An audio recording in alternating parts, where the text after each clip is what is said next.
klukkan bara komin? Eða ekki?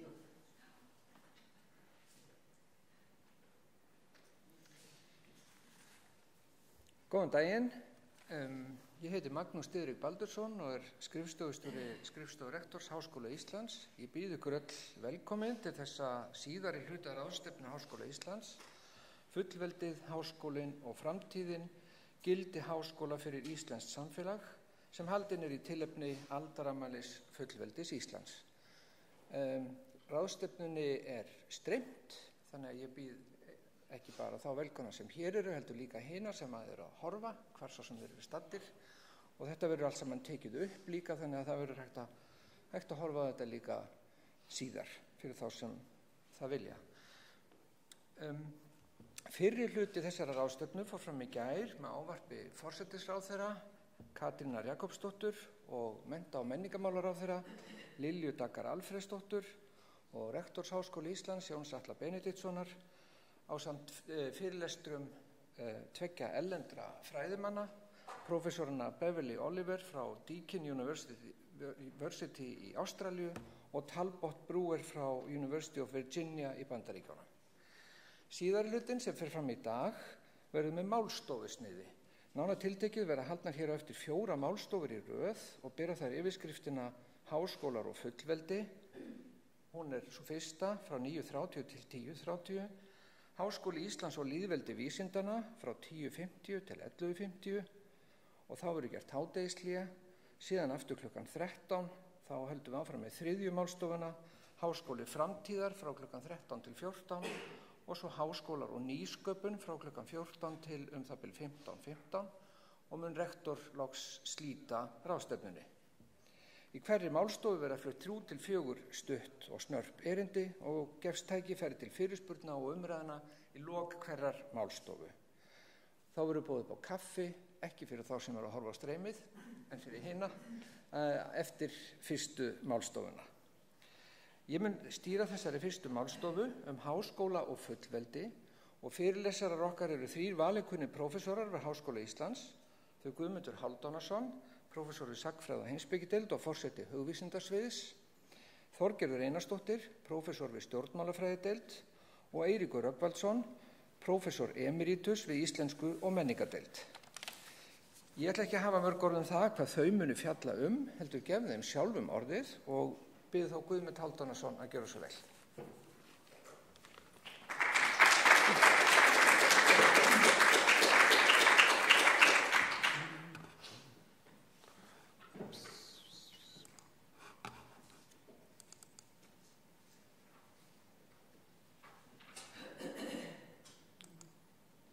Ég þakka og verið velkomin. Það mjög ánægjulegt að loksins að þessi ráðstefna byrjuð og komin af stað. Við erum búin að vera að vinna í þessu núna saman nefndin í,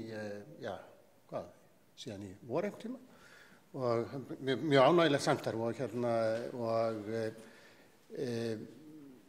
spurningin sem sagt, raunverulega það sem við ætlum að fjalla í dag raunverulega staða háskólans og hvort sem við höfum en eintölu eða fleirtölu, það svona aðeins sitt á hvað, hvort það bara Háskóli Íslands eða háskólarnir á Íslandi og staða hans í samfélaginu, hvernig það hefur svona háskólarnir og Háskóli Íslands hefur svona eiginlega samfléttast við sögu fullveldisins og á hvaða hátt má segja að framtíð þessa fullveldis sem við höfum hér í þessu landi og fortíð þess hvernig það tengist raunverulega þróun háskólastarfsins. Og ég ætla að tala þá bara beinlínis stofnun Háskóla Íslands og fullveldið og svona aðeins að velta fyrir mér og þá fyrst og fremst tengingu Háskóla Íslands við þessa fullveldisþróun, fullveldisupphaf og síðan hvernig háskólinn hefur raunverulega stuðlað af því að þetta fullveldi hefur á einhvern hátt lukkast. En leið þá að velta fyrir sér lítillega hvernig háskólinn hefur líka þurft að berjast fyrir sínu fullveldi í þessu sambýli við ríkisvaldi. En við getum kannski sagt að Háskóli Íslands og fullveldið, sagan þessara 2 stofnana, við getum talað fullvaldaríki og Íslands sem stofnun, samfléttuð alveg frá upphafi. Og raunveru það fléttast bæði saman vegna þess að hugmyndina bak við þetta tvennt, háskóla og fullveldi, tengist sjálfstæðisbaráttu Íslendinga, baráttu fyrir því að íslenska þjóðin fengi þá pólitískt sjálfstæði, en einnig því að íslenska þjóðin hefði þá sjálfstraust til þess að standa undir eigin menningar og mentalífi og eins og allar aðrar þjóðir og þjóðríki þessa tíma þá stofna Íslendingar ýmsar menningarstofnanir á síðarhluta 19. aldar upphafður í 20. sem að tengjast því þá Íslendingar eru að svona sýna umheiminum að þetta eitthvað sem við ráðum við.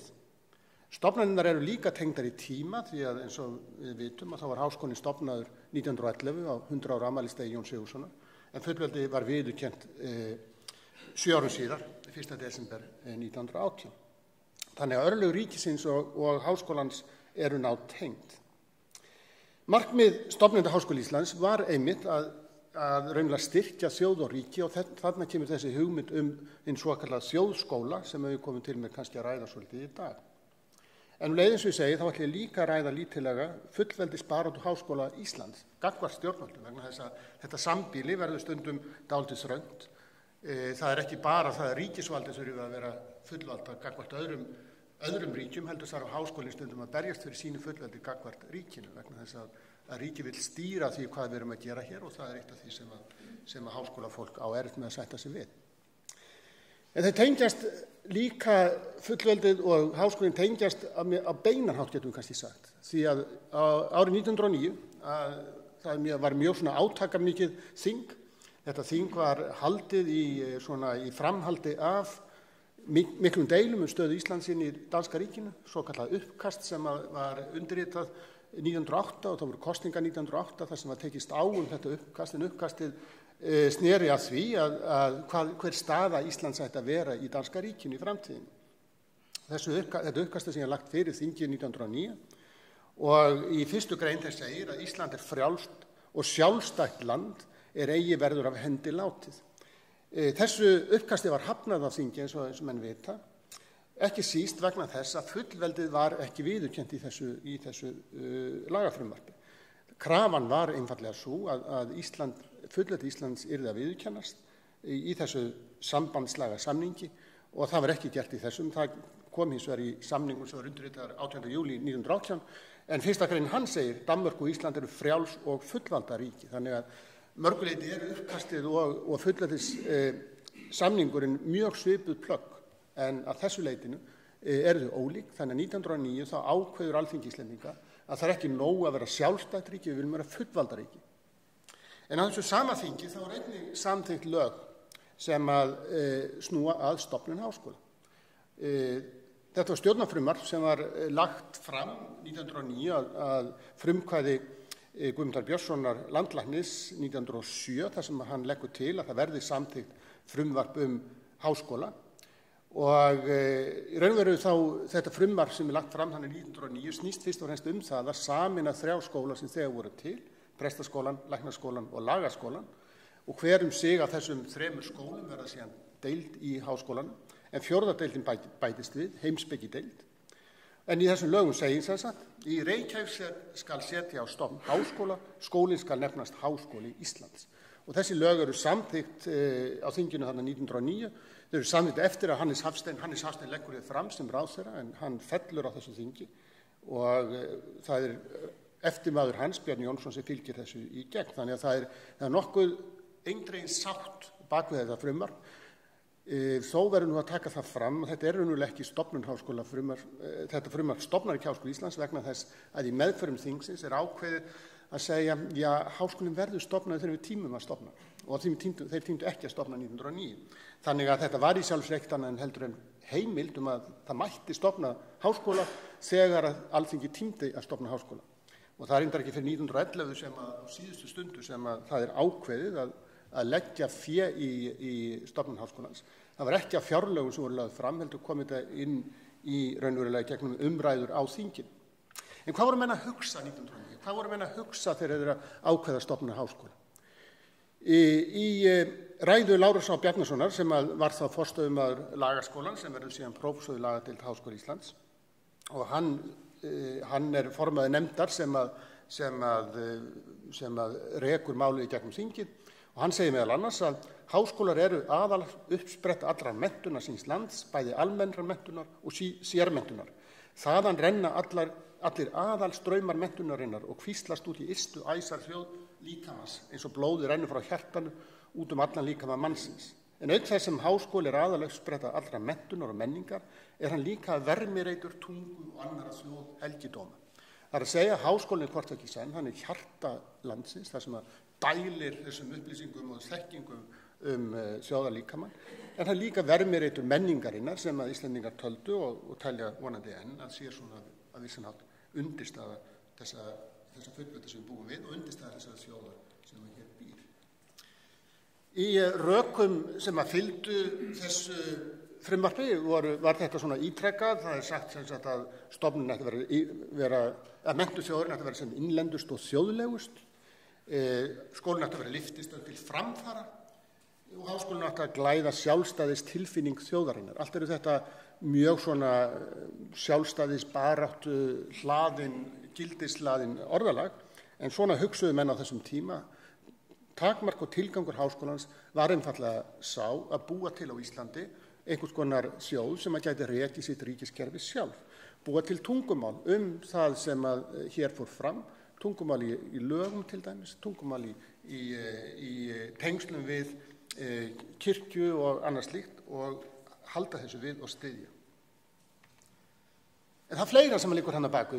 Eins og ég sagði áðan þá háskólinn ekki almennilega stofnaður fyrir 1911 með nýjum fjárlögum, það sem bætt inn í fjárlögin 1911 heimil til þess að setja stofnun háskóla. Og það var Bjarni Jónsson frá Vogi sem var síðar dósent í latínu og grísku við háskólann. Þetta sýnir okkur hvað Alþingi og háskólinn voru nátengt lengi. Þetta voru svona, enda var Háskóli Íslands starfaði í Alþingishúsinu fyrstu 29 árin. Þannig að það tegum sögur að því þegar Magnús Jónsson, prófessor í guðfræði, þar sem hann var ráðherra, þingmaður og prófessor við háskólann og hann var hlaupandi upp og niður á milli hæða þar sem hann var að flytja ræður á þinginu og svo að kenna nemendur sínum í guðfræðinni.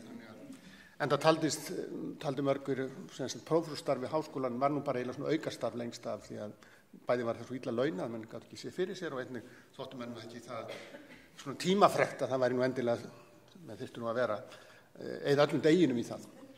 En hér kemur í máli Bjarna kom fram enn ein svona má segja röksemd með því að stofna háskóla og það var svo að Íslendingar vildu vera þjóð með þjóðum og sumt að því sem ég segir nú kannski ekki endilega svona politically correct eins og við segjum nú til dags en það sem sagt að stofna háskóla var fyrir honum sína það við erum þjóð með þjóðum að við varum sko ekki skrælingjar og við varum ekkert skilt með grænlendingum. Hér búi ekki eskimóar og þjóð sem hefur fullkomið tilverurétt og fullan rétt til þess að gera allt það sem norska sér. Það Íslendingar eru staðsetja sig með þessu inn í þessa evrópska menningarheims og Íslendingar ætluðu með þessu að losna út úr Atlantshafs eyjafélaginu. Þannig að engin grænlendingar hér. Og það er auðvitað ástæða fyrir því að Bjarni frá Vogi og þessi áhersla er að því að stjórnvöld í Danmörku höfðu nú ekki mikla trú að þessu fyrirtæki Íslendinga. Þeir stóðu svo sem ekki sérstaklega í veginu fyrir því, þeir stóðu lengi í veginu fyrir því að Íslendingar stofnuðu lagaskóla, en það var nú meira bara vegna þess að þeir vildu ekki mennta lögfræðinga á Íslandi, vildu mennta þá í Danmörku þannig að þeir læriðu nú svona sæmilega dönsku. En manni fannst þetta dálítið undarlegt uppátæki og meðal annars Knúð Berlín sem var prófessor í lögum við Háskólann í Kaupmannahöfn, engin sérstakur uppáhaldsvinur Íslendinga, en hann segir í grein sem birtist í Nationaltíðinu í júlí 1911, sem sagt skömmu eftir að Háskólann stofnaður, að hann er mjög efins það að þjóð með 85.000 íbúa geti staðið eigin fótum í andlegum efnum. Hann er umverulega að segja það að við ráðum ekki við þetta. Og segir síðan hvernig munu vísindi til lengdar geta þrifist hjá þjóð sem ekki fjölmennari íbúar láglands og falsturs. Þessu önsuðu Íslendingar að veit ekki frekar en öðru sem frá Knúð Berlín kom. En þegar háskólinn var stofnaður þá gerði mér sér auðvitað grein fyrir því að þetta var svona dálítið feigðarflan getur kannski sagt. Og Björn M. Olsen segir í ræðu sinni þar sem hann við stofnun háskólans að hann viðurkennir það að þessi skóli sé eitt sá minnsti. Þetta er yngsti háskóli heimsins, heldur einnig minnsti og einhverjinn ófullkomnasti. Hann harmaði það til dæmis að eina svokallaða vísindadeild skólan sem var heimspekideildin, það voru embættismannadeildirnar og síðan vísindadeildin, að þar var ekki kennt neitt annað heldur en svokölluð fíla sem var svona heimspeki fyrir embættismenn.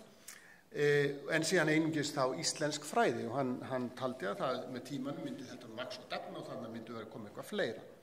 En það er alveg ljóst að þetta er mjög smá stofnun og afskaplega vanmáttugur stofnun, en menn sáu þessa stofnun sem þá vísi á eitthvað meira og stærra. En hvernig tengjast það háskólar og fullveldi? Í fyrsta lagi, hvað er fullveldi? Og svona hinnar almennu skilgreiningar af fullveldi snúast það að fullvalda ríki, það sem fullveldi snýst það að setja bindandi reglur fyrir þegnaða borgararíkisins, að það sé einhver ákveði vald sem að gera það verkum, að getur sett öllum reglur sem þeir eru að hlýða. Með þessu ríkisvaldi sér einn ákveðin uppruna, hvort sem að það er Guð eða þjóðin, það er svona áður fyrir verða Guð sem var upp, en núna er það telst að vera þjóðin. Það er líka stundum tala þrífót fullveldisins og þetta tekið frá pólsk-enska félagsfræðingnum Zygmunt Bauman. Hann talaði sem að fullveldi standi á 3 fótum, að það er annars fyrsta lagi menningin, efnahagurinn og varnirnar.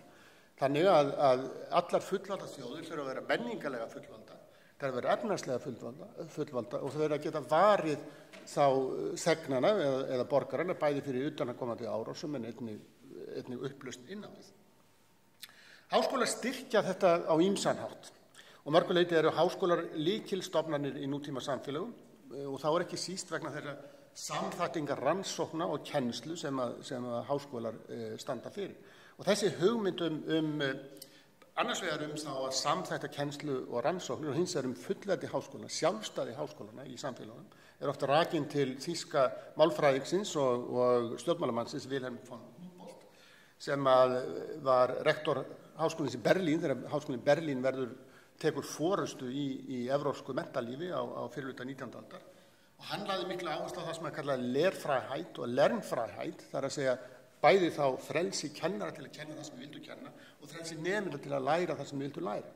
Það lagði líka áherslu á það sem að kalla Einsamkeit og Freiheit, það er sem sagt raunverulega þennan einmannaleika kennarans í þessu starfi en leið frelsi hans til að rannsaka það sem að hann vildi. Leið var sagði að háskólarnir myndu mennta þó æðstu starfsmenn ríkisins, móta yfirstéttina gegnum það sem hann kallaði Bildung, að þá áttu skólarnir líka að vera sjálfstæði gagnvart ríkisvaldinu. Ríkisvaldið áttu ekki að stýra háskólanum og háskólanir myndu styrkja fullveldi betur með því að sjálfstæði sínu heldur en að vera bein þá stofnun sem var stýrt beint frá ráðuneytum. Þessar hugmyndir valda byltingu í starfsemi háskóla 19. öld og háskólar verða fyrst þessar rannsóknarstofnanir sem við þekkjum í dag á 19. öldinni. Áður fyrir voru rannsóknir fyrst og fremst stundaðar í stofnunum utan háskóla. Háskóli Íslands og fullveldi, háskólar á Íslandi og fullveldi, Háskóli Íslands var lengi eini háskóli í Íslandi, það er fyrst 1938 sem við stofnaður annar háskóli heldur en Háskóli Íslands og það var viðskipta háskólinn. Sýnir hvernig Íslendingar störfuðu, það birtist allt inn auglýsing í september 1938 það að í október myndi taka til starfa nýr háskóli á Íslandi, það voru ekki til lög skólan, það voru ekki engin kennarar ráðnir við skólan og reyndar var einir kennarinn sem var ráðinn við skólan var rektorinn eða skólastjórinn, hann var reyndar stjarnfræðingur en hann var líka tengdasonur Jónssonar Hriflu, þannig að það hafði haft meira að segja. Síðan kennarháskólinn stofnað 1971 en núna er Háskóli Íslands hluti af háskólakerfi. Það er bein tenging á milli þessa fullveldis og Háskóli Íslands í gegnum þá hugmyndina þjóðskólann og háskólinn var í upphafi, eins og ég segði áðan, embættismannaskóli, einfaldlega menntaði þá embættismenn fyrir þetta nýja ríki og einnig þá lagði áherslu á það að styrkja og efla íslenska menningu, íslensk tungumál, rannsókn íslenskum bókmenntum.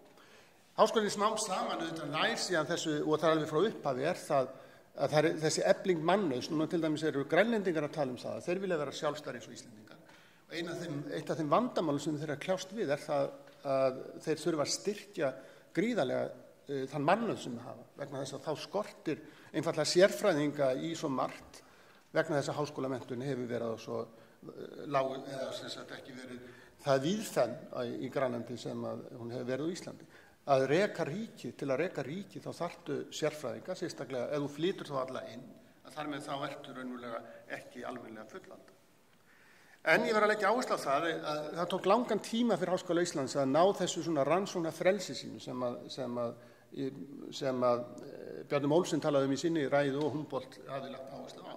Það var langvarandi tortryggni ríkisvaldsins gagnvart háskólanum þegar snýr að rannsóknum, sem sést meðal annars af því að ríkisvaldi var lengi ekki tilbúið að láta háskólan sjá rannsóknir á íslensku atvinnulífi. Þeir stofnuðu stofnanir og það ekki bara stjórnvöld, heldur líka hagsmunasamtök, til dæmis bænda, voru mjög á móti því að Háskóli Íslands sæi landbúnaðarrannsóknir. Þeir vildu ráða því sjálfur. Og það ekki fyrir ná síðar hluta síðustu aldar sem að rannsóknir í Háskóli Íslands verður raunverulega þessi styrka stoð í rannsóknum við þá þetta fullveldi okkar. Annað sem að háskólar hafa svona, til þess að styrkja við fullveldi, þá eiga háskólanir ekki að vera styðjandi stofnun. Þeir eiga ekki bara einfaldlega að taka undir og upphefja, eins og Háskóli Íslands mjög lengi, hann lagði mest áherslu á að upphefja íslenska menningu miklu frekar heldur en ræðum hana gagnrýninn hátt. Það held ég á meðan að svo er að þá eru háskólar ekki að gegna sínu hlutverk. Háskólar eiga að vera gagnrýnastofnanir og stundum hefur það skort í Háskóla Íslands og gerði það mjög lengi að þetta gagnrýna viðhorf til samfélagsins sem að ég held að sé eigi að vera lykil svona þáttur í því að háskóla geti gegnt sínu hlutverki. Mörguleyti er því háskólinn spegill á íslenskt samfélag. Fullveldið var fjarri því örugt. Það voru miklir erfiðleikar við það að reka ríki á Íslandi. Íslendingar voru aldrei almennilega geta staðið í varið sig gagnvart utanaðkomandi ógnum og Ísland hefur löngum ríkt efnahagslegur óstöðuleiki. Þetta hefur haft áhrif á starfsemi Háskóla Íslands. Einnig hefur gengið á ýmsu í sambúð ríkisins og háskólans. Háskólar í Íslandi hefur búið við krónískt fjársvelti. Okkur finnst að staðan slæm núna, hún ennþá verð hér áður, eins og ég sagði áðan að lengi vel, alveg fram á 7. og 8. áratuginn þurftu kennari við Háskóla Íslands raunverulega að vinna tvöfaldan vinnu. Þeir gátu ekki séð fyrir sér með þeim launum sem þeir fengu frá við starfsemi við háskólanum. Heimspeki deildar kennara til dæmis áttu svolítum erfiðleikum að því að það gátu ekki verið að vinna á lögfræðistofum eða skera upp sjúklinga. Þannig að þeir voru þá að kenna nemendum. Við tóku nemendur í engatíma og sáu fyrir sér á framhald. Háskólakennarar núna eru stundum að kvarta yfir sínum launum en ég get alveg lofa ykkur því að þetta var mun verra hér áður. Síðan mjög lengi þá reyndi ríkisvaldi beinlínis að skipta sér af málefnum háskólans og viðhorfið var ekki alltaf gott og nú er ég aftur að vitna í Jónas. Hann var nú stundum svona Agnús út í háskólan, það sýndi honum svo áhuga og hann segir þegar þetta einmitt tengist á þegar var verið að tala um að sameina Háskóla Íslands og tala um að klíka íslenska háskólans hefur unað því vel að stúdentar útskrifuðust fullir og innrituðust fullir í háskólan. Þannig að honum fannst háskólinn ekki vera stofnun sem að sinnti þessu uppbyggilega hlutverki sínu. Ég vil bara undirstrika það að stofnun háskóla er engin töfralausn en að síðustu svona til að ljúka þessu þá er það svona spurning sem ég myndum vilja við veltum fyrir okkur. Hefði fullveldið á Íslandi lukkast ef að án háskóla? Ég held ekki og ég held að þetta hafi verið gæfuspor að stofna háskólan árið 1911 og það hefur verið eina ástæðan fyrir því að þetta hefur þó svona slarkast fram að þessu og það sé kannski alls ekkert útséð með hvernig þessi vegferð okkar fer á næstu 100 árum. Takk.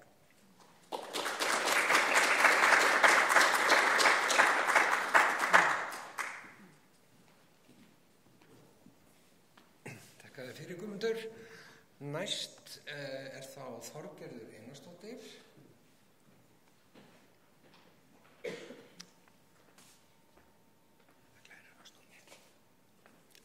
Enga glærur. Enga glærur.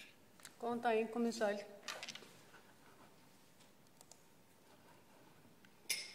Enga glærur, bara 2 mínútur. Þetta er gaman að sjá að Guðmundur hafa verið með glæði því að við erum hérna svo glæruglöð félagsvísindafólkið. Ég ætla að hvíla ykkur á glærum. Núna. En háskólinn fullveldi og jafnrétti. Þetta var náttúrulega svona titill sem ég fekk útluta en hann henta mér bara mjög vel. Það ríkti mikil gleði meðal kvenna þegar Alþingi samþykkti lög um jafnrétti kvenna og karla til náms, styrkja og embætta árið 1911 og fleyguru fagnaðar Bríeta Bjarnhéðinsdóttur við það tilefni. Húrra fyrir okkur konum og dáldi húrra fyrir okkur Hannesi Hafstein. Mér sem átti upptökin og fékk hann til að flytja það og honum einhvern sem gerði það svona vel.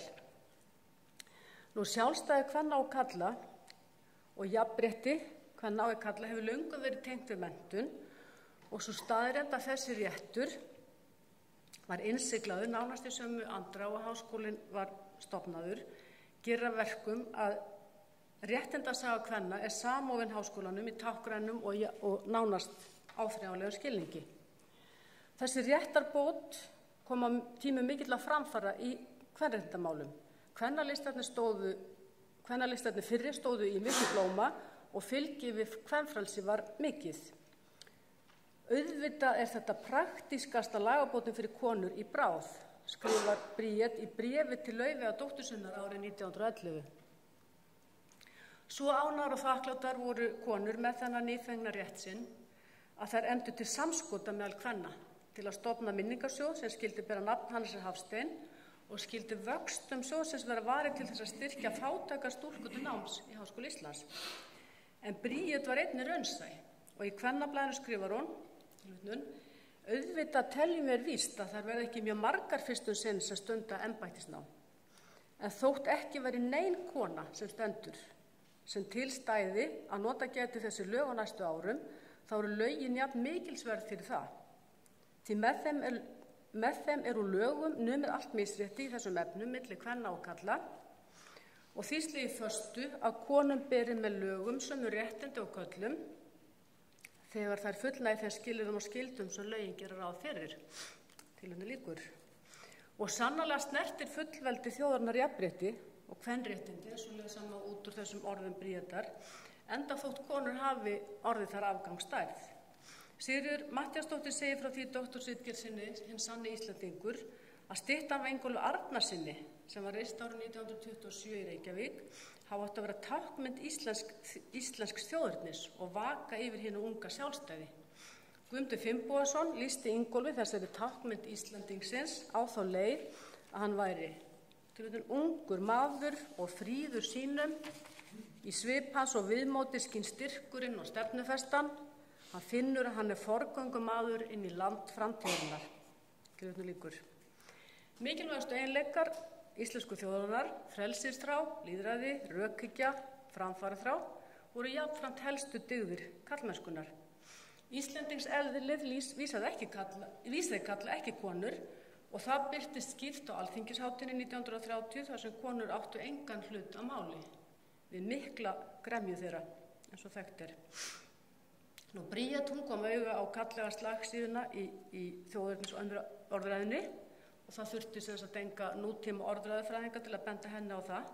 Hún fjallaði hugtakið sjálfstæði í Kvennablaðinu árið 1902 og sagði venjulega væri það lofsyrði en einkum þegar karlmenn ættu í hlut.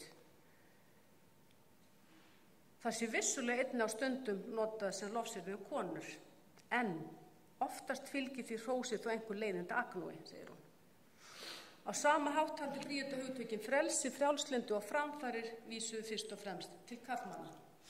Það var því langur vegur frá því að konur væru sjálfstæðar og fullvalda og sú leið átti eftir að reynast lengri og torsóttari en fullveldi og sjálfstæði þjóðarinnar. En Kristín Ólafsdóttir lét ekki sitt eftirliggja eftir nýfengin rétt til náms og innritaðist í Háskóla Íslands strax árið 1911. Hún útskrifast á læknadeild 1917, fyrst kvenna til að útskrifast úr þessari ágætu stofnun okkar. Og Bríet reyndist sannspá eftir háskólagöngu Kristínar að þróunin hæg, reyndar afar hæg.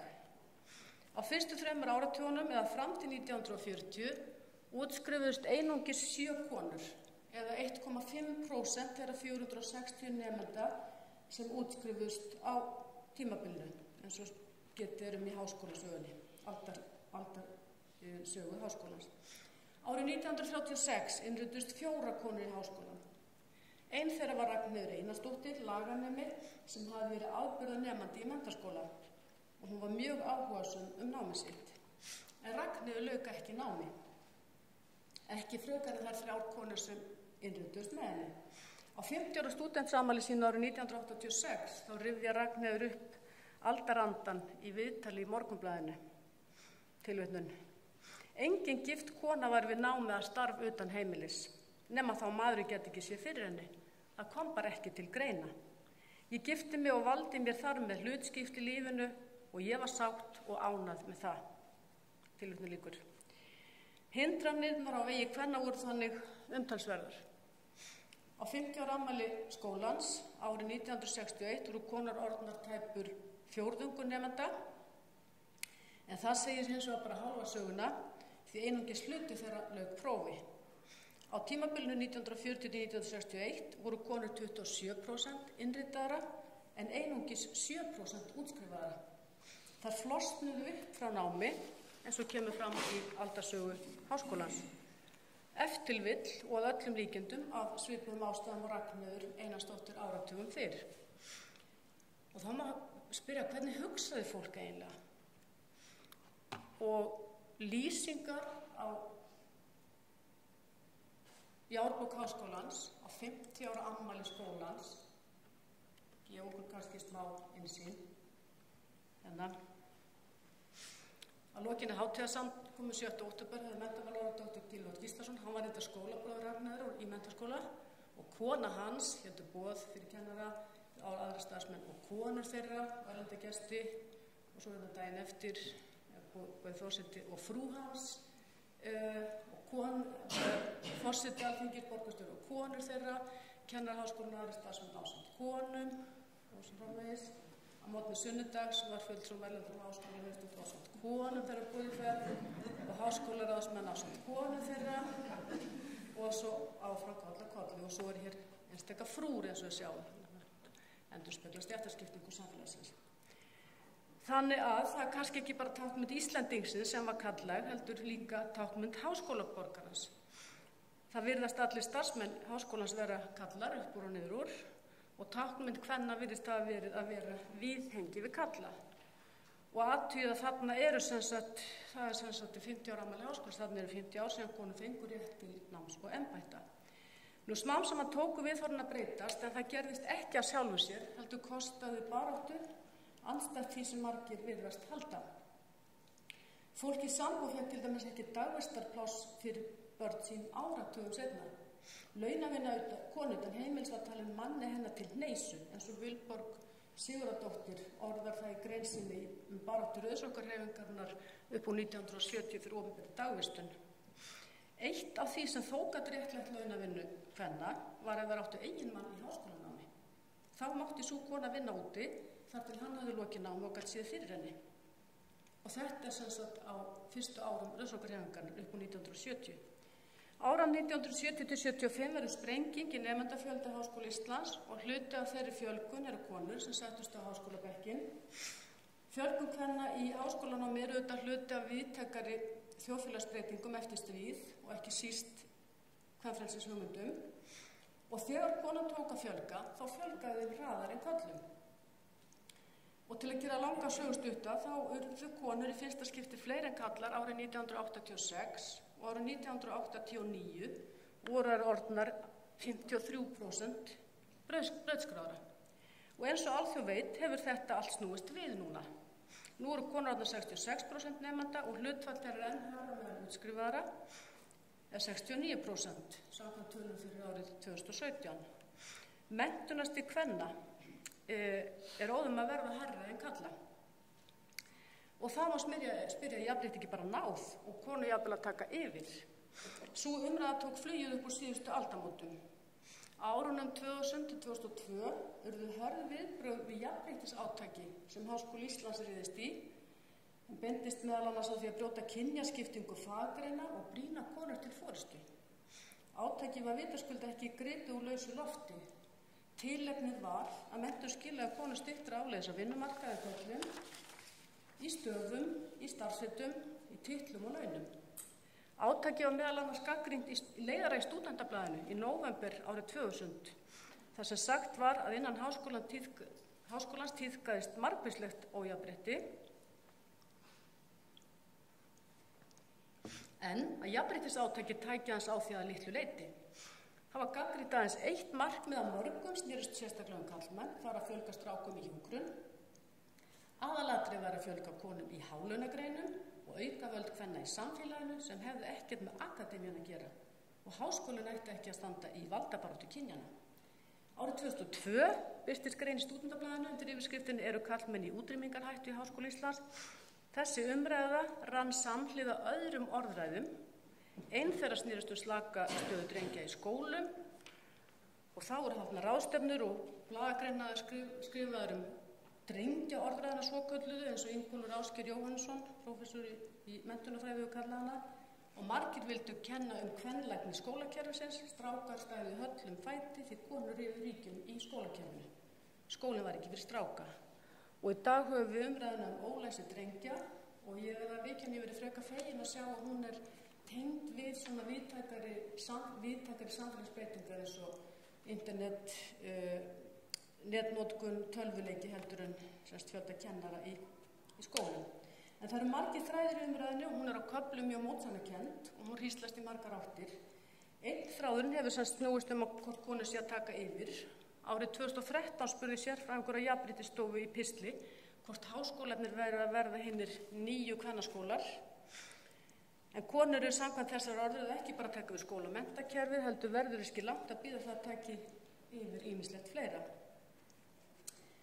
Nú á sama tíma við ræðum tæknibreytingar, 4. iðnbyltinguna, gervigreind, róbótatækni, sjálfvirknivæðingu, sjálfkeyrandi bíla og að mikilvægi menntunar hafi aldrei verið meira, mætti þá að gagnast konum, þá ýtir önnur orðræða undir upphafningu á náttúrutalendum eða sjálfsköpuðum snillingum sem oftar en ekki hafa dottið út úr skóla.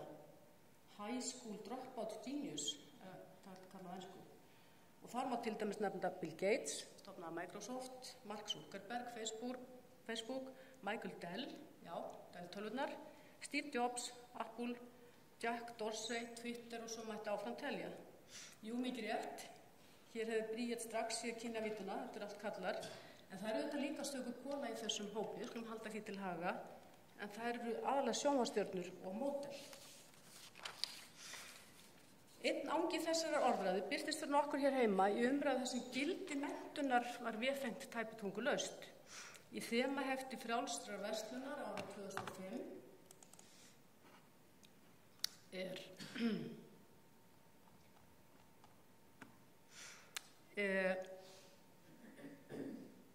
umfjöllun gráðusnopp, einkum meðal viðskiptafræðinga og verkfræðinga. Og flögu gegnum huga mér að það eru svokallar kallagreinir þar sem konum fjölgaði mjög ört á þessum tíma. Nú viðmælendur blaðsins sem allir vinna við ráðningar tala gráðusnöfn og bólna titla, við tala offramboð menntun og starfstillum. Fólk að flagga sínu gráðum og koma alls konar fínheit og titla á þetta, segir einn viðmælandi. Og annar talar að titillin fræðingur sé ofnotað. Það er ekkert samhengi á milli þess að hafa fleiri og hærri gráður og meiri frama. Í Morgunblaðinu árið 2011, 6 árum síðar, þá segir einn viðmælandana, Guðný Harðardóttir, að gráðusnoppi þar sem gráður voru metnar umfram starfsreynslu sé á undanhaldi. Reynslan hafi kennt vinnuveitandum á meðan gráða getur verið fín, þá segir hún endilega ekki til færni einstaklings í starfi. Og í viðtal við RÚV árið 2016 tekur einn viðmælandi frjálsrar verslunar, Svali H. Björgvinsson, umræðan að skrefi lengra í frétt sem hefur yfirskriftina Háskólagráðan ofmetin. Svali segir að mörg íslensk fyrirtæki setja menntunarkröfu fyrir störf þar sem það sé óþarfi og fyrirtæki á borðum PricewaterhouseCoopers, Penguin og Ernst & Young hafi fellt niður skilyrðum háskólagráður við ráðningar. Reynsla sé klárlega vanmeti fyrirbæri, rétt eins og háskólagráður og reynsla útiloki hvort annað og fyrirtækin vilji nú fjölbreytni, rétt eins og háskólagráður þýðir það allir séu stiftir í sama mót. Hann er auðvitað að tala hér einkamarkaðinn en svona flauði gegnum huga mér á dögunum hvort að ríkisvaldinu hafi þótt háskólagráðu ljósmæðra ofmetin í deilunni hérna, það stóð nokkur skeið. Og kannski er það einn anginn af því sem að Guðmundur nefndi áðan, þetta með fullveldis baráttu háskólana í samfélaginu. Og það má spyrja, svona til að fara að draga saman, hvað átti Bríet við með því að auðvitað væri þetta praktískasta lagabótin fyrir konur í bráð? Og hvað myndi hún með þessu í bráð? Var þetta lagabót tíma? Lagabót sem hefur tengt möguleika sína? Við veitum auðvitað ekki hvað hún var að hugsa fyrir 100 og eitthvað árum síðan. Og við getum einnig spurt eins og félagsfræðingur myndi gera. Er menntun að gengisfalla þegar fjöldi kvenna eykst? Er gildi háskólamenntunar kynjað einhver leyti? og einhver dulin kynjavídd í umræðu undanfarin ára ofmetnar háskólagráður og gráðsnóp? Ágæta samkoma, ég ætla ekki að svara þessum spurningum, enda ekkert einhlítt svar til þeim.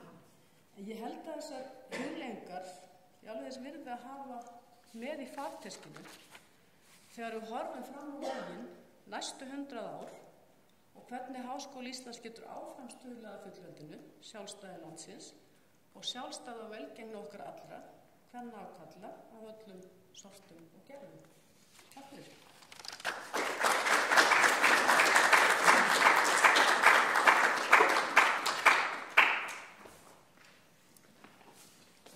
Þorgerður, síðasti framsögumaður í þessari málstofu Eiríkur Rögnvaldsson.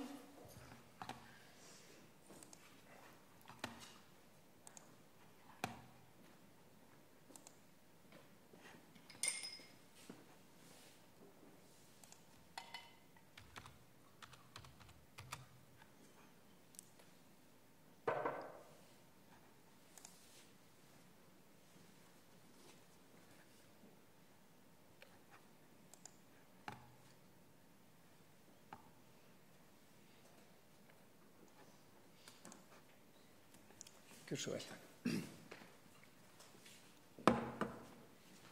Já, góðir áheyrendur. Það vel á því að rætt sé íslenskun og stöðu hennar þegar aldarafmælis fullveldisins minnst. Allt frá upphafi frelsisbaráttu Íslendinga á 19. öld var áhersla lögð á tungumál og mikilvægi þess fyrir íslenskt þjóðerni og þjóðarvitund. Land, þjóð og tunga hefur lengi verið órjúmæleg þrenning í huga margra Íslendinga. Sérstakt tungumál var frumforsenda þess að Íslendinga litu á sig sem sérstaka þjóð og fóru að krefjast sjálfstæðis á 19. öldinni. Við í Evrópu voru þjóðrík í nútíma skilningi að verða til á 19. öld og þá lentu iðulega innan sama ríkis hópar og þjóðarbrot sem töluðu mismunandi tungumál. Til að tryggja einingu ríkisins lögðu stjórnvöld oft áherslu á eitt ríkismál og bönnuðu jafnvel notkun annarra tungumála. En afstaða danskra stjórnvalda var gerólík. Þau virðast aldrei hafa gert miklar tilraunir til að þröngva dönsku upp á Íslendinga. Öfugt við marga aðra minnihlutahópa innan ríkja þurftu Íslendingar ekki að berjast sérstaklega fyrir því að fá að nota móðurmál sitt á flestum sviðum. Íslenskan var hins vegar sameiningartákn, réttlæting Íslendinga fyrir sérstöðu sinni og ekki síst notuð til að leiða þeim sjálfum fyrir sjónir hver sú sérstæða væri. Víða í Evrópu var tungan vígvöllur baráttunnar, á Íslandi var hún vopnið. Þegar farið var að ræða fullveldi og sjálfstæði Íslands í upphafi 20. aldar var tungan enn mikilvæg röksemd.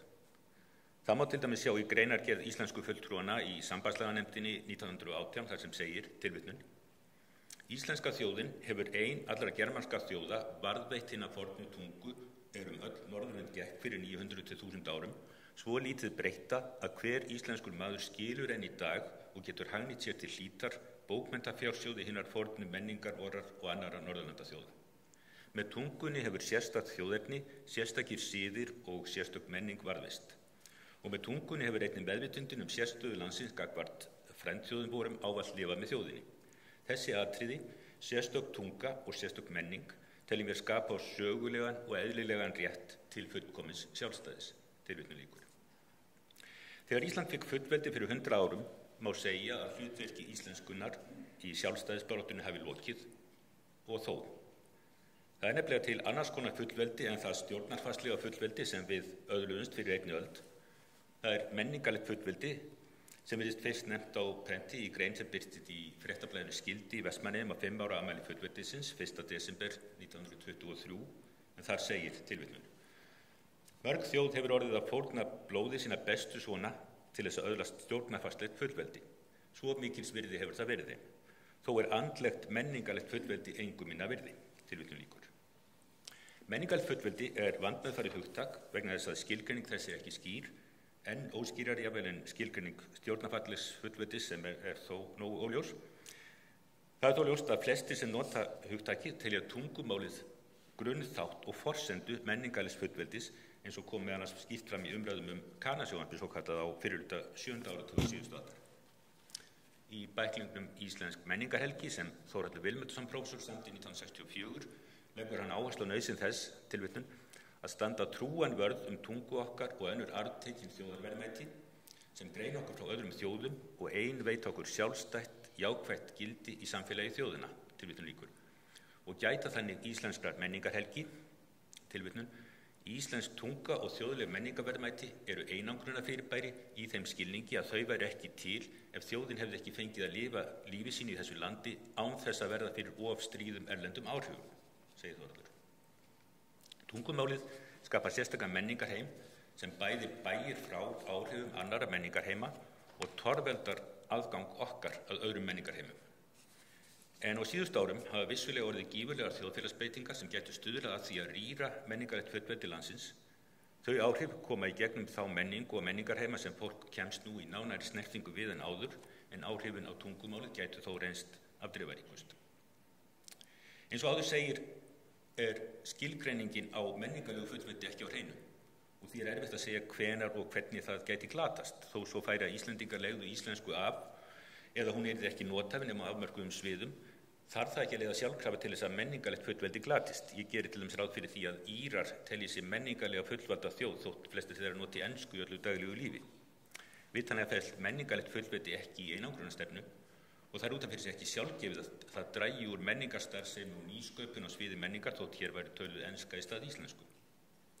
En íslensk menning á ensku yrði síður aðgreind frá menningu annarra þjóða og vegna þess hver samfélagið fámennt hætta á að það yrði aðalega þiggjandi á sviði menningar ef þeirri vörn sem tungumálið veitir yrði kippt á brott. Það nefnilega hreint ekki sjálfgefið að 340.000 manna þjóð eigi sér sjálfstætt tungumál sem sé notað á öllum sviðum þjóðlífsins og ýmislegt bendir til þess að ýmsar samfélags- og tæknibreytingar síðustu 5-10 ára valdi því að íslenskan gæti átt undir högg að sækja á næstu árum. Við því þarf að bregðast ekki síst af hálfu háskólans. Því þrátt fyrir alþjóðavæðingu og tækniframfarir íslenskan en óendanlega mikilvæg fyrir íslenskt samfélag og fyrir einstaklingarna sem eiga hana að móðurmáli. Fyrir því eru fleiri ástæður en við áttum okkur kannski á í fljótu bragði. Í sérhverju tungumáli felast menningarverðmæti. Sérhvert tungumál er einstakt á einhvern hátt, orðaforði þess, setningagerð og hljóðkerfi eru frábrugðin öllum öðrum tungumálum, merkingablæbrigðin sem það getur tjáð geyma reynslu kynslóðanna og eru önnur en í öðrum málum. Tungumál sem deyr er að eilífu glatað. Þótt við höfum það miklar ritheimildir og upptökur sem sjaldnast og slík gögn eru reyndar forgengileg eins og sannaðist átakanlega í Brasilíu fyrir fáum dögum, þá verður það aldrei endurvakið í sömu mynd því tungumál lærist ekki til hlítar nema berast frá manni til manns, frá foreldrum til barna. Sérhvert tungumál er líka merkilegt og einstakt frá fræðilegu sjónarmiði vegna þess að það getur hjálpað okkur að komast að einhverju eðli mannlegs máls. Íslenska er til dæmis viðfangsefni fræðimanna víðum heim og dæmi úr íslensku eru notið í kennslu í miklum fjölda erlendra háskóla. Ástæðan er ekki síst sú að íslenska er náskyld ensku og líka hennar margan hátt, þannig að auðvelt er að bera málin saman og láta sérkenni íslenskunar í beygingum og setningagerð varpa ljósi á eðli mismunandi málanna og ýmis fyrirbæri í þeim. Íslenska er líka tenging okkar við sögu og menningu þjóðarinnar fyrir á tímum. Við njótum þeirra forréttinda umfram flestar aðra þjóðir að geta tiltölu auðveldlega að lesa texta allar götur frá upphafi ritaldar fyrir 900 árum án þess að þeir séu þýddir á nútímamál. Ef íslenskan breytist mjög mikið eða hættir að vera lifandi tungumál, missum ekki bara bein tengsl við Völuspá og Njálu, heldur líka við íslenskan aðal og íslensklukkuna, engla alheimsins og kaldaljós og meiri segja Arnald og Yrsu. Og þar með væri hið margrómaða samhengi í íslenskum bókmenntum og menningu rokið út í veður og vind.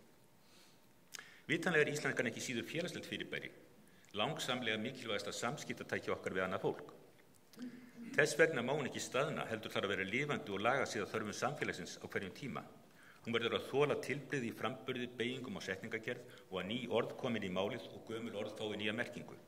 Hún má ekki verða einkaeign ákveðinna hópa og þá má ekki nota hann og tilbrigði beitingu hennar til að mismuna fólki eða flokka það á nokkuð hátt. Tilvitnun: Sannmenntaður maður elskar þjóðerni sitt og tungu en hann miklast ekki á þjóðerni sínu, fyrirlítur ekki aðra þjóðir né þykist upp yfir þær hafin. Tilvitnun lýkur, sagði Björn M. Olsen rektor í ræðu sinni við stofnun Háskólans 1911. En síðast en ekki síst er íslenskan útrás fyrir tilfinningar okkar, ást og gleði, hatur og reiði, sorg og hryggð, vonir og þrár, en líka tæki okkar til sköpunar, miðlunar og frjórar hugsunar. Tungumál sem við tilengum okkur á máltökuskeiði, móðumál okkar, er hluti af okkur sjálfum, einkaeign okkar, jafnframt því að vera sameign alls málsamfélagsins og í vissum skilningi alls mannkins. Þetta hljómar eins og þversögn og er þversögn. Það er ekki einfalt að umgangast málið þannig að öll þessi hlutverk þessi höfð í heiðri. Það er samt það sem við þurfum að reyna að gera og það byggist á umburðarlyndi, virðingu og tillitssemi. Við þurfum að nota tungumálið þannig að það misbjóði engum. Það má ekki vera þannig að einhverjum hópum í samfélaginu finnist íslenskan ekki gera ráð fyrir sér og það má ekki heldur vera þannig að einhverjum finnist gert lítið úr því máli og þeirri málnotkun sem þau eru alin upp við. Það er því ekki ástæðulausu að Háskóli Íslands, helsta vísinda- og menntastofnun landsins, hefur sett sér málstefnu þar sem lögð er áhersla á að íslenska sé sjálfgefið talmál og ritmál skólans í kennslu, rannsóknum og stjórnsýslu og sérstaka ástæðu þurfi til að bregða út frá því. Og fullir að má að háskólinn hafi allt frá upphafi gegnt lykilhlutverki í því að viðhalda menningarlegu fullveldi Íslands. Eina nýja deildin sem var til leið á háskólinn var heimspekideild, eina deildin sem hafði ekki það hlutverk að mennta embættismenn heldur áttu íslensk fræði, rannsóknir á íslensku tungu, bókmenntum og sögu að vera í öndvegi. Háskólinn er eina menntastofnun landsins þar sem íslenska er kennd sem sérstök grein, allt til æðstu prógráðu og hann hefur því sérstakar skyldur við íslenskuna. Ein meginbreytingi við það að æðri menntun fluttist inn í landið með stofnun háskólans var svo að kennslan fór fram á íslensku þótt vissulega hafi meginhluti lesefnis í mörgum deildum skólans lengi verið á erlendum málum. Þetta hefur skipt miklu máli fyrir íslenskuna því margir kennarar skólans hafi verið brautryðjendur í að rita fræði sín á íslensku. Ef þeir hefðu ekki átt kost á akademísku starfi á Íslandi er óvíst og raunar ólíklegt að margir þeirra hefðu lagt slík skrif fyrir sig. Það hefði gett haft þau áhrif að ýmis fræðasvið lægi óbætt hjá garði og ekki væri til vísindarit, fræðslefni fyrir almenning eða kennsluefni á íslensku á þeim sviðum. Staða íslenskunar innan háskólans hefur óneitanlega breyst talsvert á síðustu árum og námskeiðum sem kennd á ensku hefur smátt og smátt farið fjölgandi.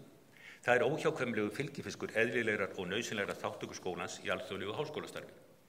Erlendum stúdentum hefur fjölgað mikið, bæði skiptinum og þeim sem stefna á gráðu frá skólanum og síðustu árum hefur erlendum kennurum einnig fjölgað. Það er líka þáttur í akademískri þjálfun stúdenta að gera þeim kleift að fjalla viðfangsefni sín á alþjóðlegu fræðimáli sem er enska en ekki íslenska hvort sem okkur líkar betur eða verð. Þessi þróun má hins vegar ekki leiða til þess að heilu greinarnar verði eingöngu kenndar á ensku. Eitt meginhlutverk háskólans er að þjóna íslensku samfélagi, stuðla að miðlun þekkingar og færni til nemenda og samfélagsins alls eins og segir í lögum háskóla. Og raunar held ég að færa megi röka því að skólinn leiki stærra hlutverk í samfélagi sínu en nokkur annar háskóli í heiminum.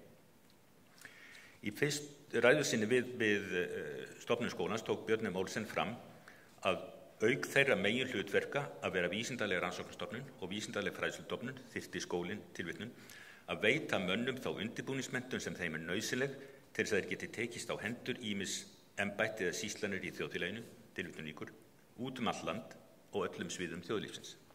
Það er grundvallaratriði að þetta fólk geti talað fræði sín og viðfangsefni við almenning á máli sem fólk skilur.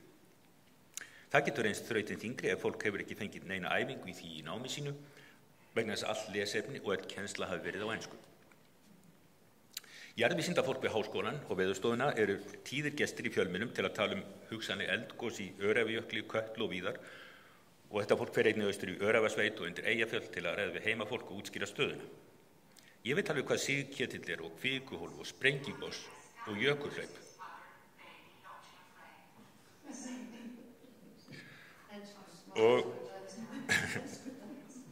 Ég veit alveg hvað sigketill og kvikuhólf og sprengigos og jökulhlaup og ég er ekki í vafa að Öræfingar og Eyfellingar veit það líka en ég hef ekki hugmynd hvað neitt af þessu er á ensku.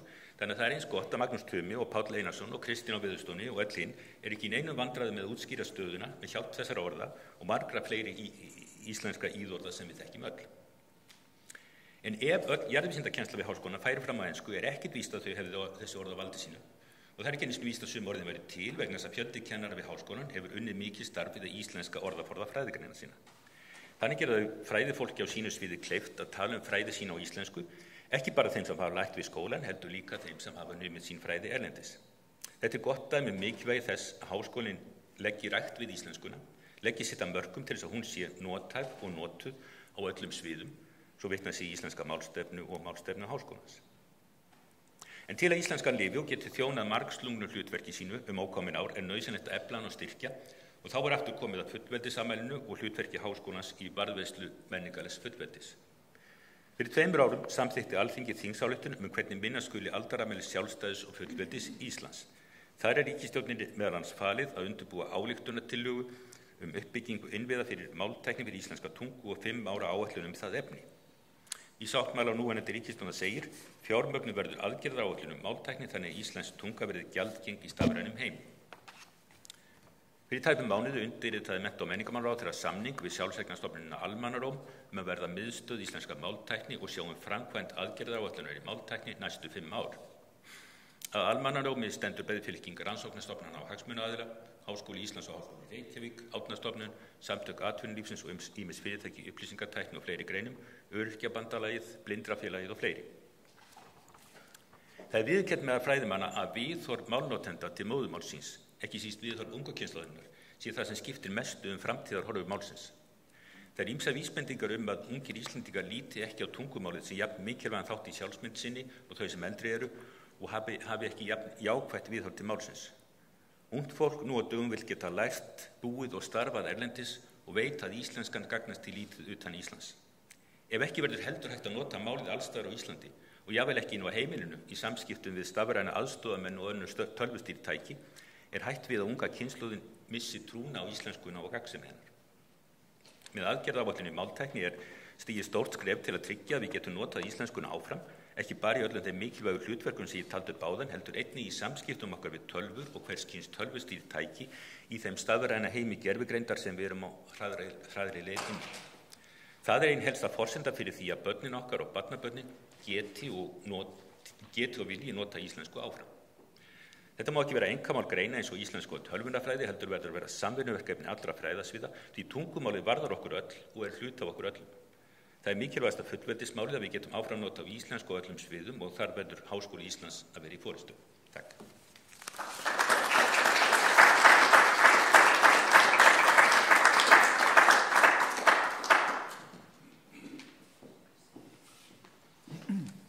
Þakka þér fyrir, Eiríkur. Þá er opið fyrir fyrirspurnir og umræður. Við erum aðeins og eftir áætlun, en við skulum nú samt alveg gefa færi á því ef eitthvað vil spyrja eða bæta eitthvað við til fyrirlesarana. Gjör svo vel, Magnús.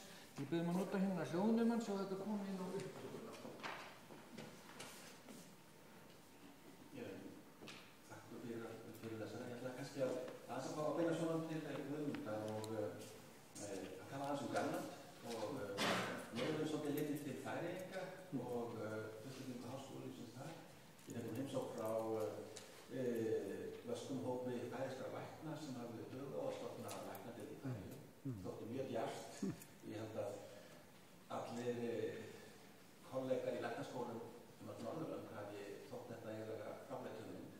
En þetta er gífurlega sterkur partur af fullveldisbaráttu þeirra núna. Þeir sjá fram á að þeir geta ekki mannað læknasetni í Færeyjum og standa þá fram fyrir þessum rauninni mjög svipuðu sporum og maður var að lesa okkur í sögu bæði stofnun læknaskólans fyrir 140 árum og stofnun.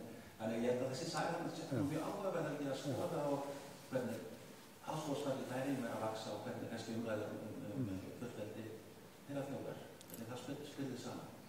Alveg, þetta er mjög góður punktur og hérna, þetta er alveg áhugavert að læknaskóli var stofnaður í Íslandi talsvert löngu áður en að lagaskóli var stofnaður, þó að læknaskóli, það var ekkert neitt spítal í landinu og hvernig er þetta að kenna læknisfræðum þess að hafa spítala.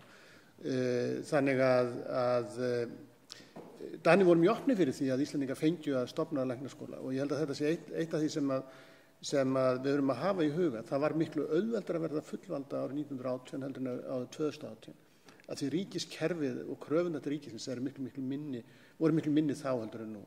Þannig að læknaskólinn íslenski og læknadeildin voru afskaplega vanburðarstofnunar.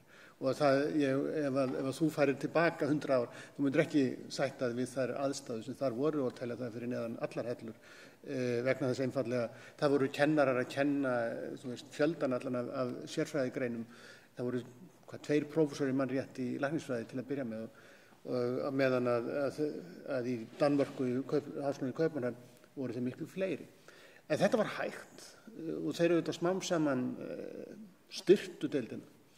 Þannig að ef við ætlum að hoppa núna á stofna læknaskóla með svona lítinn læknaskóla þar sem að læknanámið er orðið svo flókið, orðið svo alþjóðlegt, að það er mjög snúið og það held ég verði ekki gert almennilega nema með mjög nánu samstarfi á milli við eitthvað annars skóla og þá kannski væri mjög sniðugt fyrir Færeyinga að í staðinn fyrir að vera með samstarfi bara við Kaupmannahöfn að hafa samstarfi við Háskóla Íslands. Ég held að þarna gætu í Háskóla Íslands haft gengt ákveðnu hlutverki vegna þess að við sjálf gengum í gegnum þessa erfiðleika við það að hjálpa þá þessum nágrönnum okkar til þess að efla þennan grunn.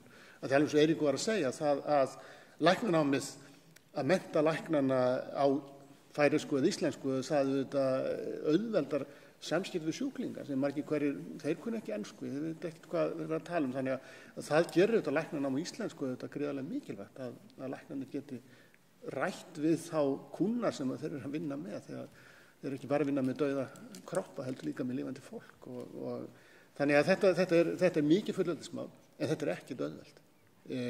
Færeyingar eru ekki nema rétt 50.000 og við vorum ekki nema hvað 80.000 þegar við erum fullvalda en það er bara einhvern veginn, þetta er svo mikið flóknara viðfangsefni núna heldur var þá.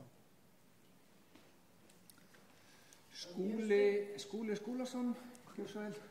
Já, ég hef byrjað að taka kærlega fyrir þessa ráðstefnu og þessu góði Eiríkur, en ég skal ekki tefja tímann í að taka undir með það sem ég skiljaði sérstaklega frá Guðmundi og eitthvað hinn fyrir þessum líka sem gerum þessi samfélagslegu áhrif háskólans sem að Guðmundur nefndi sérstaklega og var svona svolítið þráður og bent alltaf þess að núna þegar að við erum að vinna með gæðan á háskólana, gæðar á háskólana að leggja mikla áherslu á það þessi áhrif sem skoðið í víðara samhengi kannski ef við verið að gera í nútíma háskólanum og það er þessum sem ég kannski bara beina östuðri spurningu, þetta er kannski alltaf stór spurning en eitthvað sem við þurfum alltaf að hugsa og hvað getur við núna gert til þess að stuðla að þessu víðari nálgun á áhrif háskóla á samfélagi og mikilvægi þeirra?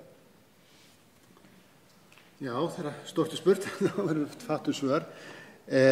Ég held að þessi bæði það sem að Eiríkur og Þorgerður voru að tala eru einmitt svona mjög góð dæmi þessi samfélagslegu áhrif og möguleika þessar samfélagslegu áhrif og reynilega skyldu stofnunarinnar í þessu málum, bæði jafnréttismálum og í tungumálum, til dæmis eitt sem við erum að glíma við núna það er þá saminstætt tvennt, jafnréttismálin og tungumálið og það eru staða þeirra sem Íslendinga sem ekki hafa haft íslensku að móðurmáli, móður þeirra talar eitthvað annað tungumál en íslensku.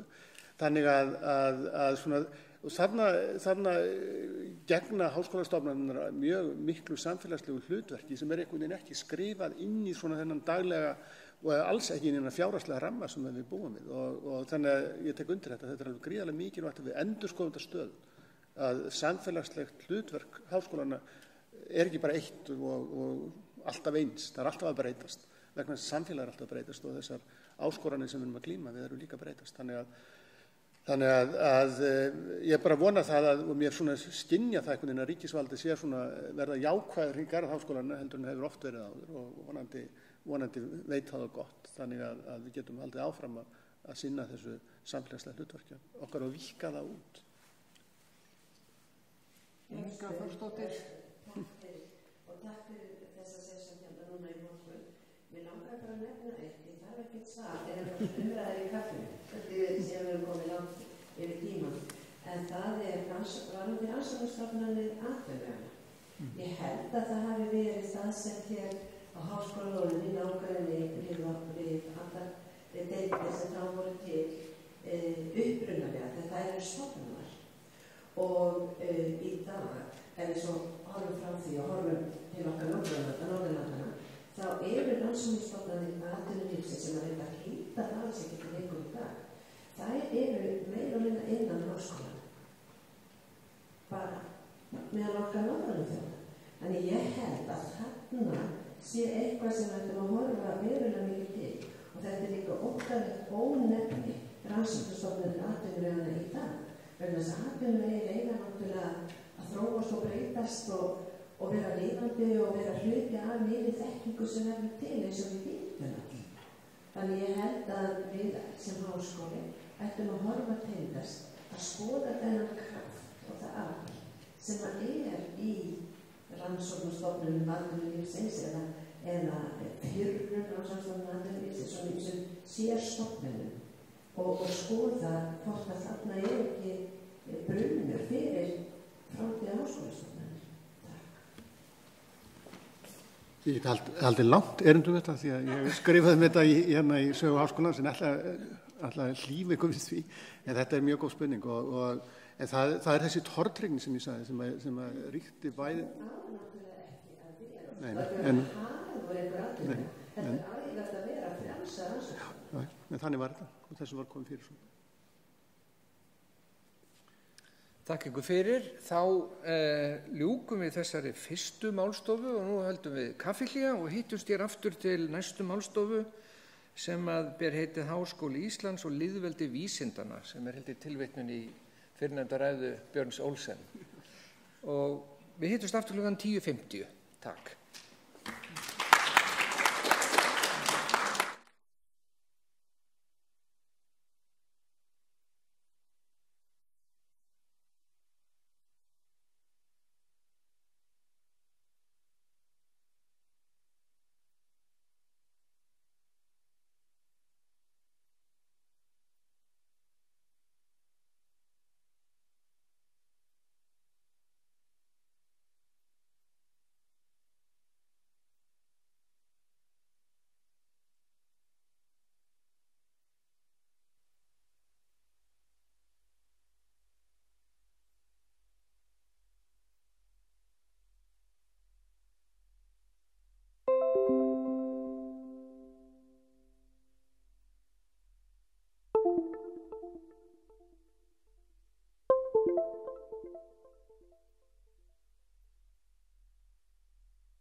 við skulum þá halda áfram. Ég heiti Bjarni Bessason, prófessor við umhverfis- og byggingarfræðideild og var falið að stýra þessari málstofu. Og við getum sagt hérna svona sem má innganga að háskólum hefur löngum verið ætlað að sinna tvíþættu hlutverki. Í fyrsta lagi að vera vettvangur fyrir vísindarannsóknir sem eiga sér engin landamæri og eru þannig alþjóðlegir. Í öðru lagi að þjóna því tiltekna samfélagi sem þeir eru staðsettir í og vera þjóðlegir. Nú, ef við vitnum aftur hérna í Björn M. Olsen, fyrsta rektor Háskóla Íslands, að þá ræddi hann þessa skyldur í ávarpi sem hann flutti á stofnhátíð hans 17. júní 1911, en þar talaði hann háskóla annars vegar sem þjóðskóla og hins vegar sem borgara í lýðveldi vísindana. Þeir eru alþjóðlegar stofnanir leið og þeir eru þjóðlegar stofnanir. Spurningin hvort þetta tvíþætta markmið skipti máli, hvort þau séu samrýmanleg og eiga sömu markmið að gilda öll fræðasvið. Nú í þessari málstofu munu 3 fyrirlesarar fjalla þetta viðfangsefni og fyrsti fyrirlesarinn Sigrún Ólafsdóttir, prófessor í félagsfræði, mannfræði og þjóðfræðideild Háskóla Íslands og erindi hennar heita skipta rannsóknir samfélagið máli. Gjörðu svo vel.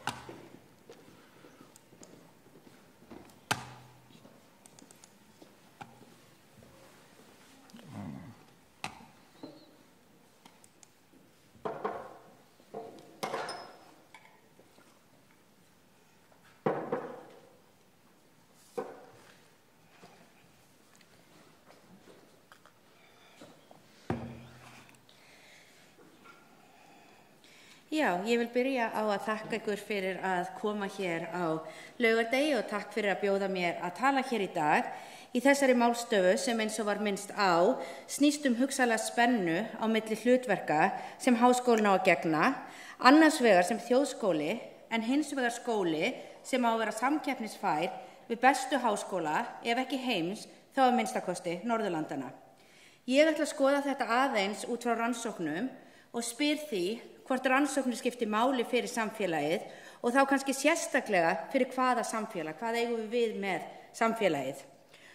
Og ég hugsa nú allir sem að eru hér í dag séu sammála því að rannsóknir séu mikilvægar. Þið hefðu kannski ekki öll sett nákvæmlega þessi 4 sömu atriði niður og ég sett hér, en svona það sem ég fór að hugsa aðeins þegar ég hugsaði af hverju rannsóknir mikilvægar, af hverju að vera að gera þetta, þá auðvitað endurspegla þær framþróun vísinda og samfélags.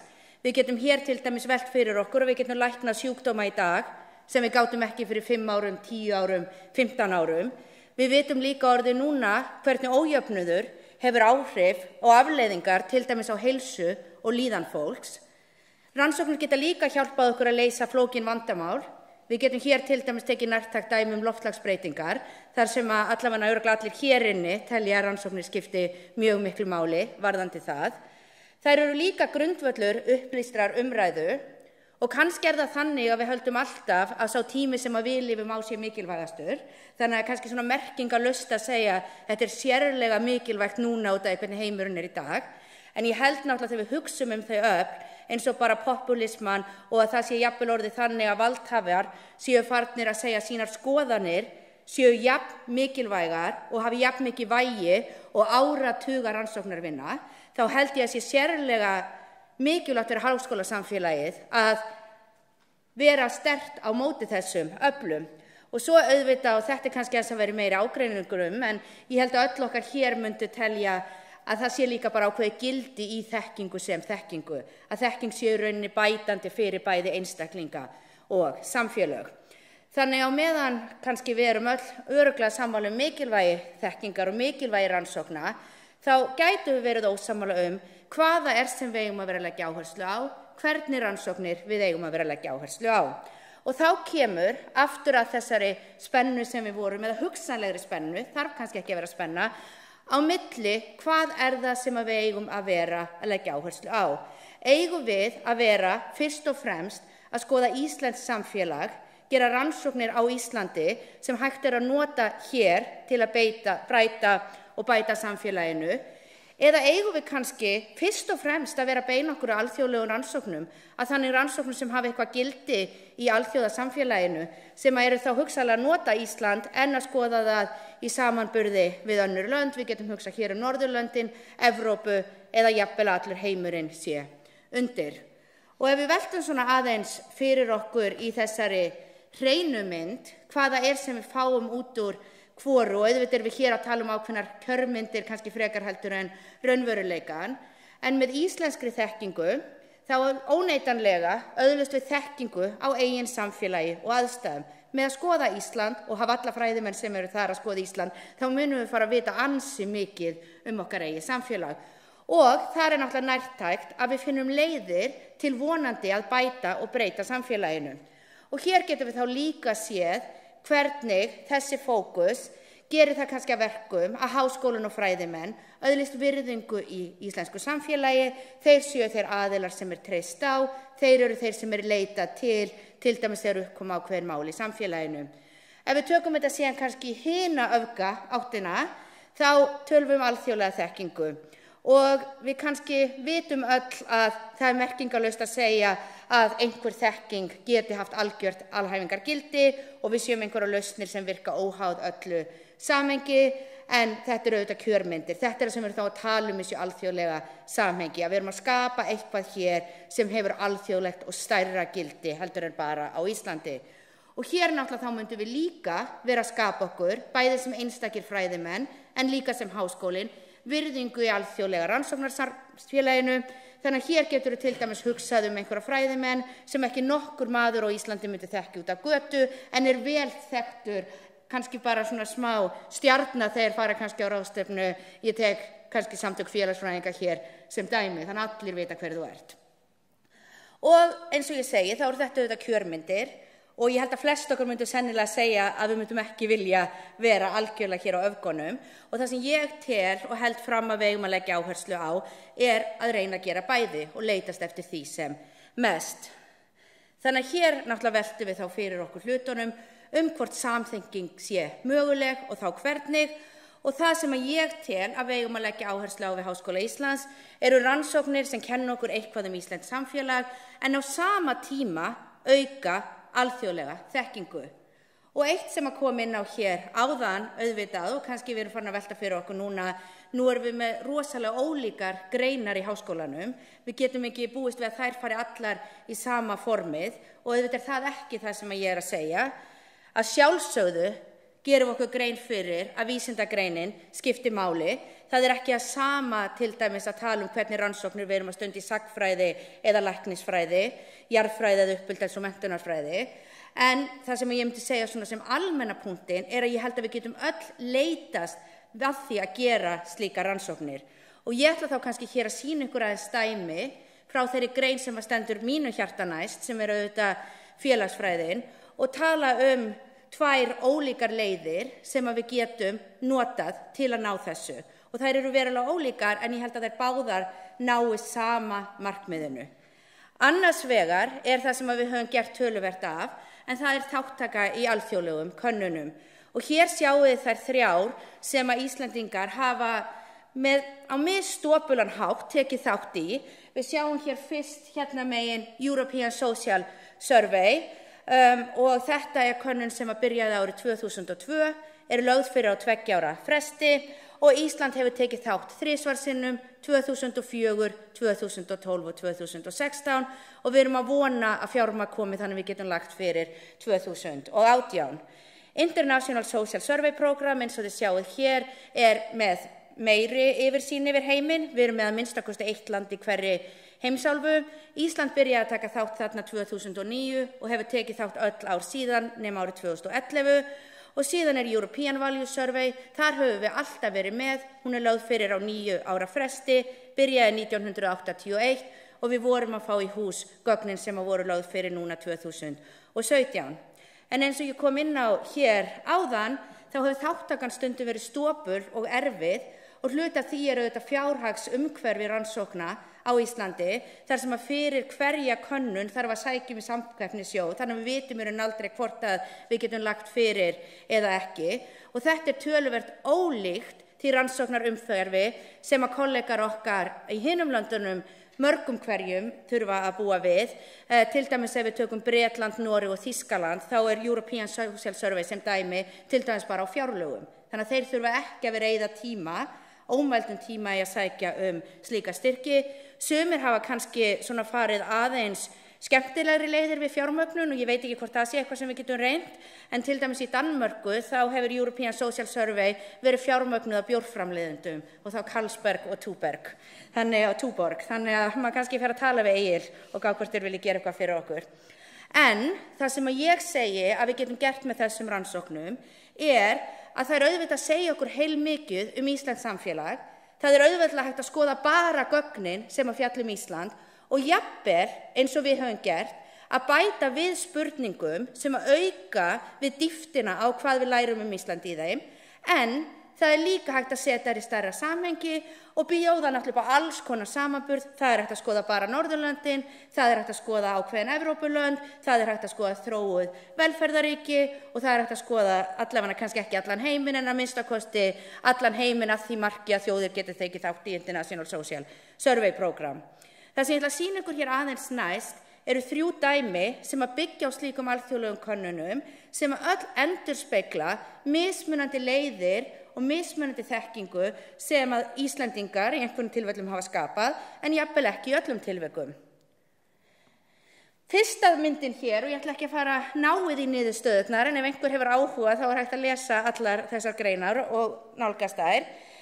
Fyrsta greinin skrifuð af 3 íslenskum fræðimönnum og hún dæmi það sem ég var að segja að þegar við erum með þessar kannanir þá vorum við 2009 ISSP-könnunina félagslegan ójöfnuð og þarna bættum við auka spurningu sem tóku sérstaklega á sér íslenskum aðstæðum og eðlilega árið 2009 þið getið ímyndað ykkur hvað við lögðum áherslu á, hrunið, mótmælin og það sem var að gerast.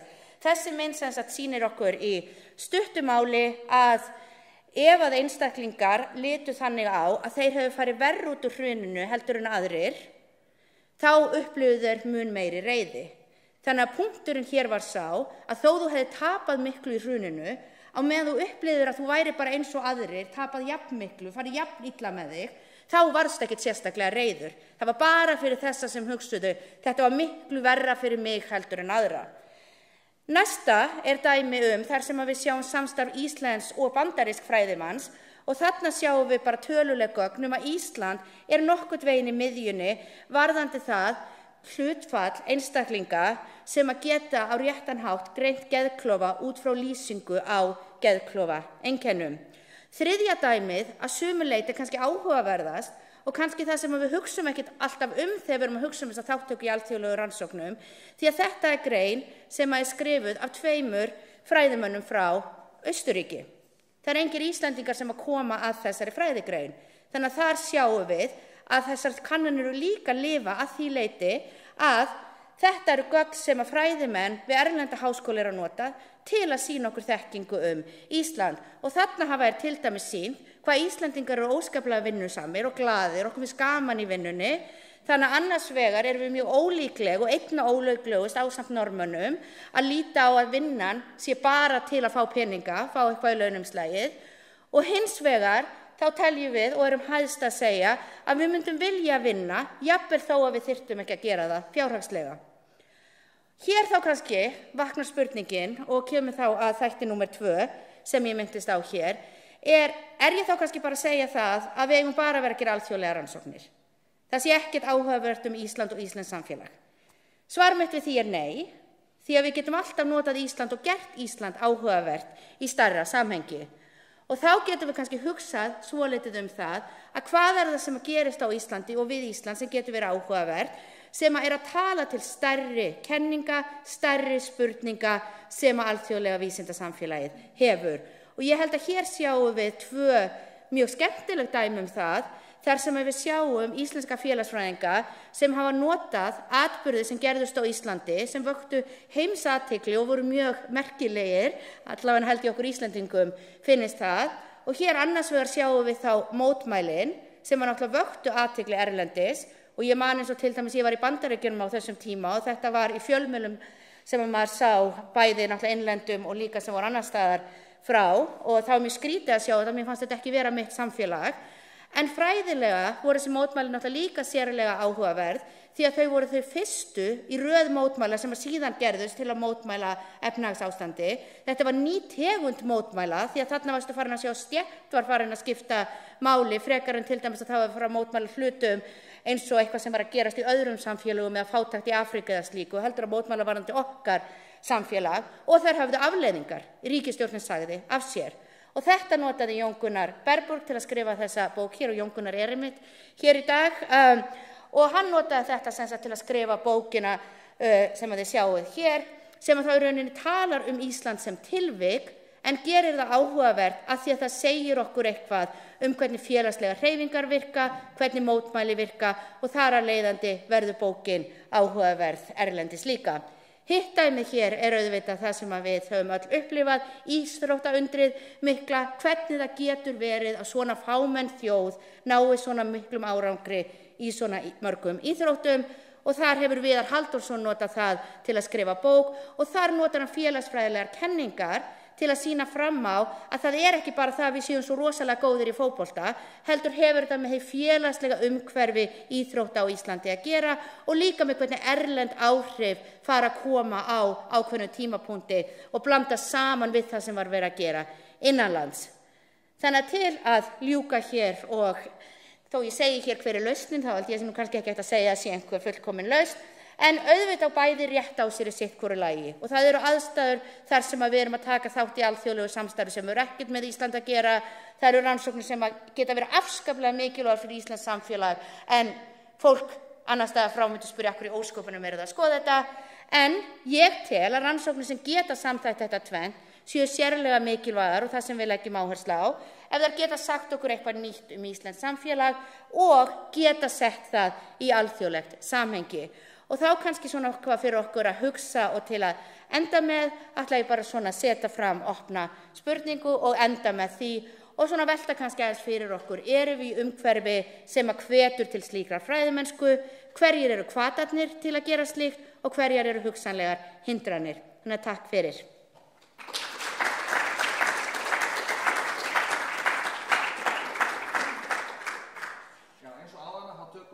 Spurningar í lokin, þannig að við höldum bara áfram yfir í næsta erindi og það er Salvör Nordal, heimspekingur og umboðsmaður barna og hennar titill er Samspil alþjóðlegra rannsókna og samfélags. Gjörðu svo vel, Salvör. Takk fyrir. Góðu gestir. Það er nú sérstök ánægja að fá að vera hérna með ykkur í dag og taka þátt í samræðu samfélagið og stöðu háskólans í samfélaginu og aldarafmæli fullveldisins. Þrátt fyrir að ég sé nú orðin embættismaður, eru náttúrulega mjög rík tengsl við Háskóla Íslands sérstaklega. Ég var hér nemandi og í grunnnámi og síðan starfsmaður árabil. Og ég á mínu nýja vettvangi þá er ég í lifandi tengslum líka við Háskólan áfram. Og svo er það auðvitað fullveldi sem markaði þessi merku og kannski merkustu skil í sögu Íslands og stofnun háskólans eins og hefur verið rætt hérna nú þegar er auðvitað órofa tengt fullveldinu og sköpun Íslands samfélags.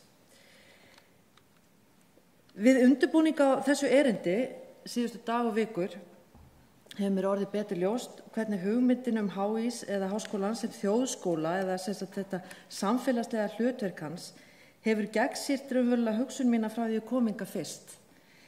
Kennarar mínir í heimspeki voru uppteknir af skyldu háskólans við samfélagið, glímunni við að hugsa flókin framandi hugtök á íslensku, skrifa heimspekileg efni á þann veg að það veri aðgengilegt fyrir almenning og lögðu metnað sinn í að nemendur þeirra kæmust í bestu háskóla erlendis. Á þeim tíma var náttúrulega bara boðið upp á grunnnámi í heimspeki og þeir náttúrulega lögðu mikið metnað í þetta og enda skilaði sér því að fólk kom heim reynslunni ríkara. Því er stundum haldið fram að heimspekiiðkun eigi ekki djúpar rætur í íslenskri menningu og en það var mikilvægt viðfangsefni þeirra sem voru hér í fararbroddi og mótuðu BA-nám í heimspeki á 8. áratug síðustu aldar, að velta einmitt fyrir sér þessari íslensku heimspekihefð og hvert væri samhengið þeirra hefðar, rannsaka íslenska menningu út frá heimspeki og spinna þann þráð áfram. Og staðreyndin sú að hvernig svo sem ræturnar eru í íslenskri menningu, þá hefur áhugi almennings á heimspeki verið mjög mikill. Meðal annars vegna þess vegna þess að frumkvölar eins og þeir sem störfuðu hér fyrst við og hér er náttúrulega fyrst og fremst að hugsa mína kennara, en auðvitað eru kennara svo að það á undan sem kenndu hér fíluna, sem voru líka gerðu í því að skrifa aðgengilega texta fyrir almenning og nærðu þannig áhuga sem var á heimspeki í samfélaginu og almenningur galt þetta ríkulega. Las greinarnar, keypti bækurnar, mætti á fyrirlestra og tók þátt í rökræðinni. Og þessi áhugi hefur náttúrulega síðan komið fram í vaxandi fjöldi nemandi í heimspeki, bæði hérna við háskólan, í öðrum háskólum, í skólakerfinu öllu, þann sem er farið að kenna heimspeki við framhaldsskóla og grunnskóla, og þetta var eiginlega uppbyggingar og grasrótar starf. Og ég má til með að minnast líka á það í þessu samhengi að núna 28. október næstkomandi þá eru 100 ár frá því að Sigurður Nordal hóf fyrirlestrarröðina Einlind og marglindi og hér í bænum, og hann tróðfyllti Bárubúð allan veturinn, reynda byrjaði í október og svo næsti fyrirlestur í desember, en það var hlé út af ástandendunum í bænu og veikindum sem hér riðu húsum, og þannig en hann hélt 20 fyrirlestra með alveg gríðarlega áhuga almennings. Og þetta var fyrir 100 árum, hann fekk styrk Hannesar Árnasonar til að stunda heimspekinám í 2 ár eftir sitt doktorsnám í íslensku fræðum. En þannig að þessi áhugi hefur verið mikill, og ég held að það sé eitthvað sem við þurfum líka að hugsa mikið að við þurfum að svara þessum áhuga almennings á háskólanum. Og þó að heimspekinámi hafi kannski stundum ekki þótt praktist eða hagnýtt þegar ég var þar, og kannski mörg viðfangsefnin ekkert sérstaklega íslensk, auðvitað eru heimspekingar að fjalla alls konar málefni og sum þeirra eru íslenskari en önnur, þá hefur mitt heimspekinám verið óendanlega uppspretta glímu við samfélagsleg verkefni. Og það hefur verið sérstakt áhugaefni mitt hvernig fræðileg þekking dýpkar samfélagslegan skilning og mikilvægi rannsókna fyrir almenna stefnumótun. Og þess vegna langar mig að taka hérna nokkur dæmi sem ég þekki vel, sem einmitt það sem kannski þessi samtvinnun á sér stað. Ég ætla nú kannski ekki að ræða mikið kannski það er búið að ræða auðvitað hlutverk háskólans sem þjóðskóla, en hann er auðvitað kenndur við landið allt, en ekki hlut hans, og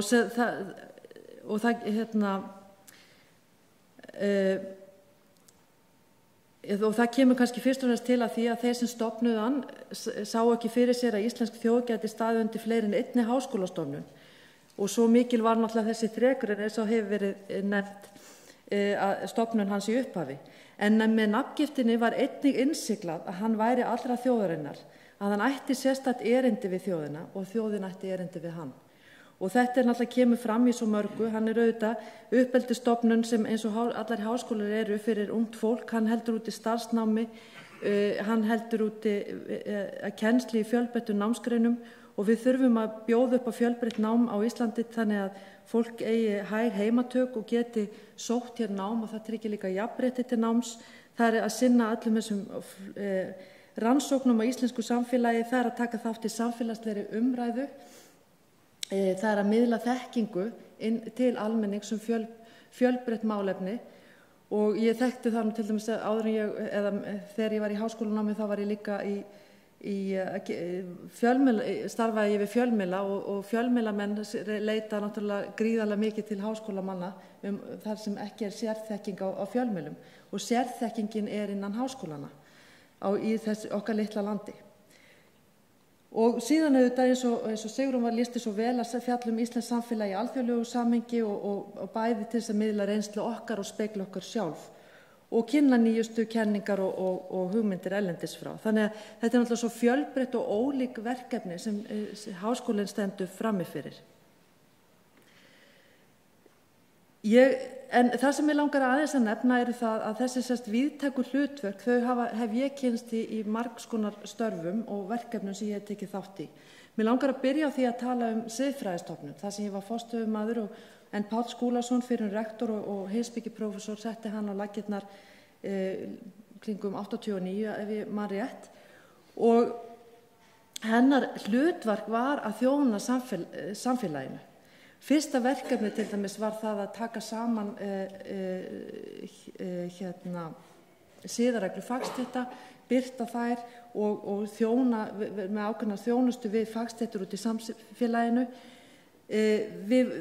Stofnunin hélt fyrirlestra, málþing og gaf út greinar og bækur, kennsluefni til að byggja upp þessa fagþekkingu sem nauðsynlegt til þess að geta líka farið að kenna siðfræði ekki bara innan háskóla heldur líka út í samfélaginu öllu. Mennta fólk hér til þess að taka líka að sér að mennta unga fólki út í framhaldsskólum og svo framvegis. Dæmi rannsóknarverkefni til dæmis sem stofnun tók að sér, eitt af því kannski fyrstu var á sviði náttúru og umhverfissiðfræði. Og þar voru sett á stofnun rannsóknarverkefni meðal annars norræn rannsóknarverkefni og ég held að þau hafi lagt grunninn að annars konar umræðu í íslensku samfélagi umhverfis og náttúruvernd. Og síðar auðvitað komi evrópsk rannsóknarverkefni lýðræði og lífssiðfræði og meðal annars gagnagrunn og heilbrigðissviði.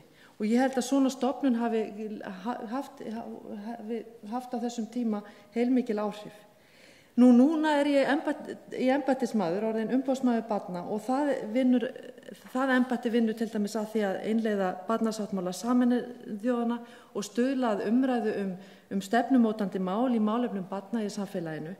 Og hér sækjum við auðvitað mjög mikið í grunn allra rannsókna í íslensku samfélagi og við viljum hvetja til rannsókna og þess vegna við fáum auðvitað til okkar starfsnema, til dæmis í lögfræði og öðrum greinum. Ég myndi gjarna vilja sjá starfsnema í fleiri greinum heldur en lögfræði og við höfum auðvitað fengið starfsnema á menntunarfræði. Við þurfum að efla rannsóknir til dæmis á sviði, margvíslegum sviðum sem tengjast börnum og þar held ég að til dæmis svona embætti getur haft mjög lifandi tengsl við háskólan. Og þess vegna erum þar störfum við daglega að fletta upp í hvaða rannsóknir eru til, hvað þarf að gera, hvernig getum við stuðlað að því að nemendur við háskóla eða háskólakennarar sinni einhverjum tilteknum verkefnum. Annað verkefni sem ég tók þátt í var meira verkefni heldur en svona embætti eins og ég núna, var þegar ég var í starfshópi siðferði sem vann með rannsóknarnefnd Alþingis eftir hrun bankakerfisins.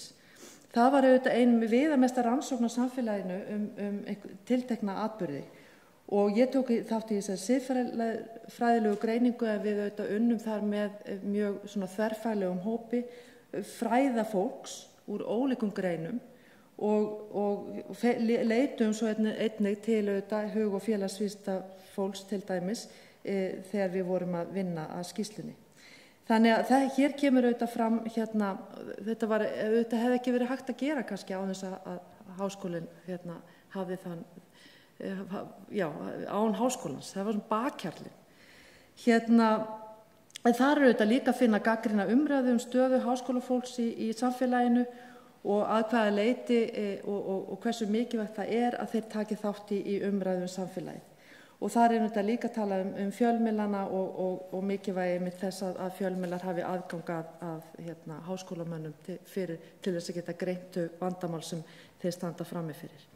Loks langar mig að nefna endurskoðun stjórnarskrárinnar en ég var í stjórnlagaráði ásamt nokkrum akademískum starfsmönnum meðal annars hér við háskólann og auðvitað byggði sú vinna mikið á þeim rannsóknum sem þegar hafi verið gerð kannski sérstaklega í lögfræði og eitt af því sem kannski þar sem stundum hugsaði sérstaklega vegna þess að þar þetta gríðarlega mikið verkefni og snýra öllum greinum stjórnarskrárinnar og grundvelli íslensks samfélags, að það skortur á rannsóknum sem væru heimspekilegar, stjórnmálafræðilegar, stjórnmálaheimspekilegar og svo framvegis. Það hafa bæst við auðvitað rannsóknir síðan frá þessu 10 árum, en á sömum sviðum skortir rannsóknir og við þurfum að vera líka vakandi fyrir því vegna þess að það eflir möguleikar okkar að taka góðar ákvarðanir.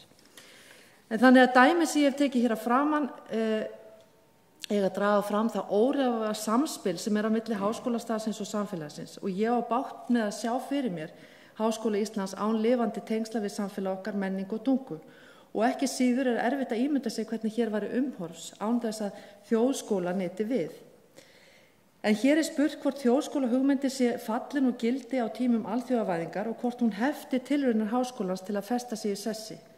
Ég átta mig ekki alveg á hvernig þjóðskóla hugmyndin getur heft tilraunir háskólans, en þó auðvitað getur maður séð hérna að það getur stundu verið einhver togstreita. Og Sigrún auðvitað fór yfir þetta, en það auðvitað þátttöku okkar í fjölmörgum alþjóðlegum rannsóknarverkefnum eru sprottin úr íslensku veruleika eða byggja á einhverri sérstöðu hér á landi eða íslenskum aðstæðum. Og hér auðvitað rannsóknir tengdar fjármálakreppunni eins og Sigrún nefndi, rannsóknir á lýðræði og lýðræðistilraunum eins og þjóðfundunum og starfi stjórnlagaráðs hafi orðið tilefni fjölmargra alþjóðlegra birtinga. Rannsóknir byggðar á erfðaupplýsingum og vöndum skráningum í heilbrigðiskerfinu hafa lagt grunn að heilbrigðisrannsóknunum og svo mætti lengi telja. Þannig að ég held að við eigum frekar að líta á það að hvernig íslenskt samfélag auðlind fyrir rannsóknir okkar, bæði innlendar og erlendar, og það var í sjálfu sér áhugavert að gera könnun á því hvert stórt hlutfall alþjóðlegra greina eða alþjóðlegra birtinga við háskólan hafa einhverja tengingu við íslenska veruleika, samfélagi eða náttúru. Og í þessu samhengi líka mikilvægt að hafa í huga að náttúrulega háskólastarf ekki unnið í tómarúmi. Ákvarðanir stjórnvalda hafa mikil áhrif á þá umgjörð sem háskólum eru búið. Fátt hefur sjálfsagt haft meiri áhrif á Háskóla Íslands heldur en EES-samningurinn. Hann opnaði íslenskum háskólaborgurum möguleika á þátttöku í evrópskum rannsóknarverkefnum með aðgengi að styrkjum, hefur gert íslenskum stúdentum mögulegt að vera skiptinemar, við hefum fengið fjölmarga skiptinema, við hefum fengið kennara og svo framvegis. Þannig að þetta væri náttúrulega allt annar háskóli ef hans nyti ekki við.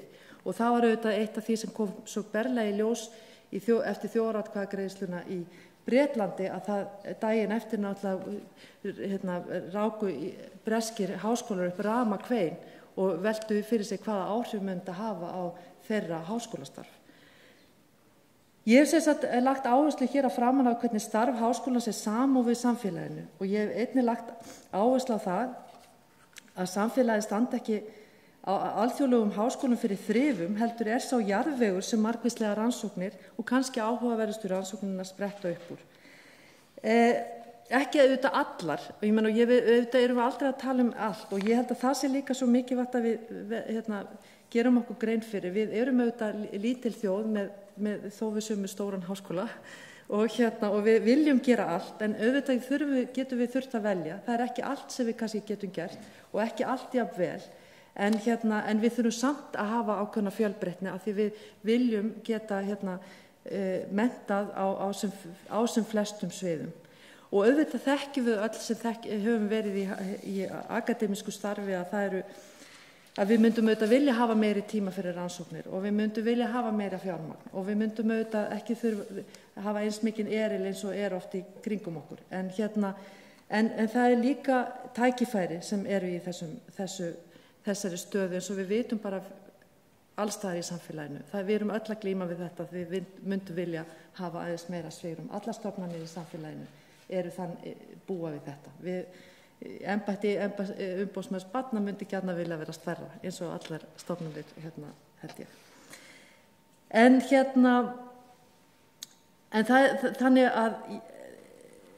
En þessi margvíslegu hlutverk sem háskólinn hefur og verður að hafa gera líka kröfur það að við höfum fjölbreytt mat á því hvað eftirsóknarvert fyrir háskólaborgarana. Og ég verða aðeins að koma að þessu matskerfi.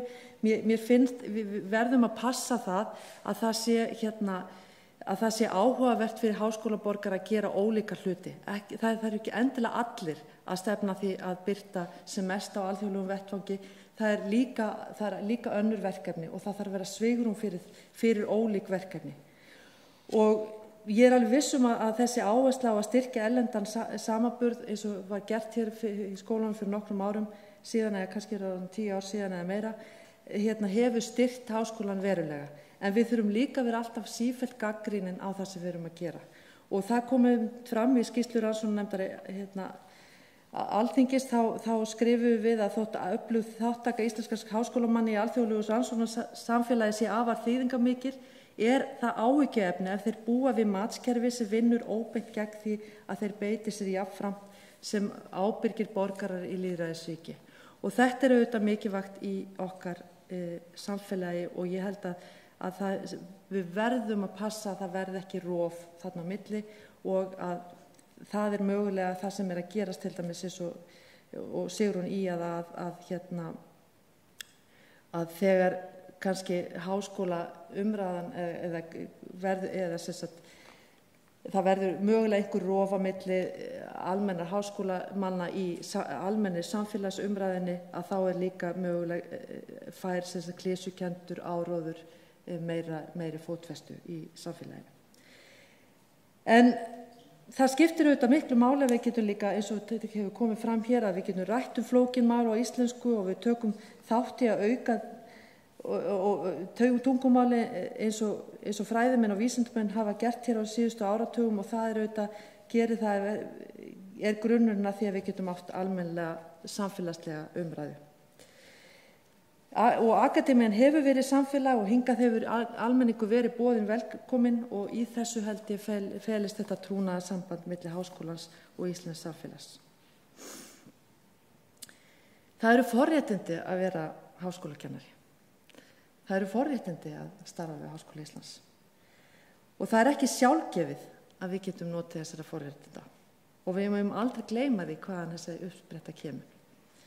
Og þess vegna rifjaðist upp þegar ég var að undirbúa þetta, að ég held að það sé hollt fyrir háskólafólk sem nýtur viðurkenningar á alþjóða vettvangi að hafa í huga orð Halldórs Laxness þegar hann kom heim með Nóbelsverðlaunin í farteskinu, mestu viðurkenningu sem Íslendingur hefur hlotið á alþjóða vettvangi. Við það tækifæri vitnaði Halldóri skáld sem hafði sendt ástmegi sinni ljóð, og þegar hún þakkaði honum sagði hann: "Þakka þú mér eigi fyrir þessi ljóð. Það varst þú sem gafst mér þau öll saman áður." Takk fyrir.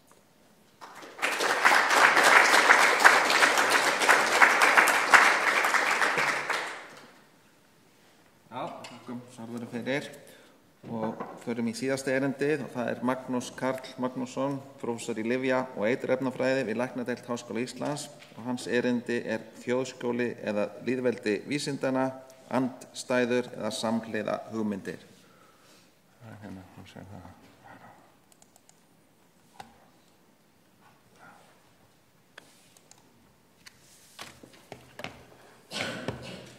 Fundarstjóri, ráðstefnuskipuleggjendur, ég vil þakka fyrir að fá að halda erindi hér í dag, og góði fundagestir, bæði hér inni og kannski eitthvað staðar í netheimum. Ég ætlaði aðeins að fjalla kannski togstreitu. Ég held að sé oft á tíðum mjög frjó, hún er heilbrigð, milli þessara hugtaka, þjóðskólans og lýðveldi vísindanna, andstæðar eða samhliða hugmyndir. Það sé ágætt þegar maður fer að leggja þetta fyrir sig, að reyna að draga fram kannski helstu atriðin sem að aðskilja þessi hugtök, ef að þetta eru andstæðar hugmyndir. Ég er ekki viss um það og það er samtvinnast á margan hátt. En ég reyndi hér að draga upp nokkur atriði sem að kannski einkenna þessi kannski mörguleyti óljósa hugtök. Hvað er þjóðskóli? Hvað er lýðveldi vísindanna? Hlutverk þjóðskólans held ég í okkar skilningi sé að hafa tiltölulega breiða skírskotun. Hann þurfa að sinna samfélaginu, þurfa að sinna öllum fræðasviðum. Megin hlutverk hans sé að þjóna samfélaginu, að þjóna nemendum, að geta menntað Íslendinga til allra þeirra starfa sem þau þurfa og háskólamenntun krefst. Það er sinni atvinnulífinu, það hafi praktíska og beina tengingu við atvinnulífið og hann sinni menningu okkur að sögu. Við getum síðan hort á lýðveldi vísindana, það er Republica Scientiarum. Háskólinn er kosmopólisstofnun. Þetta er tilvitnun í Björn M. Olsen. Hann stundar vísindi eða þekkingarleit á forsendum vísindana. Við umbunum þeim fræðasviðum sem skara fram úr á hinum alþjóðlegu mælistigum vísindana. Sjálfsögðu eru þetta ekki andstæður. Alþjóðlega þekkingarleit á sér að sjálfsögðu grunn í samfélaginu. Við notum okkar samfélagslegu staðreyndir og okkar samfélagslega umhverfi til þess að verða uppspretta þessa, en þetta er sett í kosmopólitískt samhengi og við skoðum þetta alltaf út frá hinum alþjóðlegu fræðilegu þekkingu. Ég held að við getum sagt að Björn M. Olsen hafi svo sannarlega ekki séð þetta sem andstæður. Hver háskóli fyrir sig má heita borgari í hinum miklu Republica Scientiarum. Eftirleitin eftir hinum huldu sannindum vísindana eru þeim öllum sameiginleg, því eru háskólastofnanir kosmopólitískar stofnanir leið og þeir eru þjóðlegar stofnanir og hefur reynslan sýnt að þetta tvennt fer ekki í bága hvort við annað. Ég held að annað sem hann benti á eru hugtök sem við heldum séum öll sammála að markmið háskóla fyrst og fremst þetta tvennt, að leita sannleikans í hverri fræðigrein fyrir sig og að leiðbeina þeim sem eru í sannleiksleit hvernig þeir eiga að leita sannleikans í hverri grein fyrir sig. Það er að segja, það eru vísindin, þekkingarleitin annars vegar og kennslan eða að uppfræða hins vegar með aðferðum vísindana. Ég held að sem mikilvægt að þegar við skoðum þjóðskólan og skoðum hans í sögulegu samhengi, lengst af var háskólastarf á Íslandi fyrst og fremst á bakkalárstigi, samhliða fagtengdum gráðum í læknisfræði, verkfræði og lögfræði, sem hér hefur komið fram, var rannsóknarhlutverkið tiltölulega lítið. Hann var ekki það sem kallað í dag rannsóknarháskóli sem kemur að rétt strax, hvað kannski menn eiga við með því hugtaki. Og ég held sem mikilvægt að átta sig á því að í flestum löndum þar sem við berum okkur saman, þar sem eru fjölmargir háskólar, að þeir gegna í mjög mismunandi miklu mæli þessi tvíþætta hlutverki. Við erum rannsóknarháskóla, við erum með grunngreina háskóla, tækniskóla og fleira. Það sem var kannski líka áberandi var að rannsóknarstofnanir eins og komuðu fram hér áður voru byggðar upp með eða án beinna tengsla við háskóla. Og ég held að flestar þessar stofnanir hafi verið talsvert langt frá háskólanum. Hafrannsóknastofnun, Orkustofnun, Skógrækt ríkisins, Landgræðslan, Rala, Keldur er að vísu rannsóknarstofnun Háskóla Íslands.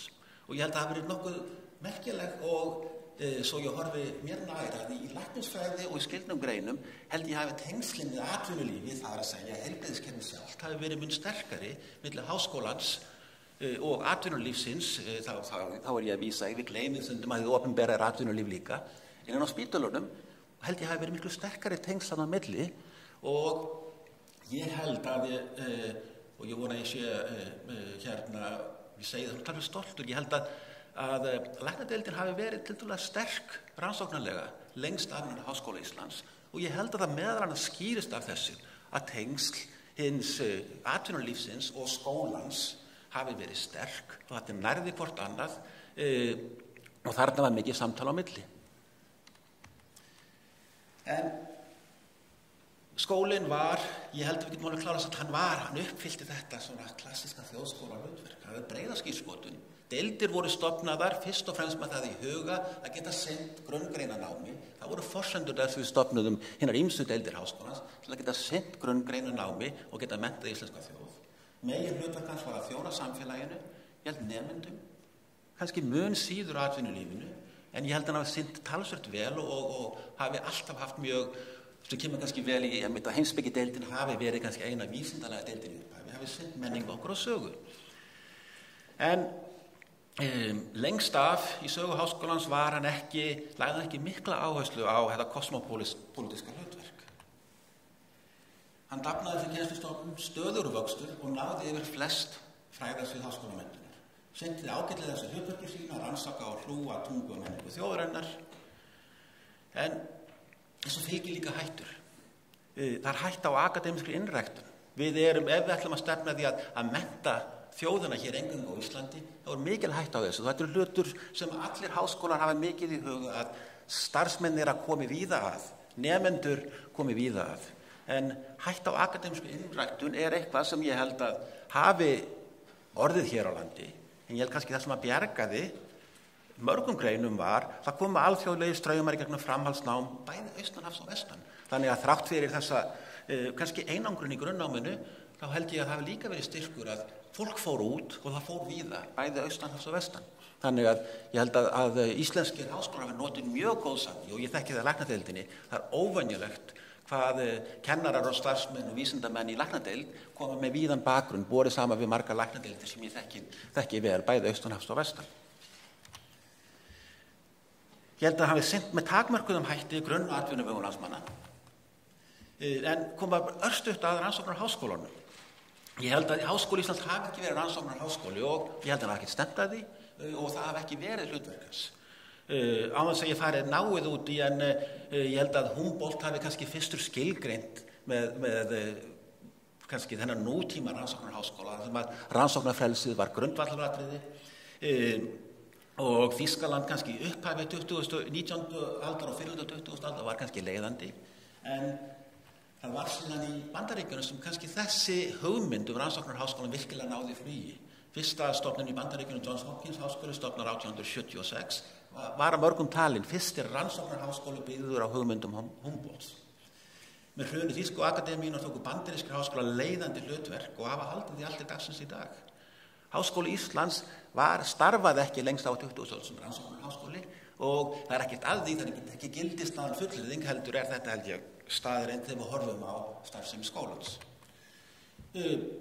Bandaríkin hafa verið ráðandi síðustu 75 árin og við kíkjum á Shanghai-listan sem ég held að sé fyrst og næst mælikvarðar rannsóknarhlutverk frekar en kennsluhlutverk háskóla, að þá það áberandi að engilsaxnesku skólarnir skara þar tiltölulega fram úr, bandarískir og breskir háskólar. Það líka athyglisvert að Norðurlöndin koma þar mjög sterkt út. Og ég ætla ekki að fara nánar út í þetta, en þetta eru hlutir og íslensk akademi ekki eigi rætur mjög mikið í þessum tveimur samfélögum og ég held að það sé ekki skrítið að menn hafi farið að gera kröfu það þegar líður á 20. öldina að við þyrftum að taka upp þetta módel. Miðlun þekkingar, kennsla og sköpun þekkingar rannsóknir, ef við setjum þetta upp á einfaldan hátt, þá held ég lengst af hafi Háskóli Íslands verið á bakkalársstiginu og þar var hlutfall kennslunnar margfalt meira en hlutverk rannsóknanna. Ef við förum síðan niður og síðan yfir í doktorsnámið og þá í rannsóknarháskólanum verður doktorsnámið kannski megin kjarni í hlutverki rannsóknarháskólans það doktorsnámið frekar en grunnnámið sem verður megin viðfangsefni viðkomandi rannsóknarháskóla og skilgreinir hann sem rannsóknarháskóla borið saman við grunngreinaháskóla. Að sjálfsögðu eru flestir háskólar blandað þessu tvennu og sérstaklega stóru háskólanir á Norðurlöndunum, stóru fylkisháskólanir í Bandaríkjunum og svo framvegis. Og þarna þarf að vera mikið samspil á milli. En við vorum með áherslu í okkar háskóla á miðlun þekkingar og mun minna á sköpun þekkingar. En ég held að upp á 1990 hafi þetta, eða jafnvel aðeins fyrr, upp úr 1990 hefst svona fyrsti vísir að doktorsnámi og ég held að kannski að stefna Háskóla Íslands 2006 hafi virkilega markað þetta. Að við ætluðum að taka skref til þess að þjóna sem best íslensku samfélagi yfir Háskóla Íslands sett sér það langtíma markmið að vera meðal 100 bestu háskóla í heimi. Ég held að þetta hafi verið kannski miklu stærri breyting heldur en við höfum kannski gert okkur í hugrun og jafnvel að stefnan sjálf hafi ekki alveg kannski átta sig á því hversu róttæk breyting þetta var. Við vorum allt í einu að fara að keppa á mælikvörðum, Shanghai mælikvörðum til dæmis, sem eru fyrst og næst mælikvarðar á rannsóknarháskólana. Og ég held að við höfum aldrei spurt okkur, vorum við að hafna þjóðskólamódelinu? Ætluðum við að halda áfram að byggja rannsóknarháskólan með breiða skírskotinu í all fræðasvið háskólans og ég held að öllum hafi verið ljóst á þessum tíma var Háskóli Íslands allt of lítill til þess að verða viðtækur rannsóknarháskóli á öllum fræðasviðum. Og ég held að þarna hafi myndast togstreita, ég held að hún hafi verið mjög gagnlegt og þarft skref og nauðsynlegt skref, en þetta skapaði togstreitu. Við sjáum það ennþá í dag Umbunarkerfin hafa komið upp þarna í kringum 85-90 og þau voru fyrst og næst á rannsóknirnar, þar sem menn sáu að það var kannski skortur. Menn fóru að umbuna fyrir þetta.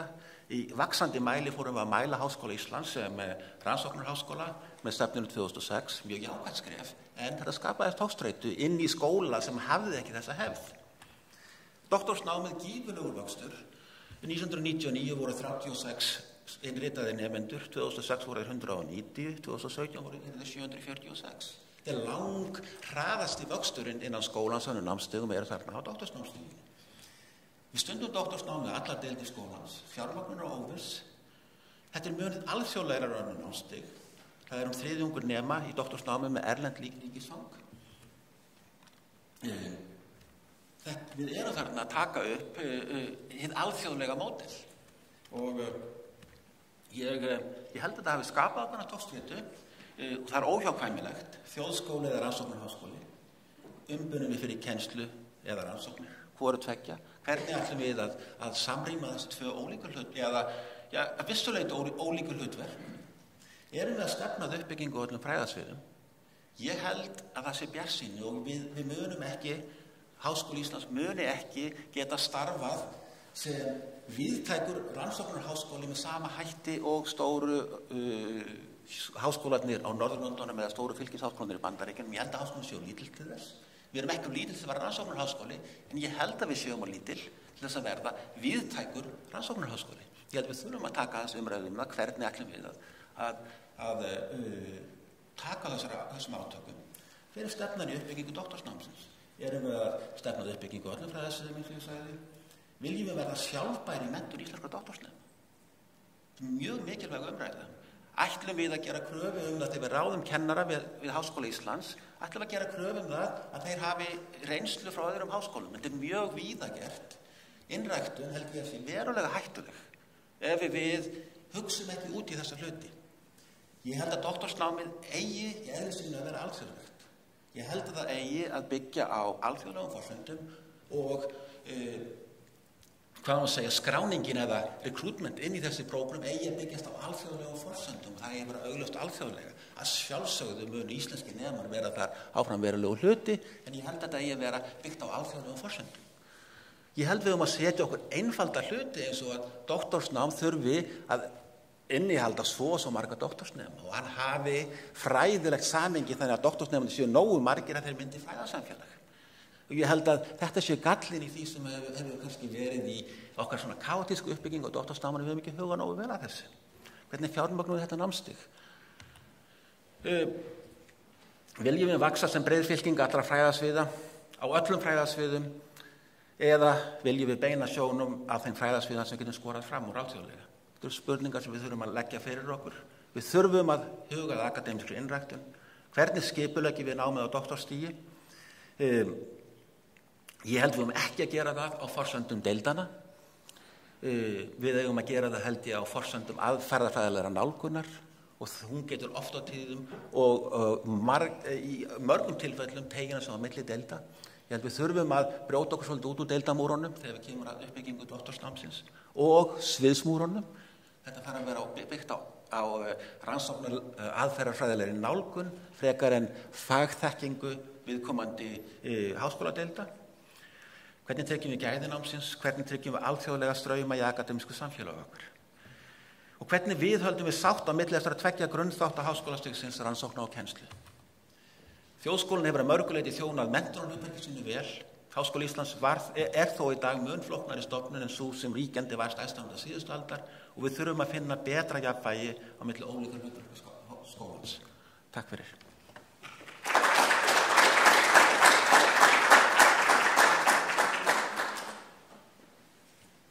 Jæja, þá er opið fyrir spurningar. Sem þið getur beint til. Okay.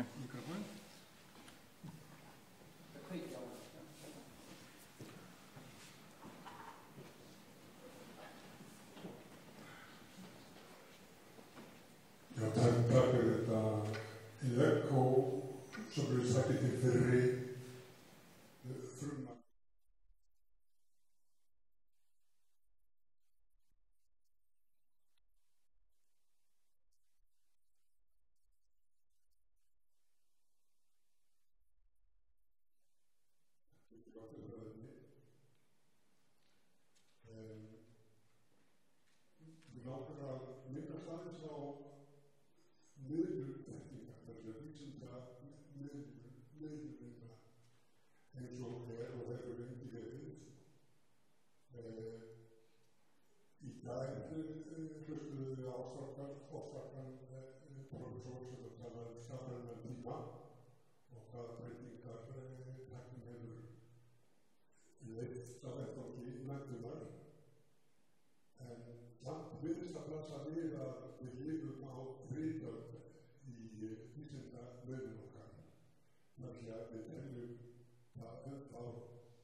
vera þannig að það sé best að skilja heiminn og meira þekkingu hann með því að skrifa. Og við erum ennþá í því það ekki að skrifa sem gott okkur sjálfur að segja. En því gerum að því lokuðu kenningismér og ég held að með þessu móti að skrifa texta, prentamál á stafrænum tíma þar sem fjölbreyttar tankaformur í góði, sé ekki til þess fallið að svo þekking sem við viljum koma framfæri fari út í svona áræðakerfi í þjóðarlíkamann sem svo var talað ekki í upphafi. Þess vegna held ég við þurfum að endurskoða tjáningarformin til þess að komast í betra samband við samfélagið og þá menningu sem að fylgir við tækningu og menningu líka sem þú segja. En við getum ekki, við verðum að rýma af almannatími í þessu öðru. Og það verður að sé ekki lítið atriði, eins og Sólrún sá að horfa á viðhugssauka strax okkar í víðara samhengi þegar við gerum í efnahagsmál. Það þurfi ekki að vera að skrifa svo reiknings að texta og gera ekki þetta með mest takk með því. Við þurfum að finna fleiri farvegi fyrir þetta á þekkingar lögum sem við viljum nota í stofnum. Takk fyrir það. Já, þetta var innlegg fyrir stundum svona allir okkur að við séum að deila þekkingunni á réttan hátt. Sigurður. Takk fyrir góð erindi. Magnús Karlsson að við útvíka eins fyrir okkur hérna. Hvernig getum við valið þessi fræðasvið sem við leggjum áherslu á sem rannsóknarháskóla? Við eigum að horfa inn á við, það er að segja hvað Ísland sterkt, eigum að spyrja okkur hvað getum við versta gagnýstum samfélagi, eða eigum að velta fyrir hvernig við getum dregið inn starfskraft í Íslands. Hvernig sér þetta fyrir? Ég held að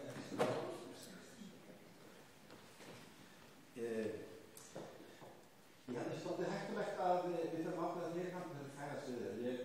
Ég get nefnt nokkuð fræðasvið, en ég skipti miklu máli að ég hef við nálgast að freka út frá ákveðinni, ekki aðferðfræðinni nálgun. Ég hef til dæmis að við erum frekar að spyrja á hvaða fræðasviðum getum við búið til doktorsnám, getum við búið til doktorsnám þar sem við höfum 30 eða 40 doktorsnám. Við setjum bara einfaldan svona mælikvarða, það er ein leið og ég held að bara með slíkri hugsun og við þurfum að setja gæðakröfur það að til þess að doktorsnámið innihaldi það gæði sem við viljum að doktorsnefnum sé í fræðasamfélagi síðan sé að fyrir stærð bæði bara nemendur og kennara að þeir eigi fræðilega umræðu. Það er ekki skólastofan heldur það er samfélagi sem sagt að geta tekið þátt í greinakynningum, þú þarft að kynna rannsóknir þínar, stöðu, gagnrýni og kollegum. Þannig ég held að við höfum að setja svona skilyrði frekar en að ég fara að segja hvaða fræðasvið er. Ég er með nokkur í huga sem ég ekki að geti þetta, en ég held að þetta sé einfaldari leið þess að koma þetta að háskólinn skilgreini betur í doktorsprófinu. Prógram, við þurfum að vera prógram, þetta eigi ekki vera svona tútor, mentor, hlutverk, svona þetta þróast hér í háskólanum og allt innan veitana. Fólk þarf að skilja hana innihald. Við sjáum í Evrópa að gera styrkjakerfi, doktorsnámsprógram og ég held að þau séu oft á tíðum, oftast eru þverfræðileg, held ég út frá hefðbundnum hugmyndum, en kannski ekki þverfræðileg þegar við skoðum aðferðarfræðilega nákvæmlega. Ég held að því sem þetta sendi að þau megin fræðilega nákvæmlega er annars vegar að skoða blokk, afstæði, klínísk vísindi er að skoða blokk versus grunnvísindin sem er að reyna alla þekkingar í tilraunarklassi.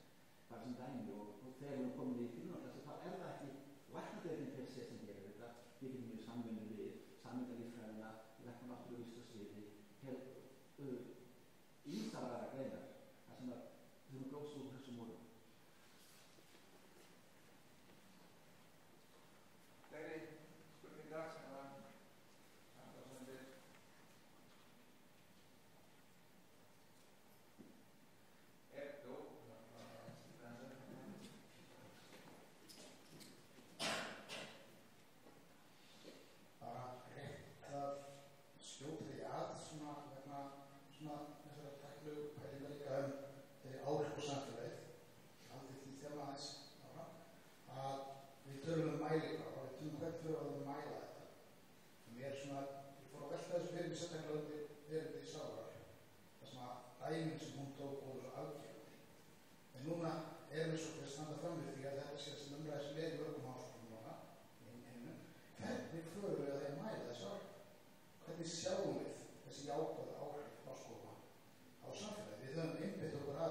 birtum greinum og sem vísindalega kvöldum og þetta er framgangskerfum og öðru slíku.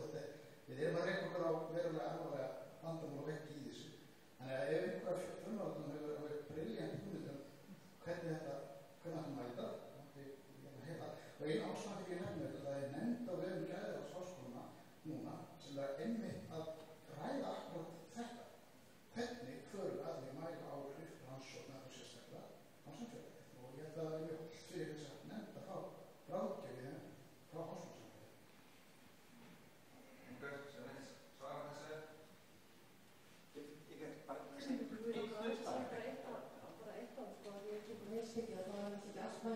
og ég held að það sem kannski líka er það sem þurfum að hafa í huga, það er að vinna hér mjög merkilegt starf sem ekkert endilega hægt að setja okkur mælikvarða og telja punkta og við verðum að, það hefur líka mjög mikið virði fyrir okkur.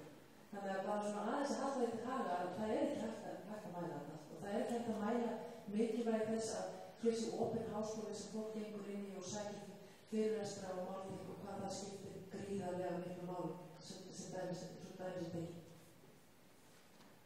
Það er bara að segja einfaldan hlut. Ég held að öll þessi mælikefni sem við erum að byggja upp í háskólanum að það þurfa að byggja sig miklu meira á jafningjamat og jafningjamat, ég held að það sé erfitt í íslensku samfélagi að við séum að ég held að fá hingað erlenda fræðimenn og þá bæði á sviði kennslu og rannsókna og þeir eru að leggja mat á okkur miklu frekar en við séum búið að einfalda mælikvarða sem að byggjast á punktum út á töfbundreinum og ég er verulega lengi haft mikla efasemdir punktakerfið. Ég held að það skemmi mikið en ég held að jafningjamatið er okkar hefðbundna leið og ég held að það er mjög betur leið sem að þessu. Já, mér er það að verða að lóta eitthvað Ég vil bara aðeins þetta ég sé ágætt komið þessu með jafningjamatið en þá kemur þetta ef við fáum einhverja sérfræðinga, hver kemur það þá út gagnvart efni á íslensku? Það er einn læksi í þessu.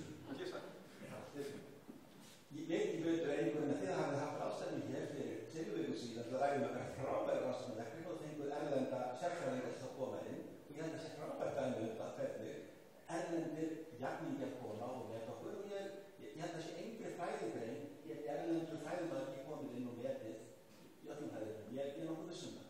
En að sjálfsögðu er það aðeins flóknarið fyrir að lesa íslenska textasmínu en mat og fræðilegu bæði kennslu og afkvæmstum hefði ekki alltaf að meta jafningum erlendis.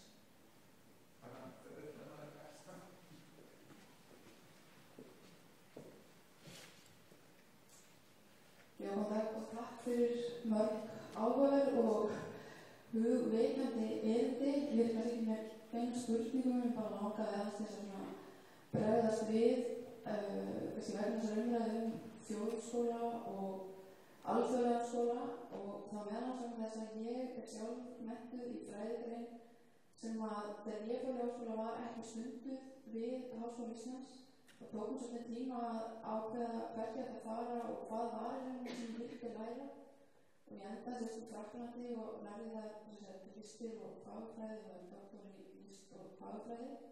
Það til dæmis stutt síðan að Háskóla Íslands fór að bjóða upp á námið sem fræðigrein sem snýr þá í rauninni nefnt að því sem var snertir íslenskt samfélag og íslenskt þjóðfélag og íslenska sögu og menningu og mér finnst það mjög frábært að Háskóla Íslands skulle vera fram að kenna þetta sem sérstaklega fræðigrein en ég held það ég fór bara að hugsa með það nokkrum sem var minnast á stofnanir í samfélaginu sem átti að sinna rannsóknarhlutverki þegar háskólinn var þessi grunnháskóli og var ekki að sinna þessi rannsóknarhlutverki að þá held ég að Listasafn Íslands hafi verið svo stofnun í samfélaginu sem átti að sinna rannsóknum á sviði lista og þannig að við höfum að verið svo stofnun sem hafi verið hérna kom að segja fjárselt og kannski alveg ekki sitt því hlutverki nema mjög svona veikur mætti en bara svo kannski getur henni kannski allt í sig þetta erindi hérna en að þegar að tala samspil hérna rannsókn, erlendra rannsókna og íslenskra rannsókna og bara aðeins þess að nefna það að vegna þess að hluta nám erlendis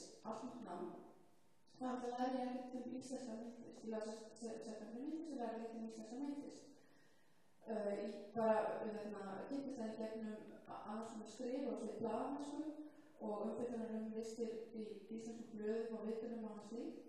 Hins vegar ýtti það að bara gegn samskiptum við minn prófessor í doktorsnámi, hann ýtti mér út í það að skrifa og fjalla íslenska list og íslenska sögu af því að hann var með breiðan alþjóðlegan hóp af nemendum í Frakklandi og hann vissi neitt Ísland og ég þurfti að horfast við það að hann vissi neitt Ísland.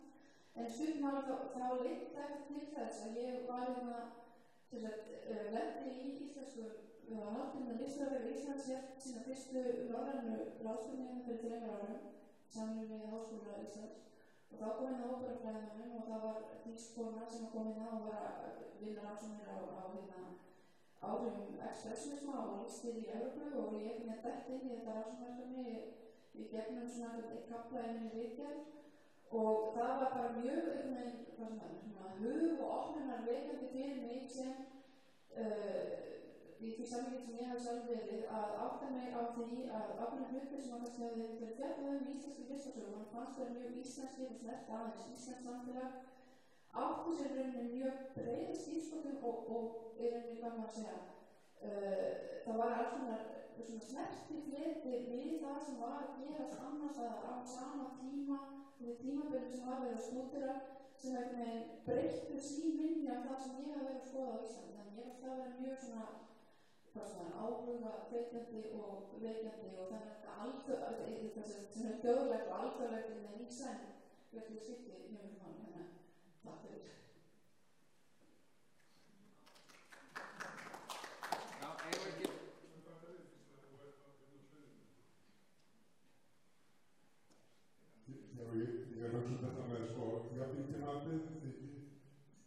Ég sé að það kosti, en ekki galla líka að grunnur leiti það skynsamlegt að hópur, einhver faghópur, leiti sjálfur fagsitt og faglega framgöngu, býður það eftir einhverju hættum heim. Ef eðlilegt til dæmis að fyrirtæki mataraframleiðslu sjá í sjálfum svona heilbrigðiseftirliti þurfum við ekki að fá fleiri inn í að meta það sem við gerum. Við sá vettvangi við kennarnefndina að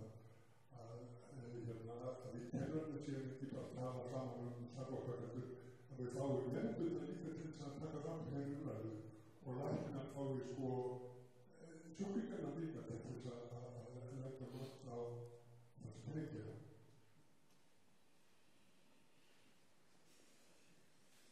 Já, eigum að svara þessu örstutt eða eigum að láta þetta vera síðustu orðin?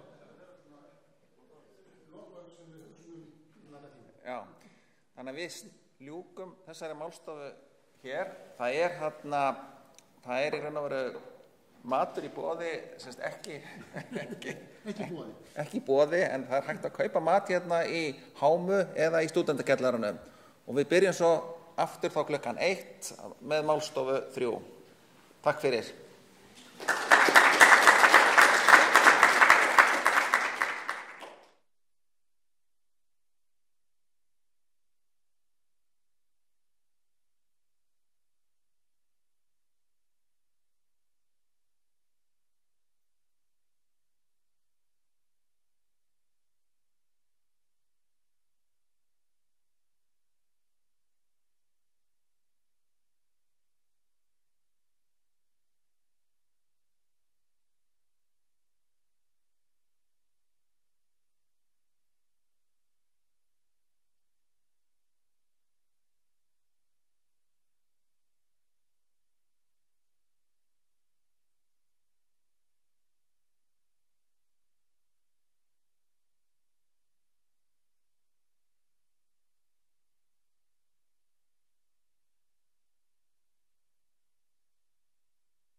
Seinni hálfleik ráðstefnunnar í dag.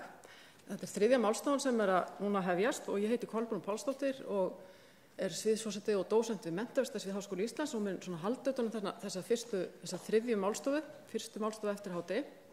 Og ég ætla bara að bjóða nýja gesti velkomna sem að bætast í hópinn til okkar í dag og býði líka velkomna þá sem að hlusta á viðtækjunum sínum heima við því að ráðstefnunni streymt og minna á það að það verður síðan hægt að nálgast upptökur af málstofunum síðan mér. Þetta verður gríðarlega áhugaverða erindi og gaman að sitja hérna í morgun og í gær líka þar sem við hófum leikinn í gær og það sem við kannski höfum verið að gera svolítið í morgun að rifja upp þessa sögulegu rætur og þessa miklu tengst háskólans við bara tilurð þessar þjóðar og þessar samfélag sem við erum hluti af og háskólinn sannarlega ekki eyland heldur gríðarlega samofin stjórnmálum, breytingum í samfélagi og atvinnulífi og það svo mikilvægt og ég svo þakklátt fyrir það að við skulum staldra svona vel við í tilefni af þessum tímamótum 100 ára fullveldi íslenska þjóðar og við í háskólanum skulum staldra við og rýna inn á við. Erum við á réttri leið, hvert erum við að stefna? Núna heitið á þessari málstofu Háskóli framtíðar og við erum náttúrulega háskólanum lifandi samfélag, kennara og nemenda og rannsakenda og sérfræðinga og starfsfólks og ég fagnaði mjög að við erum með fulltrúa nemenda sem með erindi í þessari málstofu.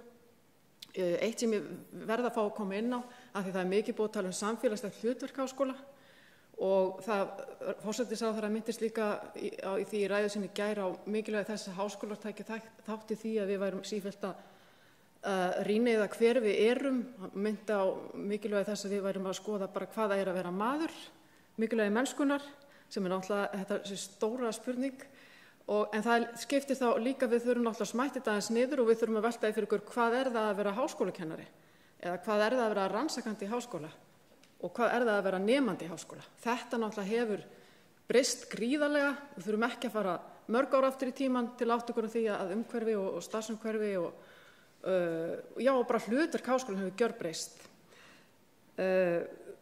Og eitt sem ég vilt fá að minna líka á að það eru fleiri menntastofnanir sem hafa verið að færast á háskólastig og þetta á sérstaklega við okkur sem störfum á menntavísindasviði sem eins og þið vitið flest varð til þegar Kennaraháskóli Íslands sameinaðist Háskóli Íslands, það með tímamót þar því það 10 ár síðan. Hann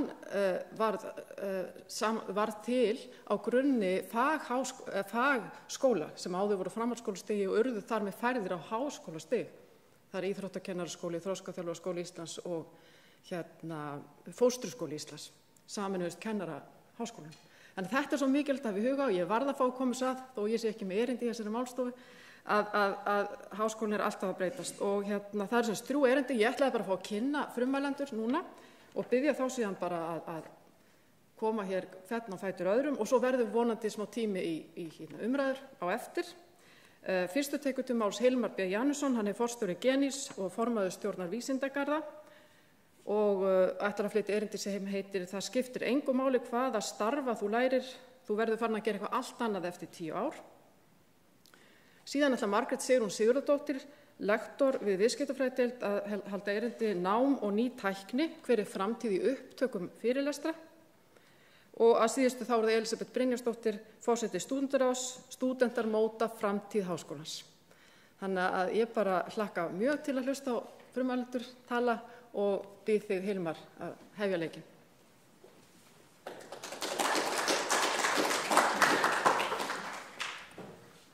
Komið sæl og takk fyrir að fá að ávarpa ykkur í bæði nær og fjær. Nú þessu streymt og mér skilst að flestir horfðu á þetta á svona cirka 1,5. En ég ætla samt að reyna að halda mig við 15 mínúturna því að þetta gríðarlega stórt viðfangsefni og mér finnst fannst þetta tiltölulega auðvelt að taka þetta að mér fyrst en það runni á mig 2 grímur ef ekki fleiri við að skoða þetta. En mér sammála því að það svo hollt að setjast niður og ígrunda það sem við höfum gert og getum gert og ungt líf illa ígrundað, við vitum það. Tilvísun í gamlan mentor. Leitaði ráða hjá honum hvort ég ætti að taka tilboðum að fá að fara í doktorsnám. Mér finnst það að vera gríðarlega mikilvæg ákvörðun. Ég var að helga með einhverju viðfangsefni þar sem eftir var æfinar og ég spurði hann að þessu hvort ég ætti að gera þetta og þá sagði hann þetta. Og mér fannst þetta afskaplega heimskulegt og vitlaust svar. Hann skildi engan veginn hvað mikilvæg ákvörðun ég var að taka. En ég held að eins og við var að búast, þá veit ég alveg hver hafði vissi betur þá. En ég vil setja þetta í annað samhengi og mér finnst alltaf svona, ég saknaði svolítið að ljóðskáldin eigi að stíga á stokk og fara með kveðskap þegar við höldum upp á eitthvað svona. Ég saknaði þess bara, það er einhvern veginn inn í DNA-inu og inn í kultúrnum okkar, en það er ekkert verið að gera það, heldur svona fólki sem ég seti upp, en þá er ekkert annað en að gera en að setja fram einhverja vísu byggð á þessu þema. Þetta er alveg nýtt bragðform og Bergsveinn hefur aldrei reynt við það, en hann mun gera það. Það er hægt að, með ákveðnum vigrum er hægt að búa til alls konar samsetningar af þessu. En punkturinn er að háskólar náttúrulega læra ekkert lengur. Það er ekkert bara verið að læra í háskólum. Það er verið að rannsaka og úrgöta. Og það sem ég vildi tala um líka það er líka verið að selja og kaupa og það er verið að elska og hata. Það er bara allir þessi hlutir sem verið er að fást við og ég var að reyna að skipta þessu svolítið í tvennt á þessum svona háflögunótum eins og mér hægt mögulegt og setja þetta fullveldi einstaklingsins og fullveldi samfélagsins í einhvers konar samhengi. Og ég verð ábyggilega alfarið rekinn því að ég tek ranga skilgreiningu og svona mjög svona við fyrirverðum okkur og Guðmundur hjálpa mér með það seinna. En á sínum tíma þegar við ræddum fullveldi og sjálfsákvörðunarrétt að þá var oft í orðræðinu nota siðmenntun og ósiðmenntaða þjóðir voru ófullvalda og það er svolítið eins með einstaklingana. Ég held reyndar að siðmennt hafi breyst svolítið í hugum okkar og þú siðmennt sem að vísa þarna var kannski önnur og á öðru leveli. Þannig að þetta er svona kolröng skilgreining og svo kemur mín hundarlógík á eftir að tengja þetta við sjálfsákvörðunarrétt sem að er óaðskiljanlegur hluti af fullveldi og ég set bara enda bara þar því að það fullveldi einstaklinga og samfélaga og háskóla. Og ég vil í þessari hugleiðingu svona samsama okkar við okkar eigin þarfir, samsama okkar eigin þarfir við þarfir samfélagsins. Og ég kann í sjálfu sér ekkert fyrir mér í því, en ég hef rekist á þennan píramída og menn geta svo sem fundist það sem finnst mann, en hann er mikið notaður og sérstaklega í svona markaðssetningu og viðskiptum, en þetta er hierarkí Maslows þarfir einstaklingsins. Og við þekkjum þetta nokkuð vel en það eru allavega taldar þarna upp hvort sem við erum sammála því að þetta sé þessi forgangsröð og ég ætla aðeins að velta mér upp úr þessu og segja að þessu og fókusir á sjálfsraungervingu sem er mjög athyglisvert hugtak og ekki nema bara fyrir það að það er sjálfsagt ekki hugtak sem er selt eins mikið af sjálfshjálparbókum eins og sjálfsraungerving. En ég held að þetta sé svolítið það sem við erum að tala að við erum að reyna að flytja hlutverk okkar og skilninga á miklu hærra stig. Og ef við hugsum okkar einstaklingar og samfélaga þá reynum við að halda þetta í samhengi. Og þessi estetíska þörf sem við höfum fannst mér mjög til dæmis athyglisverð viðbrögð okkar við hruninu fyrir 10 árum nákvæmlega. Eitt af því fyrsta sem að ríkisstjórn Íslands gerði var að búa til nefnd að bæta ásýnd lands og þjóðar í útlöndum. Mér finnst það svona dálítið merki það að við höfum flust upp eftir píramídunum. Þá veit ég að Gunnar Bergburg og á lýðheilsurannsóknir hafa beinst af öðrum þörfum og mikilvægari. Þannig að þetta var svona kannski fyndni eða aula lógík, en ég held samt að við höfum fæst þarna upp eftir þessum píramída og jafnvel alveg upp í topp og þá í minni í minni svona áherslum samhverfunar þá snýri ég píramídanum á hvolf og mér finnst þetta að snúa svona í dag. Að þessi líkamlegu, öryggis og samfélagslegu þarfir okkar, að það er fullnægt, við erum þokkalega stödd, það eru meira fyrirbyggjandi og það svona, verið að reyna að sjá fyrir það hættur sem steðji að þessum þörfum og hvernig þeim getur verið hagkvæmlegan hátt uppfyllt. En við erum að færa okkur mjög sterkt þarna ofar í píramídan. Og það finnst mér að vera það sem að það punkturinn minn með ljóðinu á það, að við erum svolítið komin þarna upp á þessi stig tilverunar og það er gott. En það breytir gríðarlega mikið í skólum. Tek hérna Denisa Jones, hún er meðlumur í Badass Teachers Association í Bandaríkjunum og gerði þetta líka svolítið þetta sama samhengi og ég var voðalega feginn þegar ég fann einhvern annan jafnvitlausum, en það hjálpar alltaf. Annar drifkraftur sem ég vildi taka fram, eins og ég kom aðeins á, að það er svona þessi 3 drifkraftar, starfsferillinn, verkefni mitt og tilgangur minn. Að eins og ég lýsti á þann í samtali mínu við Jón, félagi minn, að þá vorum við og baby boomers eru svona hugsa mest starfsferillinn. Kynslóð sem ég hef svona ráðið í gegnum tíman, svona kynslóð X eða X-kynslóð, hún var rosalega upptekin af verkefninu sínu, hvort sem það var barnauppeldi eða búa til heimili, það var alltaf einhvern veginn að verkefni. Aldamóta kynslóðin, millennials sem eru, fást og heyrum kannski frá hérna eftir, þau eru miklu uppteknir af tilgangi sínu og þau gera yfirleitt ekki neitt nema það samsami þeirra tilgangi. Rétt eins og við vildum ekki gera neitt nema það hjálpa í starfsferlum. Þannig að það er svona þessi drifkraftur vil ég taka fram og þetta þurfa háskólar að hafa í huga þegar verður að búa sér til. En það eru líka sterkir mótandi ytri kraftar og nú er ég komin á miklu fastari land. Að samfélag okkar eldist gríðarlega hratt. Það eru, og sérstaklega vegna þess að við vorum sérstaklega vegna þess að við vorum mjög ung þjóð. Við vorum með lágan meðalaldur og litluníslíkur en það hefur breyst hrikalega hratt. Hreyfanleiki í samfélaginu hefur aukist gríðarlega og virði þekkingar minnkar og frumleikin verður verðmætari heldur en var. Það er vitsmunaleg bylting í gangi fyrir okkur sem einstaklinga og rannsóknir í miðtaugakerfinu það breyta algjörlega okkar viðmóti og okkar samskiptum í framtíðinni. Og vinnuframlag okkar og vinnugleði mun breytast og er að breytast mjög hratt. Nýjasta dæmi er umræðan kulnun. Við veit ekki hvernig við ætlum að setja það í samhengi við það að við höfum eftir að vinna hérna á miðjum aldri í 40 ári viðbót ef við ætlum að bara hafa í okkur á. En þetta er umræða sem við erum að gangi gegnum. Tækni möguleikar, það er ekkert að útskýra það hér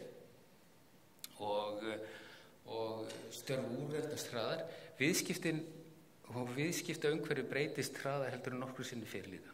Það hrúast upp hindranir, það eru nýjar blokkir, samkeppni harðnar hraðar en nokkru sinni fyrir og eðli vöru og þjónustu breytist hraðar heldur en nokkru sinni áður. Og þessa ytri mótandi krafta þarf háskólaframtíðin að taka til sig. Og ég ætla að vinna hérna á Mósir hjónin, þetta er nú ekki, þeir sem þekkja mig hérna, þetta er ekki til að réttlæta óstundvísi mína, en þau eru með nýjar uppgötanir í taugavísindunum skilning okkar á tíma. Og skilningur okkar á tíma er mjög sérstakur og sérstaklega skólakerfisins og sérstaklega í háskólum. Bara lengd kennslustunda til dæmis. Hún hefur ekki breyst mikið undanfarið ára. En hér erum við vísindamenn, þetta er Nóbelsverðlauna að hafa frændur okkar í framtíðinni og þeir eru að koma með allt aðra útskýringu á tímanum og loksins kannski get ég farið að tala við heilsufræðingana mína það að þetta sé ekki svona línulegt eins og þeir vilja halda og bókni jafnvel hraðar heldur en þeir vilja halda fram.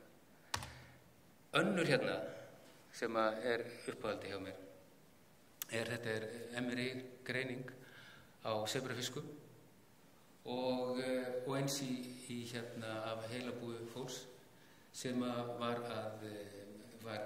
upplifði sögu eða var lesin fyrir þau saga og var skannað fyrir MRI á meðan og kortlögð upplöðun í heilanum. Og þá segjum við stundum að afgangurinn bara efnafræði. Því að við erum komin inn á stig taugavísindana sem hvað minnst rannsakaðasta líffæri mannsins, það mér skilst. Og þessar uppgötunar eiga eftir að breyta alveg jafn miklu fyrir hugsun okkar, minni og vitsmuni eins og við gert í öðrum líffærum. Og svo höfum við lagt fram mjög metnaðarfulla stefnu og búum að henni. Við höfum tekið hérna 3. ásinn, við gleymum aldrei mannaðinum, við erum bara mjög vel meðvituð hann og hann þarna inni, en virk þáttaka í samfélag og atvinnulífi hefur verið minni heldur hún kannski ætti að vera að mínum mati og verður lykil hlutverk háskólans í framtíði. Námi og kennslan kannski auðveldara heldur hún hefur verið, rannsóknar sjálfgefnar og sjálfdrifnar, en þáttakan í samfélag og atvinnulífi held ég að verði að breytast all verulega í háskóla framtíðarinnar. Hér bara frá World Economic hvernig þetta að setja þetta í samhengi og ég ætla ekki að dvelja við það að draga þetta saman, en það sem ég vildi benda á þessu ólíku þætti sem koma saman þegar við reynum að horfa á hæfni og menntun í víðu samhengi. Og ég ætla að minna sérstaklega á hlutverk lista. Því að það mín skoðun, þó ég hafi starfað í atvinnulífi næstum allt mitt líf fyrir utan nokkur ár í Háskóla Íslands, þá kemur menning og listir fyrst og viðskipti síðan. Það ekki öfugt. Og peningar eru allt og oft í miðjunni hjá okkur, en samfélag snýst þessa hluti, myndast utan þessa hluti og viðskiptin síðan þar á eftir. En ég ætla að venda mínu kveðkross og setja á mig svolítið hatt stjórnarformanns Vísindagara og leggja bara upp inn í orðræðina þann tilgang Íslands háskóla framtíðar. Og það mér pínlítið vonbrigði að geta ekki sagt tilgangur Háskóla Íslands framtíðarinnar.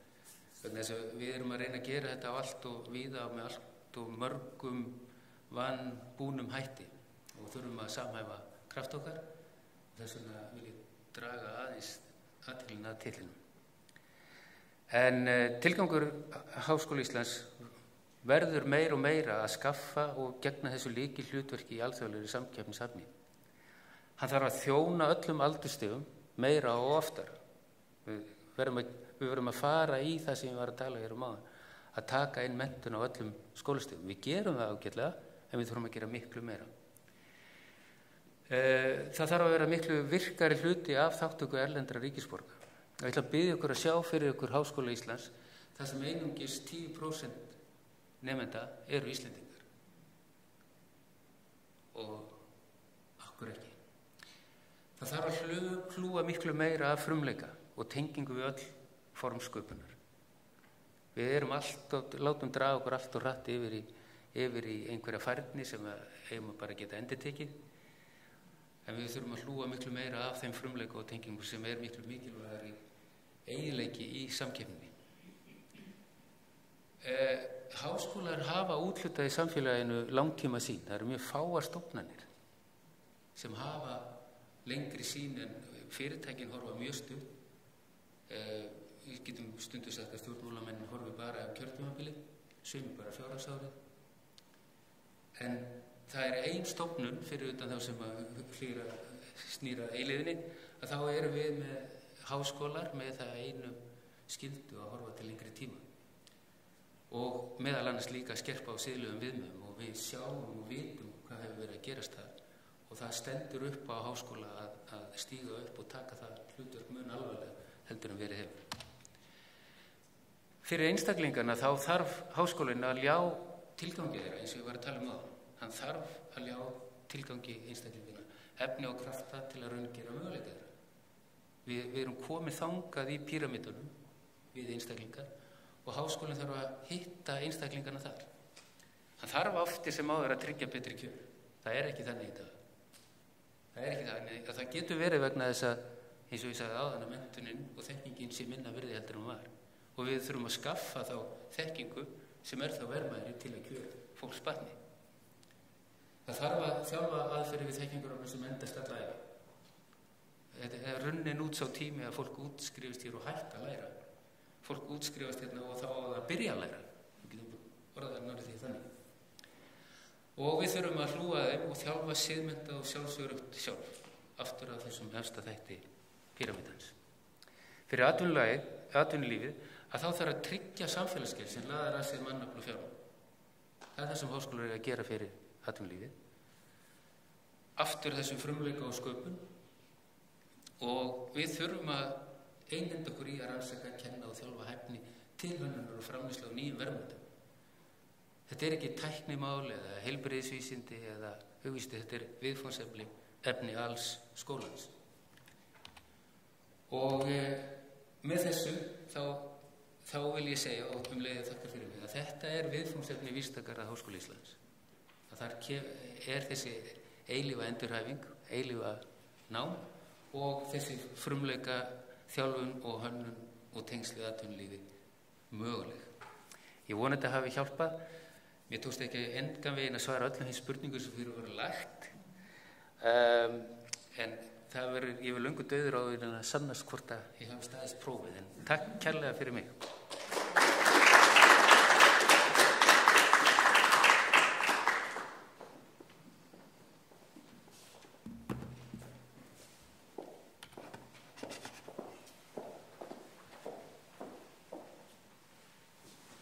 Ég sé bara, ok, takk. Ég sá bara upptökum.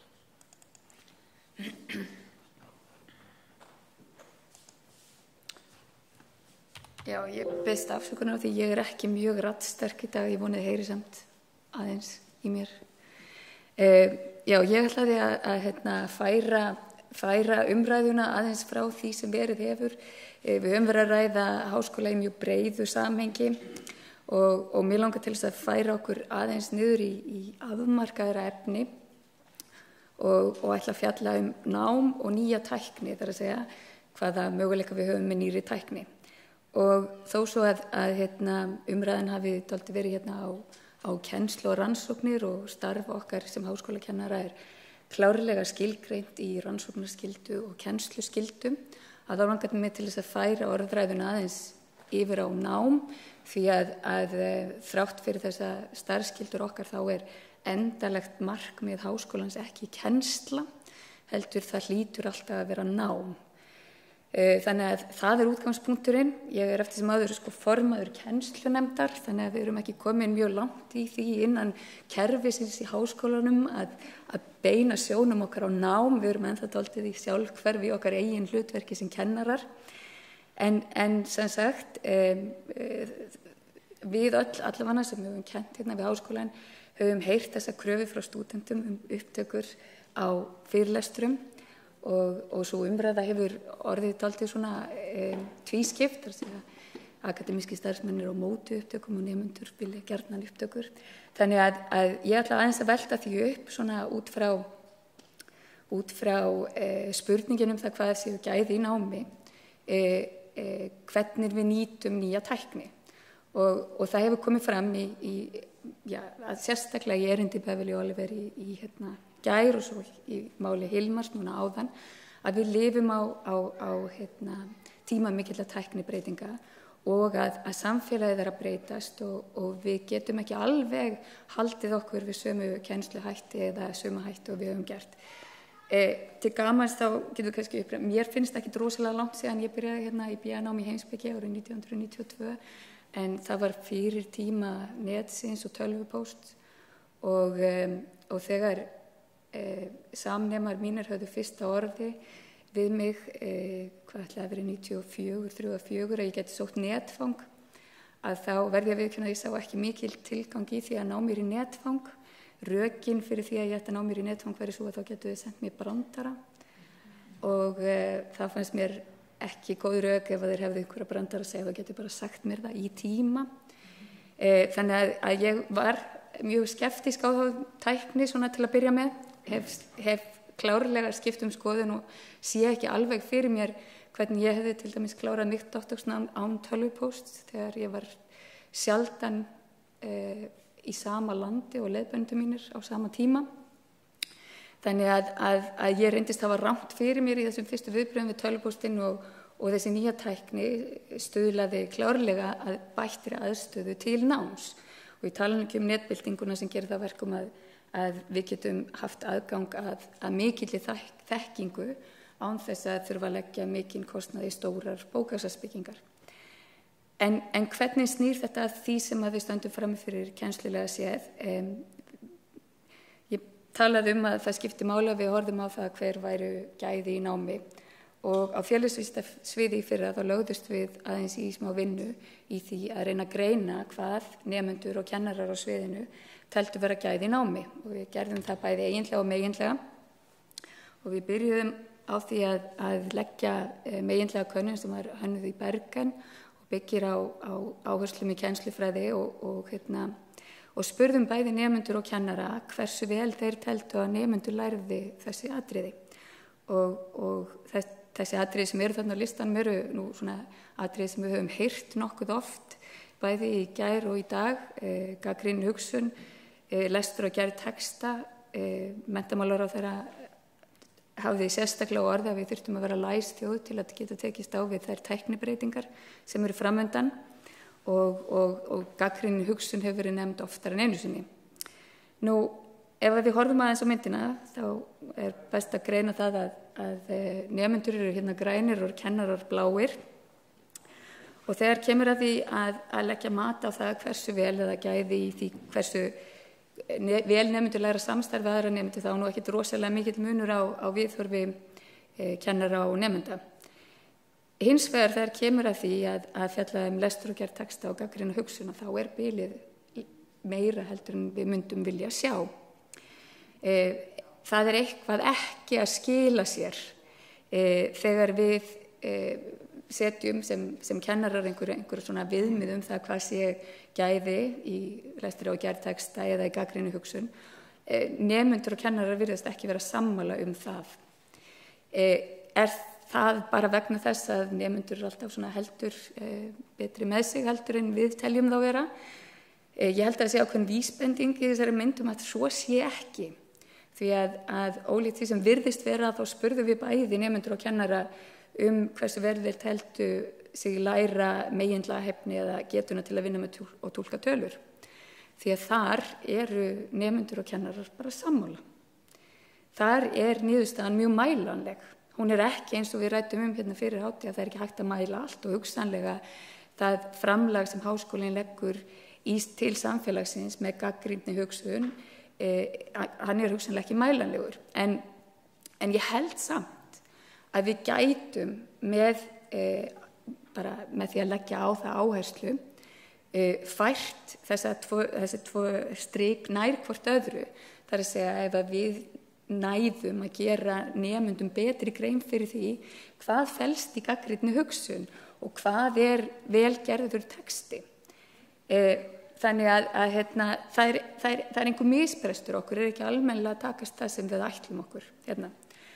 Og við spurðum líka kennsluna, þó ég ætlaði ekki að tala kennsluna, þá spurðum við þessi tvö atriði sem að ég tel að séu lykill að því að við minnkum þetta bil, að við þjálfum nemendur okkur betur í gagnrýni hugsun og það við spurðum hversu mikið kennarar og nemendur teldu að kennarar í tímum hvettu nemendur til þess að spyrja spurninga og hversu vel kennarar blönduðu kenningum og raunhæfum verkefnum inn í kennsluna.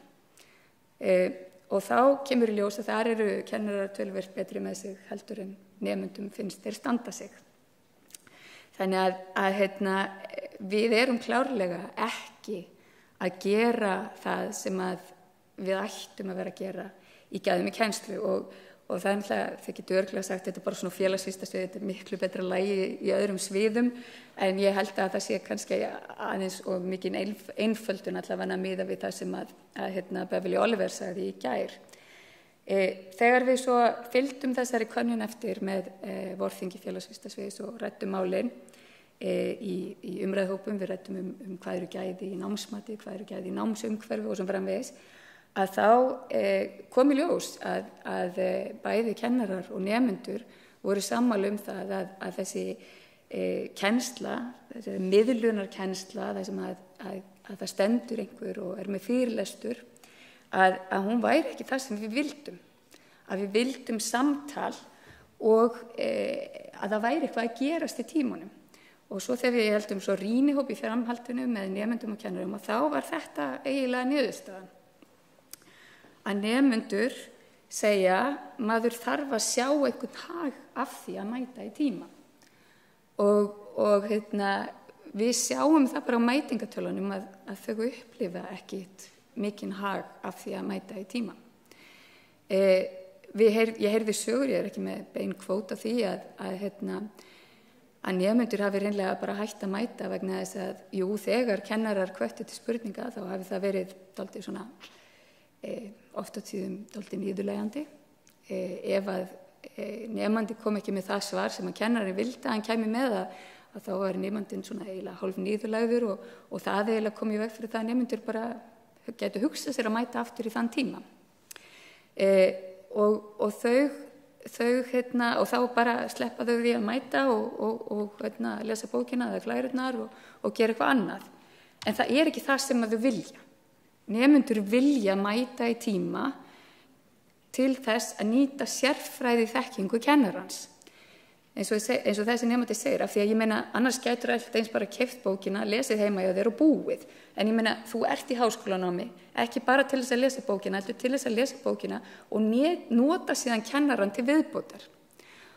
Og við erum ekki í því mæli sem við þyrftum að vera í dag að bjóða upp á þetta samtal þar sem nemendur upplifa það að þau geti nýtt sérfræði þekkingu kennarans til viðbótar við lesefnið.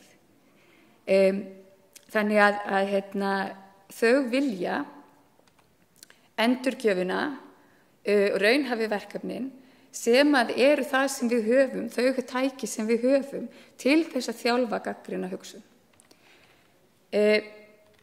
Og þá spyr ég, ef að það er ekki framtíð í þessu fyrirlestraformi, það sem kennarinn í samkvæmt nemendum stendur og les af glærum sem eru endurtekning á kennslubókinni, er þá einhver framtíð í upptökum af fyrirlestrum. Og ég hef verið mjög gagnrýnin á þetta mál og ég hallast af því að það sem Hilma nefndi hérna áðan með 1,5 sé ein ástæða fyrir því að það er krafa á upptökur á fyrirlestrum, að því að ef það er ekki tímaðins virði að sitja undir fyrirlestrinum þá er þá allavega heldur skárra að hlusta á hana á örlítið meiri hraða. Þannig að þú sparar þá einhver 25% af tímanum og þú getur gert það þegar þér hentar. Þannig að það eru ákveðin rök fyrir því að taka upp fyrirlestra. Við erum aðeins byrjuð á félagsvísindasviði að skoða það hvort að það skipt einhverju máli fyrir nemendur að horfa á fyrirlestrana og fyrstu niðurstöður ekki beinlínis lofandi, en fyrir þá sem eru áhugasamir þá munum við kynna niðurstöðurnar á mentakviku í október. Þannig að ég held að þegar við stöndum frammi fyrir spurningunni nám til framtíðar, að þá stöndum við frammi fyrir miklu stærri spurningu heldur en bara þeirri, hvernig nýtum við nýja tækni. Við stöndum frammi fyrir þeirri spurningu, hvað viljum við að nemendur læri og hvernig gerum við það sem best. Og þar sé ég reyndar fyrir mér að við getum nýtt tæknina mjög verulega. Við erum að kenna mjög stóru nemendahópum sem ekki mjög líklegt til þess að stuðla að miklu samtali í fyrirlestrarsalnum. Og við erum ennþá á þeim stað að það stendur hérna einhver einstaklingur og miðlar þekkingu til margra í línulegri dagskrá á tímum þar sem eiginlega enginn horfir lengur á línulegt sjónvarp. Og að við gætum notað þessa nýju tækni og upptökurnar miklu betur með því að tileinka okkur það sjónarhorn sem að öll svo afþreying sem við stöndum fram fyrir í dag beitir. Það er að segja að upplýsingamiðlunin sé ekki línuleg og að við gætum þá nota þann tíma sem við höfum með nemendum betur. Þannig að í staðinn fyrir að taka upp fyrirlestur að þá ættum við að vera að líta miklu breiðara á notkun tækni, en að við verðum að passa okkur á því í hverri ákvörðunum að nota nýja tækni, hvernig sú tækni stuðli að auknum gæðum í námi, því það hlýtur alltaf að vera mest áríðandi spurningin. Takk fyrir.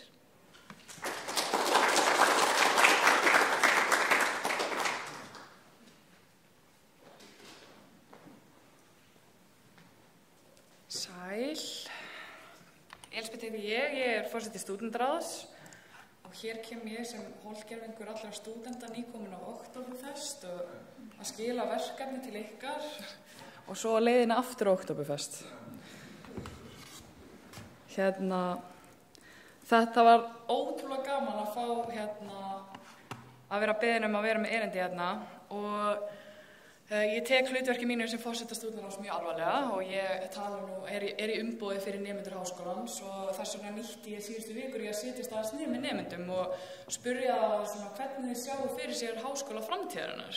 Hvernig verður háskólasamfélagið, mun háskólasamfélagið flytjast út í fyrirtæki og fullt af spurningum. Og ég, yfirleitt þegar ég held erindi þá bara leyfi ég mér að vera ekki með neinn blöð og bara tala svolítið flæðandi, en út af því að ég hef svo mikið að segja núna að þá ætla ég að lesa upp það sem ég skrifaði í tölvuna mína svo ég kom alveg örugglega öllu áleiðis, en ég ekki vön því að flytja fyrirlestur svona, en mér finnst þetta bara svo mikilvægt.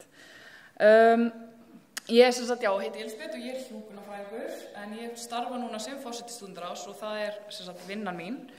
Ég svo heppin að fá að starfa við hagsmunabaráttu stúdenta. Eins og þið eru örugglega búin að fá að heyra nokkur sinnum þá var Háskóli Íslands 7 ára þegar Ísland fékk fullveldi og var þá til húsa í Alþingishúsinu og það má færa rök fyrir því að háskólinn sé forsenda fyrir fullveldi Íslendinga, en ég ætla kannski ekki að einblína á það og ég ætla ekki að einblína á fortíðina, heldur ætla ég að horfa aðeins til framtíðarinnar og hvernig háskólinn okkar verður í framtíðinni. Því að við höfum núna gögnin yfir síðustu 100 ár, en við vitum ekki hvernig næstu 100 ár verða. Og það einmitt svolítið það sem að samtöl mín við kennara og starfsfólk háskólans snýst mikið hvert erum við að stefna og hvernig viljum við að framtíðin sé í háskólanum. Þetta var uppáhaldsglæra mín. Framtíð vinnumarkaðarins mun óumflýjanlega líta öðruvísi út þar sem við búum í samfélagi þar sem eru örar tæknibreytingar. Fjallað hvernig tæknin getur haft áhrif á mismunandi atvinnugreinar og okkur stúdentum að berast fregnir af því að hvernig tæknin getur haft áhrif á mismunandi atvinnugreinar og að vélmenni geta bara fyllt í skarðið fyrir okkur eftir nokkur ár. Og það talið að vélmenni geta í rauninni fyllt í 800 milljón stöðugildi fyrir 2030. Hingað til hafa tækniframfarir þó ekki verið að valda atvinnuleysi, heldur þvert á móti verið að auka möguleika á atvinnu, en við þurfum þá samt að fara að hugsa upp á nýtt hvernig ætlum við að bregðast við þessu og hvernig ætlum við í rauninni að verða samkeppnishæf við vélmenni. Ef við höfum það í huga að vélmenni og tækni geta komið staðinn fyrir mennskt vinnuafl í ákveðnum greinum og þessar greinar eru yfirleitt kallast á ensku rútín, þannig að það auðvelt fyrir vélmenni að endurtaka ákveðin verk. Við þurfum þá að átta okkur á því hvaða eiginleikar það eru sem mannfólkið hefur umfram tæknina og hvernig við viljum stuðla að áframhaldandi framförum með því að rækta okkar mannlegu eiginleika sem við höfum vissulega umfram vélmennin. Svo við verðum einmitt samkeppnishæf þegar við komum út á atvinnumarkaðinn og þá veltir maður fyrir sér, þetta hlutverk háskólans að gera og hvaða gildi þetta sem við erum að tala eða hvaða hæfileikar þetta sem við erum að tala Þetta eru fyrst og fremst skapandi eiginleikar, forvitni, frumkvæði, segla, leiðtogahæfni, félagsleg meðvitund og fyrst og fremst aðlögunarhæfni. Fjórða innbyltingin mun í rauninni að mínu mati bara gefa okkur færi á að sérhæfa okkur ennþá meira, en þrátt fyrir að við séum að verða sérhæfðari virðist fólk leita út fyrir sitt svið þegar kemur út á atvinnumarkaðinn og taka að sér verkefni sem menntunin í raun var ekki hugsuð fyrir. Ef við tökum bara sem dæmi mig, ég er hjúkrunarfræðingur og ætti að vera á spítalanum, en ég er forseti stúdentaráðs í stúdentapólitíkinni og vinur minn sem er sagnfræðingur, hann er að vinna í nýsköpun og frumkvöðlafræði og svo er hann líka að vinna hjá miðlun sem er hringir í ykkur reglulega og biður ykkur að styrkja einhver samtök. En í þessum dæmum felst einmitt í þessi hæfileiki sem er svo mikilvægt fyrir okkur að rækta, sem er aðlögunarhæfileikin. Og ég tel það vera mikilvægt fyrir einmitt fjölbreytta möguleika fyrir okkur sem samfélag í framtíðinni. Við þurfum að styðja við gagnrýna hugsun sem er víst ómælanleg, gildi, hæfileika til að starfa saman í teymum og síðast en ekki síst tilfinningalega greind. Núna er ég eins konar leiðtogi sem forseti stúdentaráðs og það sem ég er að rekast á fyrst og fremst í mínu starfi er að kljást við samstarfsfólk og stúdenta og fólk og við höfum öll mismunandi tilfinningalegar þarfir. Þetta er eitthvað sem við þurfum að rækta í fólki að geta tekist á við og ég satt fyrirlestur daginn þar sem nú er ég komin út fyrir ræðuna mína, en ég satt fyrirlestur daginn þar sem ég var að ræða að mikilvægasti leiðtogahæfileiki framtíðarinnar sé að geta lesið tilfinningar fólks og ég held að við séum svolítið að þróast í þá átt að það sem gerir okkur einmitt mannleg er að fara að gera okkur samkeppnishæf við vélmennin sem er að taka yfir. Við höfum jafnframt hæfileikar til að finna upplýsingar í gegnum rannsóknir og við getum hagnýtt þessar upplýsingar og það styður við þessar tæknilega framfarir. Þannig að ég tel að við getum stutt við hvort annað eins og þessi fallega mynd sýnir hér og við þurfum ekki að óttast þetta en við þurfum samt að bregðast við þessu og þessum breyttu þörfum og ég er á kynslóðinni sem veltur fyrir sig hver minn tilgangur er. Þannig að ég held að þetta erindi mitt sé bara mjög viðandi eftir Hilmar. En umbylting menntakerfisins virðist þó að vera einhver leyti óumflýjanleg. Ef við viljum tryggja virka þáttöku í samfélaginu gegnum nýsköpum, nýja þekkingu, atvinnu, velsæld og styrkja alla þessa eiginleika sem ég var að koma inn á áðan, þá þarf menntakerfið í rauninni að geta undirbúið okkur sem einstaklinga undir þessa framtíð. Að mínum mati og annarra stúdenta sem ég hef rætt við er engin menntun alls ekki svarið. Lágt menntunarstig sýnir að það styður alls ekki við þessa hæfileika sem við ræktum með okkur og menntun brýtur niður félagslegan ójöfnuð og styður við fullvalda lýðræðisríki. Þannig að það er alls ekki svarið að okkar mati, okkar stúdenta. En menntun þarf vissulega aðlagast öðrum breytingum og þá lít ég sérstaklega til kennsluhátta. Mikil hætta er á stöðunum þegar tækniframfarir eru jafn ör og raun ber vitni. Ef kennsluhættir haldast óbreyttir, það sem virkaði fyrir 20 árum mun ekki virka næstu 20 ár. Við erum að sjá dæmi Massive Online Open Courses, MOOC, sem eru stór háskólanámskeið þar sem námsumhverfið er í rauninni bara á netinu. Og Háskóli Íslands er einmitt að taka þátt í einu slíku verkefni sem ber heiti edX og ég sé sjálf í rauninni sé ég slíka kennsluhætti ekki sem einhverja ógn við háskólasamfélagið okkar, heldur held ég þvert á móti að bara styrkja háskólasamfélagið okkar með þessum fjölbreyttum námstækifærum fyrir okkur. Háskólasamfélagi í heild sinni eða þetta community-based nálgun eða svona samfélagslega nálgunin, þar sem að stofnunin er samfélag kennara, nemenda, nám og rannsóknir flétta saman, einstaklingar eiga í daglegum samskiptum. Ég tel að þetta styðji að þessum eiginleikum sem við þurfum að rækta fyrir einstaklinga okkar í samfélaginu og við þurfum að halda í þennan skilning á fólki. Núna kem ég samt líka á heilbrigðisjúrtasvið, þannig að ég kannski er ekki hlutlaus. En mér þykir ekki ólíklegt samt að krafa til kennara og prófessora í framtíðinni verði meira í þá átt einmitt að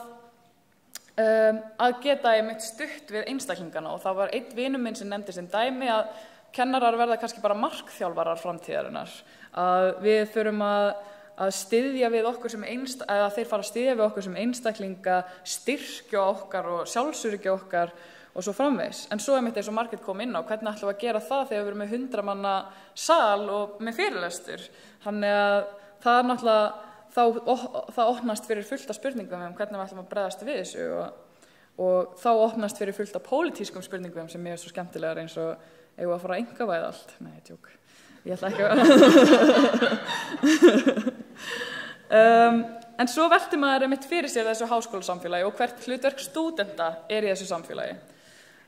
Hlutverk mitt sem stúdent hér í dag að mínum mati aðeins á ögra, en hafa stúdenta raunveruleg völd þegar kemur að stefnu háskólans og hvert stofnunin að stefna, fá þeir að taka þátt almennilega í lýðveldi eða lýðræðinu innan stofnuninnar. Og önnur mikilvæg spurning sem ég mikið verið að velta fyrir mér eftir að ég sá eitt fyrirlestur frá rektor í Bandaríkjunum, sem vissulega allt öðruvísi námsumhverfi, en fyrir hvern háskólinn? Núna verði ég kannski ekki vinsæl, en ég ætla samt bara að þetta eru vangaveltur mínar sem ég kom upp í gærkvöldi, en maður veltur vissulega oft fyrir sér hvaða hagsmunir vega þyngst og fyrir hverja stofnunin. Og ég hlustaði á þetta áhugaverða erindi frá rektor í Háskóla í Bandaríkjunum, þar sem að hann var farin að finna fyrir því að foreldrar og atvinnumarkaðurinn var farin að leita eftir öðrum lausnum en skólinn var að bjóða upp á. Nemendum vantaði ákveðna hæfni til þess að lifa eiginlega bara af í samfélaginu. Og hann færði það rök fyrir því að menntakerfið væri í raun og veru byggt upp fyrir menntakerfið en ekki fyrir stúdenta. Kerfið styður aðalega að hans mati við starfsfólkið, doktora, kennara og rannsóknir. Og stúdentar hjá honum neyðast til að búa í stúdentaíbúðum sem þeir vilja ekki vera í, borga leiguverð sem þeir hafa ekkert að segja neyðast til að kaupa rándýra bækur sem þeir vilja ekki kaupa, sitja námskeið sem þeir sjá ekki tilgang með, vera vanir því að aðrir hugsi hvað sé best fyrir þá og kaupa jafnvel mat í matsal sem þeir vilja ekkert borða. Þetta kannski full róttæk sýn, en mér fannst þetta skemmtilegt og ég tengi ekki alveg við þetta, en mér fannst þetta samt mjög áhugavert út af því að hann taldi að stærsta vandamáli við menntakerfi í Bandaríkjunum sé að það sé að þjóna hagsmunum allra nema stúdenta. Eftir þetta fór hann að undirrita alla tölvupóstana sína og auðvitað var hann að halda þetta erindi og setti sig hérna í dýrlingatölu með því, en hann fór að undirrita alla tölvupósta og We Put Students First og sagðist boða byltingu í hugsunarhætti innan stofnunarinnar. Þegar hann segir byltingu, þá erum við að tala að hann vildi heyra frá nemendum við gerð námskeiða. Þannig að nemendur komu að borði þegar háskólinn var að búa til námskeiðin. Hann vildi fá nemendur við allar ákvörðunartökur innan háskólans, hvernig kennsluhættin ætti að vera. Og ef þeir myndu setja stúdenta í fyrsta sæti, hverjar yrðu þá í raun kröfunar? Og hann sá að kröfunar voru alls ekki að stúdentar vildu ekki mæta í háskólan og hann sá líka að stúdentar vildu alls ekki fá allt frítt og allt upp í hendunar, en það líka pólitík, en ég samt kannski ekki hlutlaus þar sem ég náttúrulega forseti stúdentaráðs, en ég tala ávallt fyrir aukinni þátttöku stúdenta og stúdenta taka vissulega þátt hérna í Háskóla Íslands og ég fengi frábært tækifæri til þess að taka þátt í stefnu og fleira. Og án stúdenta væri vissulega ekkert háskólasamfélag. Stúdentar koma og fara á litlum tíma, það það sem ég fæ alltaf að heyra, það ekkert stofnanaminni, af hverju ég að segja þér eitthvað sem ég sagði einhver fyrir löngu, þú ættir að vita þetta og svo framvegis. En við þurfum bara að taka þessa breytinu í dæmið og bera virðingu fyrir henni út af því að stúdentar koma. Það forsendan fyrir því að það háskólinn hérna.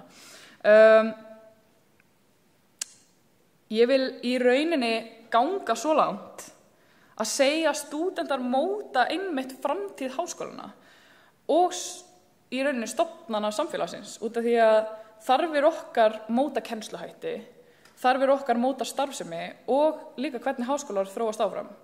Þegar við höldum áfram inn í framtíðina mikilvægt að taka til greina að stúdentar eiga pláss í þessum lýðræðislegum umræðum innan stofnunarinnar og ættu að taka þátt í ákvörðunum hennar. Þið ekki spennt fyrir næstu mynd og glæðinni? Yes, atvinnumarkaðurinn. Nú langar mig aðeins að beina sjónum mínum í lokin að annars konar vangaveltum. En mun háskólanám, þetta var spurningin sem greip aðeins auga mitt þegar ég var að lesa yfir þennan viðburð. Mun háskólanám færast frá stofnunum yfir í stórfyrirtæki sem reka það háskólakennslu í fjarnámi? Þetta ótrúlega áhugaverð spurning. Og þetta kemur að mínum einmitt inn á eina stærstu stoð fullveldisins sem sjálfstæði. Það mjög tíðrætt að háskólasamfélagi þurfa að aðlagast þörfum atvinnumarkaðarins, að ákveðin menntun sé ekki hentug fyrir markaðinn og svo framvegis. Og ég var að lesa bara síðast frétt af því að háskólar út í heimi væri að leggja niður ákveðnar deildir sem atvinnumarkaðurinn taldi að ekki væri þörf á að mennta fólk í. Á sama tíma og við þurfum vissulega að vera í samstarfi atvinnumarkaðurinn, þurfum við samt að hafa í huga að við viljum byggja einmitt upp gott samfélag þar sem komið til móts við breyttar þarfir, en við þurfum að virða frelsi og sjálfstæði einstaklingana til þess að velja þá námsleið sem hann vill.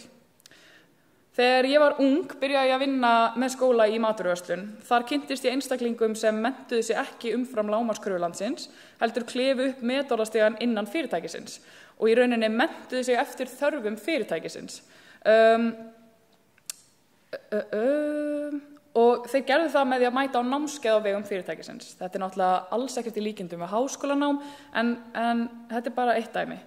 Ein náin samstarfskona sem var þá 30 árum eldri en ég var búin að vinna þarna mjög lengi og mjög sérhæfð í öll innan fyrirtækisins, en svo var henni sagt upp og þá missir hún í rauninni þessa þekkingu sem hún öðlaðist innan fyrirtækisins og hún lenti í því að þessi þekking var ekki metin þegar hún var að sækja vinnu annars staðar og hún gat því bara í rauninni sótt atvinnu í annarri matvöruverslun. Með því að mennta þig hjá stofnun sem er óháð fyrirtæki færðu leið ákveði frelsi að mínu mati. Það er samt alltaf mikilvægt að hafa að leiðarljósi einmitt hvaða hagsmunir liggja baki, en ég er samt mjög opin fyrir að sjá einmitt þessa þróun með fyrirtækjunum út af því að samstarfið á Íslandi hingað til hefur verið mjög farsælt. Það vaknar samt líka spurningar hvaða þýðir að vera nemandi. Að læra við menntastofnun þá færðu svigrúm til þess að vera einmitt nemandi. Þú þarft ekki að bera ábyrgð á neinu innan fyrirtækisins, þú átt að fá svigrúm til þess að vera einmitt að læra. Þegar ég velti fyrir mér hvort að lærdómur ætti fara fram á atvinnumarkaði, vakna upp ýmsar siðferðislegar spurningar fyrir mig sem stúdent sem þyrfti að svara áður en að stefnan færi meira í þessa átt. Er nemandi komin í stöðu starfsmanns? Er hann launaður hjá fyrirtækinu eða ólaunaður? Fær nemandinn svigrúm til þess að læra? Fær hann svigrúm til þess að gera mistök og læra af mistökunum? Eða ber hann bara fulla ábyrgð? Ef hann ber ábyrgð og sinnir ákveðna vinnu, erum við að komin með, og er ólaunaður, erum við að komin með risastóran hóp af fólki sem væri ókeypis vinnuafl. Þetta er áhugavert. Þyrftu nemendur að búa til stéttarfélag? Ég vil enda erindi mitt á að ræða ábyrgð í stuttu máli. Fullveldi fylgir ábyrgð. Ábyrgð byggist á skynsemi og hvar getum við rækta skynsemi betur en í háskólanum? Takk fyrir mig.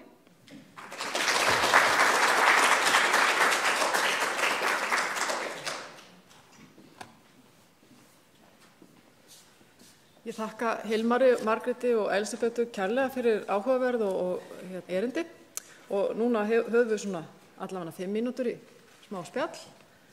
Fyrirspurnir, ábendingar úr sal.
Kæra þakkir. Tíminn að hlaupa frá okkur en var ekki ein. Varstu með hendur upp Steinun? Ok. Þá held ég að við verðum að loka þessari áhugaverðu málstofu sem hefur sannlega minnt okkur á mikilvægi þess að háskólinn hann er til staðar fyrir einstaklingana, ekki síður en fyrir samfélagið heild, atvinnulífið og þess aftar og eitt annað líka þetta með tæknina að það er greinlegt að við erum náttúrulega að sjálfsögðu ekki bara að horfa á hvað hún getur gert fyrir okkur, heldur hvað við viljum að hún geri, að minna okkur á gildin og að við setjum okkur stefnuna. En kæra þakkir fyrir og þá hefst bara næsta málstofa held ég bara á næstu mínútum. Takk.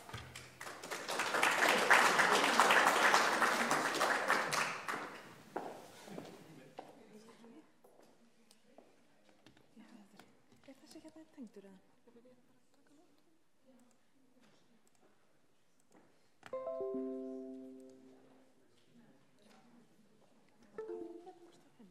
Kaffi? Já. Nei, það er nefnilega ekki. Við þurfum að það er ámyndur. En þetta er bara, þú ert sko síðustuðin. Það er ekki bara til það. Já, ég bara ekki að skala þetta.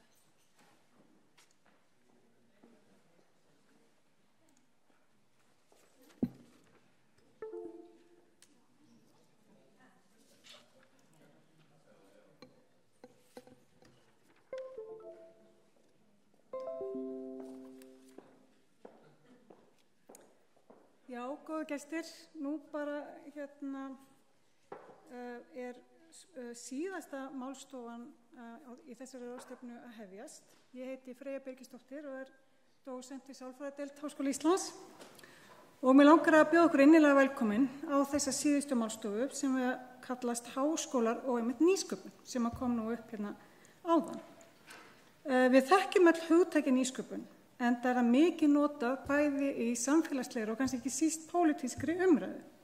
En hvað þýðir nýsköpun og hvernig geta háskólar og menntakerfið í heild stuðlað að fjölbreyttri og öflugri nýsköpun í samfélaginu?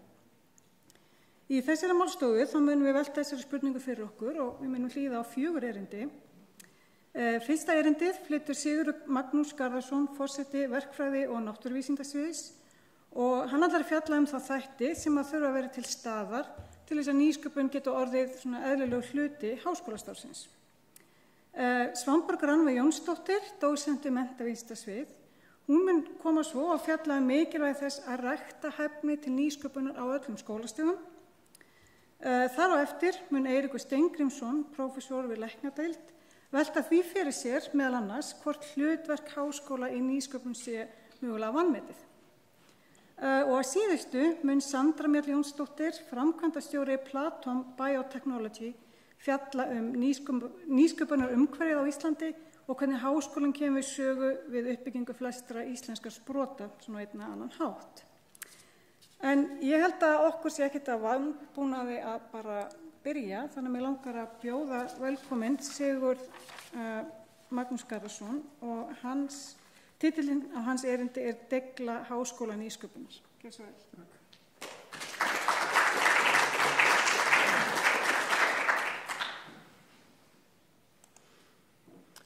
Já, komið sæl. Takk fyrir tækifæri að fá að segja hérna nokkur orð nýsköpun og Elisabeth og fleiri eru búin að gefa boltan upp hérna mjög skemmtilega fyrir okkur í þessari málstofu hérna. Ég ætla að tala það sem ég kalla degla nýsköpunar og þá er ég að meina þetta nýsköpunar umhverfi og hvað er í þessum poka eða þessum potti sem við þurfum að hræra saman til þess að útkomi nýsköpun. Það er svona svolítið sem ég ætla að velta fyrir mér. Og ég ætla að stilla þessu upp svolítið svona, við erum með háskóla hérna sem vinstra megin og svo hinum megin á glærunni er samfélag annars vegar og atvinnulíf hins vegar. Og ég ætla samt að biðja ykkur að hafa það í huga að samfélagið og atvinnulíf er náttúrulega nátengt. Atvinnulíf er bara hluti á samfélaginu okkar. Við erum kannski ágætt bara tæki til þess að keyra áfram samfélagið okkar. Og ég ætla að velta eins fyrir mér hvernig eru þessi mismunandi þættir, hvaða áhrif hafa þau eða hvaða kröfu gera þau til nýsköpun. Og við hugsaum aðeins fyrst samfélagið og hvaða áskoranir eru það sem að við viljum gjarnan fást við það sem samfélagið er að kalla eftir og ég ætla bara að bregða upp þessu hérna sjálfbærni markmiðum Sameinuðu þjóðanna. Þetta eru stórar áskoranir og eitthvað sem samfélagið hefur áhuga á og þörf á að leysa. Hvernig tala nýsköpun þangað inn? Og svo ef við hugsaum atvinnulífið, þar erum við ofta að fást við miklu svona afmarkaðri verkefni og kannski svolítið annars konar nýsköpun. Ég ætla bara að bregða upp þessu hérna sem var akkurat núna í vikunni, mjög áhugavert að það var að vera að selja, svo þið þekkið, CCP, svona fyrsta kannski stóra exiti, fyrsta stóra útganga fjárfesta í þessum geira á Íslandi sem var núna í vikunni. Mjög áhugavert. Og veltum þá eins fyrir okkur hvernig nýsköpunin talar inn í þessi 2 mismunandi áskorunir. Þannig að sittum þetta hérna bakvið og veltum þá fyrir okkur fyrst í háskólaumhverfinu. Hvað er það sem við höfum til þess að búa til nýsköpun eða sem nýsköpun sprettur af? Við erum alltaf með nemyndunum okkar og þetta er sérstaklega fram hérna doktorsnemyndur og ef við hugsaum bara þróunum undan fyrir 10-15 ár og þetta hefur verið dregið svolítið fram í fyrirlesturum hérna undan, Magnús Karl kom ákveðlega að þessu áðan, að eins og Háskóli Íslands hafi verið gríðarleg fjölgun í doktorsnemu, eða fjölgun doktorsnema og rauninni háskólinn breyst úr því að vera kannski þessi þjóðskóli og yfir innan rannsóknarháskóla og það gefur nýsköpun miklu meira vægi. Nú við kennum helling í nýsköpun, við erum með fullt af námskeiðum sem hérna taka á nýsköpun. Nýsköpun kemur mjög víða við í námskeið og eins erum við með námsleiðir eins og á mínu sviði og viðskiptafræðinni. Þar eru námsbraut sem er sameiginleg sem að kennir nýsköpun. Rannsóknir og aftur er þetta breytta hlutfall eða þessi þroski Háskóla Íslands yfir í það að verða rannsóknarháskóli eða þessi breytinga háskólanum að það gefur miklu meiri tækifæri á nýsköpun núna heldur en við lítum kannski tilbaka 20 ára eða eitthvað í þeim túr. En þarna er líka háskólan að breytast mjög mikið. Svo þurfum við aðeins að velta fyrir okkur hvata umhverfinu og menningunni innan háskólans. Er háskólinn opinn fyrir bara þessu nýsköpunar hugsunarhætti og er hvatinn innan háskólans réttur? Erum við að hvetja í rétta áttir þarna? Ég ætla ekki að dvelja þetta en þetta er eitthvað sem við þurfum að huga að. Svo kemur helst í veikleikin, það grunnfjármögnunin og við þekkjum það að háskóla, ef við tökum Háskóla Íslands og berum að saman við marga aðra háskóla sem á Norðurlöndunum, að það grunnfjármögnunin hér miklu lægri og spurningin getum við með þessa lágu grunnfjármögnun í rauninni þjóna þessu hlutverki, þessu nýsköpunar hlutverki, getum við fengist við það. Það spurning sem við þurfum að velta fyrir okkur. Svo náttúrulega akademískt starfsfólk og aftur hér mikil breyting í háskólanum, það að segja við höfum fengið miklu meira á erlendu starfsfólki og það breytir svolítið hvernig við hugsum nýsköpun og eins tækifærum til þess að fara erlendis eða tengja okkur við erlendra áskorunni, getum við sagt. Og svo náttúrulega bara innviðir sem við þurfum að hafa, stoðþjónusta, tæki og húsnæði. Þannig að þetta svona svolítið háskólamegin, pælum aðeins í hvað hinum megin, samfélagið og atvinnulífið. Það nefna nokkur atriði. Löggjafinn þarf aðeins að velta fyrir sér, hann að gera réttar hluti, til þess að skattaumhverfið okkar réttumstilt og það verið tekin ákveðin skref undanfarin ár í þessa átt, en ég held að þurfa að gera aðeins meira í því. Sjóðaumhverfið, þarna líka hafa orðið mikla breytingar, eins og tökum bara sem dæmi tækniþróunarsjóð, þarna hefur hann verið verulega eldur og hann beinist mjög mikið inn í nýsköpun, en þarna hafi verið stigið mjög góð skref.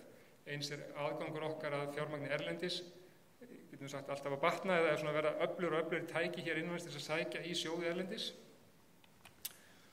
Pólitísk stefna, hún skiptir líka máli, ég ætla ekki að dvelja við neitt við hana hér, en auðvitað þurfa stjórnvöld að setja tónin. Hvernig vilja þau stilla þessu? Og hugsaum aðeins atvinnulífið, að þar aftur skiptir menningin máli, eru fyrirtækin opin fyrir samvinnu, segjum við háskóla, nýsköpun. Genís opið fyrir að háskólafólk komi hjá Hilmari, að fólk komi þar inn og vinni með fyrirtækinu, eða það mjög lokað og fá engan aðgang, allt svona svolítið leyndamál. En þetta skiptir máli. Markaður, ef við hugsaum aðeins íslenska heimamarkaðin, þá hann rosalega smár. Og maður sér það þegar maður fyrir að fylgjast með nýsköpunarfyrirtækjum, leið þau eru komin í ykkur bara smástærð, þá þurfa strax að fara að horfa út á við, það sé út fyrir landsteinuna, selja sína vöru, eða það sem þau eru að fást við. Þannig að heimamarkaðurinn svona ákveðin hindrun. Getur verið kostur sérstaklega til að byrja með, en líka ákveðin hindrun. Og svo samkeppnisforskot, og það sem ég að velta fyrir mér þarna eigum við að stýra því hvaða nýsköpun við förum í. Eigum við kannski bara að vera í nýsköpun þar sem við höfum á Íslandi veitir samkeppnisforskot, tökum bara orku sem dæmi, eða til dæmis núna tölvuleikir, erum við orðin rosa góð í tölvuleikjum að þetta tókst með EVE Online, það þá allt í orðin samkeppnisforskot þar fyrir okkur, eða eigum bara að hafa þetta allt opið. Við þurfum að velta þessu fyrir okkur. Þannig að þarna svona einhvers konar degla á hlutu sem við höfum fyrir nýsköpun og þá langum við að bregða hérna aðeins upp hvernig tengjum við þetta saman, hvernig tengjum við þessar tvær hliðar saman. Og við ætla að bregða upp 3 hlutum sem ég langum að segja ykkur á. Að Háskóli Íslands núna að fullu í að byggja upp vísindagarða og Hilmar aðeins kom inn á það hérna rétt á það. Gríðarlega mikilvægt og þetta hefur verið svona í gangi svolítið lengi en það svona ákveðin drifkraftur í þessu núna, að vera að byggja núna byggingar og svona hanna hvernig við viljum hafa þetta umhverfi. Þannig að þarna verið að tengja saman segjum samfélagið, atvinnulífi við háskólana. Og svo svona ákveðnar tæknilegar útfærslur, að vera núna að setja tækni í útfærslu skrifstofu, hvernig auðna, og þá markmiðið bara hreinlega að færa á milli háskólana og atvinnulífsins tækni. Og svona langar maður nefna líka Icelandic Startup sem háskólinn hluti af og rekur svona hraðla, Reykjavík Startup, Reykjavík Energy Startup, í ferðamálageiranum og núna snjallaræði sem svona í samfélagsmálum, gullleggið og fleira og fleira. Þannig þarna eru svona allt hlutir sem við erum að reyna að tengja saman háskólana og samfélagið og atvinnulífið. Þannig að þetta svona þessi degla sem hægt að draga upp. Þannig höfum þessa mynd í huga hérna og veltum síðan fyrir okkur skala nýsköpunar. Það er að segja, þegar ég segi skali þá er ég meina hvers konar áskoranir erum við að glíma við. Eru það mjög stórar eða eru það litlar og afmarkaðar? Og aftur ætla ég þá að draga upp sjálfbærni markmiðin og þið þekkið þetta mörg ykkar, þessi markmið og þið vitið það að þau eru mjög stór og þau eru mjög þverfræðileg. Og spurningin getum við sem háskóli glímt við þetta? Tökum bara eitt lítið dæmi hérna, ekki lítið dæmi, eitt stórt dæmi. Climate action, hnattræn hlýnun. Hvernig leysum við þetta? Hvað nýsköpun þurfum við að koma þannig? Og ef við hugsaum það, og ég vissum það áttu ykkur á því, og viti þetta, að fyrst kannski var þetta lítið á þetta svolítið sem svona vísindalegt vandamál eða jafnvel verkfræðilegt vandamál, en þegar við fórum að skoða þetta vandamál, þá það kom í ljós að það nánast óleysanlegt og það þarf að koma, ef við leysa það, þurfum við að koma með fullt af fleiri hlutum inn í, varpa bara þessu orðanna, hagfræði, stjórnmálafræði, siðfræði, heimspeki, uppeldisfræði, fullt af hlutum sem þarf að koma inn í þetta. Þannig að skalinn á þessari áskorun rosa stór. Og hvernig getum við verið þá með nýsköpun inn í þetta? Og ég svissa hérna aðeins yfir í Háskóla Íslands, núna situr Háskóla Íslands og pælum aðeins í því hvernig hann strúktúreraður, hvernig skipur hans Og við ég tek bara svona efsta lagið, þá erum við þessi 5 svið, 4 sviðsvið, við erum með heilbrigðisvísindin, hugvísindin, menntavísindin og verkfræði- og náttúruvísindin. Og spurningin getum við glímt við þessu stóra vandamál þegar við erum svolítið niðurnjörfuð í þessi box. Þá það eðlileg spurning finnst mér, getum við einhvern veginn endurskipulagt starf háskólana, kannski eftir þemu. Þurfum að gera það? Hvernig eigum að gera það? Til þess að glíma þessi vandamál. En þetta eitthvað held ég sem við þurfum líka að velta fyrir okkur þegar við erum að tala nýsköpun og höldum aðeins áfram að þroska okkur í þeim fræðum. Ég ætla að gefa okkur eitt dæmi það sem svona eina leið í þessu. Það hérna Georg sem rannsóknarklasi í jarðvarma, þetta leitt Háskóla Íslands og fekk markáætlunarstyrk vísinda og tækniráðs 2009 og þarna verið að vinna að í rauninni hagnýtingu jarðvarma, orkuframleiðslu úr jarðvarma á mjög þverfræðilegan hátt að skoða allt frá því það sem niðri í geiminum í jörðinni, hvernig orkan það niðri, hvernig við náum henni upp, hvernig við framleiðum henni í virkjuninni og hvert affallsafurðirnar fara, hvert heita vatni fer þegar við erum búin að nota það, hvert gösin fara og svo framvegis. Þetta svona mjög þverfræðileg nálgun og þetta gert með því að búa til svona klasa. Draga inn að bæði fyrirtæki og háskóla og þá líka fullt af einingum innan háskólans inn í þetta. Og þetta hefur gengið mjög vel. Þetta svona ein leið til þess að búa þennan þverfræðilega til, búa til þessa klasa. Svo getum við líka spurt okkur að hvað ekki nýsköpun? Og ef við pælum aðeins í því, hvað samfélagi raunverulega að biðja okkur Hvað samfélagið á atvinnu, hvað vill það raunverulega? Jú, það vill bara viðhalda þessum innviðum sem við erum með, ekki? Þegar ég segi innviði, þá ég meina bara það sem okkur er alltaf fyrst í hug vegi og allt þetta dót, en líka bara kerfin okkar, sjúkrahúsin okkar, menntakerfið okkar, dómskerfið og svoleiðis. Við erum bara viðhalda þessum kerfum. Og ef við pælum þessi í hvað fjármunni fara sem við segjum, bara skatttekjurnar okkar eitthvað fleis, þá myndi ég halda á þess að ég veit að nokkra þess að setja í spurningamerki hérna, kannski 90% af peningunum sem við erum að borga í skatt og svona, fara bara í viðhalda þessum kerfum. Og nemendurnir okkar sem við erum að mennta, þau kannski 80-90% af þeim fara í það.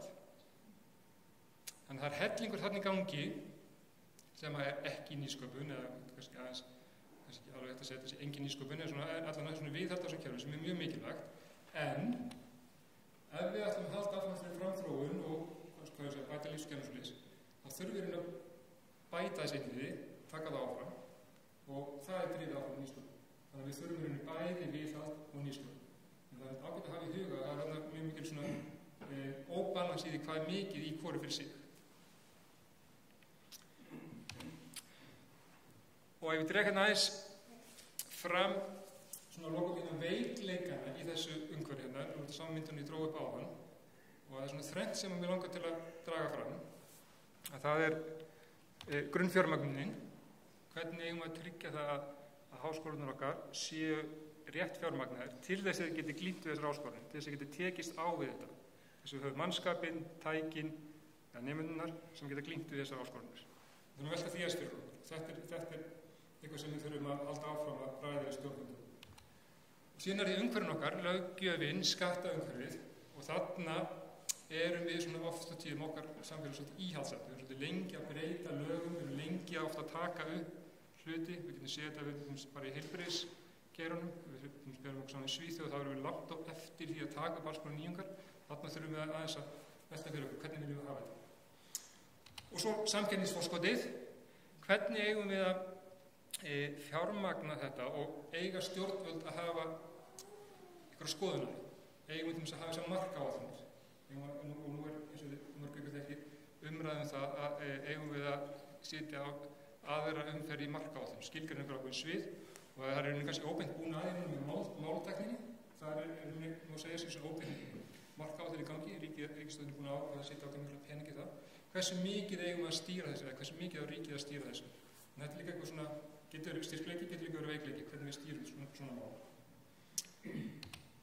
Nú ef ég dreg þetta aðeins saman inn á lokum, þá myndi ég segja það að degla háskólanýsköpunar til staðar og hefur verið að þroskast og þróast mjög hratt síðustu 10-15 ára og kannski svolítið í samhengi við hvernig háskólanir hafa verið að breytast yfir svona meira rannsóknarháskóla úr þessu þjóðskóla sem við vorum að tala í morgun. Og þetta var líka við bara umhverfið fyrir utan háskólana. Síðan velti ég fyrir mig hvort við þurfum að breyta skipulagi háskólanna til þess að geta tekist á þessar stóru áskoranir. Og síðan eru þetta þessar 3 áskoranir í umhverfið sem ég nefndi, grunnfjármögnun háskóla, lagalega umhverfið, hvernig hefur við að glíma við það, og síðan ættum við að stýra þessari nýsköpun á einhvern hátt. Þannig með það bara að segja takk fyrir.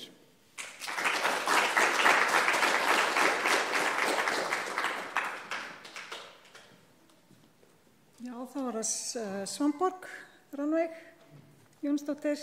Titillinn á hennar erindi er Við erum að læra aðalega að gera heiminn betri og búa til nýja hluti. Gjörðu svo vel.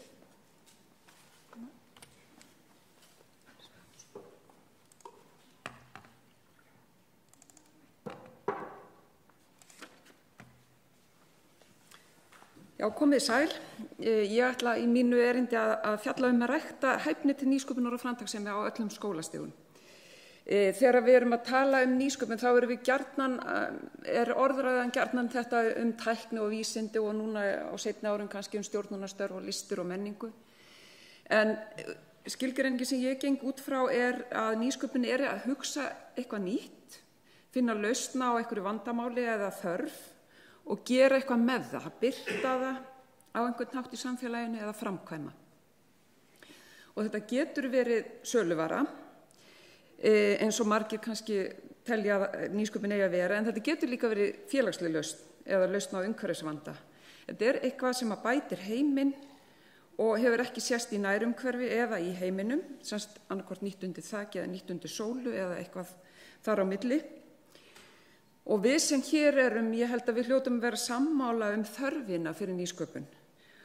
Og ef við teljum þá hæfni mikilvæga á háskólastigi þá hljótum við líka þurfa að rækta hana og efla á öllum skólastigum því að við getum síður allavega ætlast til þess að fólk sé skapandi og framtaksamt þegar það kemur í háskóla ef það hefur ekki fengið eða lítil tækifæri til þess að þróa þá hæfni og efla gegnum alla skólagöngu sína.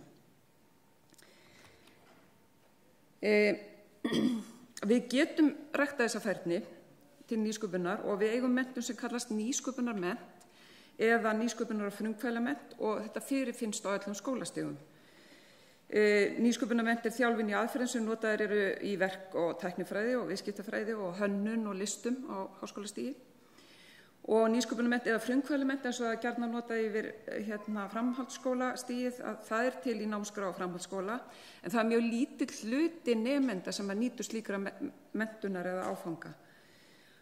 Og svo hefur nýsköpunarmennt verið í boði í námskrá grunnskóla frá 1999 en sem formleg kennsla hún frekar sjaldgæf eða svona innan við 10% og þetta reyndar tilvitnun í rannsókn frá 2005 en það fátt sem bendir til þess að það hafi breyst mikið. Þetta ártal bendir líka til þess að það sé lítið verið að rannsaka á þessu stigi. Og síðan á þetta líka mjög vel við hugmyndafræða aðferðir sem í leikskólum og meðal annars að þá birtist það í svona sköpunarsmiðjum eða makerspaces eins og þar eru í mörgum leikskólum og eins líka þessi viðhorfi að líta svo á að börn séu sterk og hæf og það sé þess virði að taka mark á hugmyndi þeirra. En það líka mikilvægt að gera sig grein fyrir því að ungt fólk að það uppfullt af hugmyndum en það kemur fyrir að þau viti ekki af því eða halda þau sé ekkert skapandi og þá getur verið mikilvægt að hafa svona aðferðir eins og í nýsköpunarmennt til þess að leysa þá hugmyndaauðgi úr læðingi. Það svona ákveðið grunnferli í nýsköpunarmennt og þetta náttúrulega mjög mikil einföldun en þetta svona grunnferlið að það felst í að greina þarfir eða vandamál og finna lausn og þróan á að birta sem afurð á einhvern hátt. Og þetta dæmi hér sýnir þetta grunnferli, semst þörf, lausn og afurð. Og þetta dæmi sýnir líka hversu góður samfélagsspegill nýsköpunarmennt í skólastarfi. En hérna greindi strákur í sveit þörfina að það sé hættulegt að fara yfir rafmagnsgirðingar til dæmis þegar það er langt í næsta hlið og hann hannaði mjög einfalda lausn sem fólst í því að hann tók bút af rafmagnsröri, skar hann í sundur eftir endurlöngu, gerði festingu fyrir belti sitt og svo þegar hann kom að rafmagnsgirðingu þá sett hann á efsta þráðinn og ýtti niður og þetta rafmagnsröri einangrandi. Þannig að þetta var mjög góð lausn og þetta er svona dæmi þessar svona hversdagslegu lausnir sem eru mjög mikils virði fyrir nemendur sjálfa að finna og sjá að þeir séu með eitthvað og geti gert eitthvað og geti sýnt öðrum það að sé eitthvað virði. En mögulega gæti þetta orðið eitthvað sem það geti orðið ríkur af, en það er eitthvað sem við erum kannski ekki endilega að leggja áherslu á, sérstaklega á svona yngri stigum. Og ef við svona reynum aðeins að skilgreina nýsköpunarmennt þá er þetta ákveðin hugmyndafræði og ákveðin kennslu og námsaðferði sem að einkenna þetta svið og við getum kallað þetta námsvið, námsgrein jafnvel eða aðferðafræði, nálgun í námi og kennslu. Og þarna eru nemendur að tileinka sér ákveðnar aðferðir og hugsunarhátt uppfinningamannsins. En þetta getur verið margvísleg viðfangsefni og hægt að nýta í ýmsum námsgreinum. Og þarna er mjög upplagt tækifæri til að samþætta þekkingu, annarkvort námsgreina, hversdagsþekkingar og líka þekkingar á atvinnulífi því að það er líka svolítið áhersla í nýsköpunarmenntinu á að komast svolítið út fyrir veggi skólans. Og við getum líka nýtt þessa skilgreiningu eins nemanda sem sagði í viðtali þegar hann var spurður hvað nýsköpunarmennt snýrist að hann sagði við erum aðallega að læra að gera heiminn betri og búa til nýja hluti.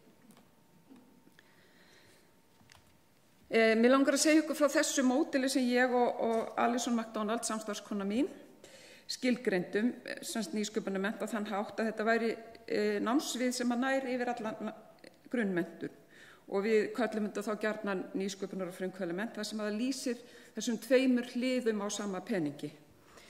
Og þannig sé sköpunaráherslan ríkar á yngri stigum en alltaf með drjúgan frumkvæðis eða framkvæmda þátt sem að eykst þá með auknum aldri en að báðir þættir séu alltaf til staðar. Og svona módel er líka hægt að líta á sem grófan ramma fyrir námskrá gegnum þessi skólastig eða bara sem módel fyrir námskeið í nýsköpunar- og frumkvöðlamennt. Hugmyndir barna og ungs fólks eru mjög fjölbreyttar og þetta hefur birst mjög vel hjá þeim sem hafa verið að vinna með nýsköpunarmennt í grunnskólum og jafnvel leikskólum líka. Og þau eru að fá svo margt út úr þessu, margs konar náma, þau eru í fyrsta lagi að þjálfast í því að finna lausnir og þróa og birta hugmyndir sínar. Þau líka læra alls konar vinnubrögð, kynnast efnum og tækni og að eflast í þessari trú á eigin getu til að hafa áhrif á umhverfi sitt. Þeim er gjarnan kenndar ýmsar aðferðir eða þau finna þær upp til að kynna hugmyndir sínar. Þau læra og þjálfast í að gera líkön og frumgerðir og kynnast í leiðinni ýmsum efnum og tækjum og aðferðum. Þau læra líka og þjálfast í að framkvæma hugmyndir sínar og þróa hugmyndirnar og með því meðal annars að birta þær, búa þær til eða búa til lýsingar á þeim.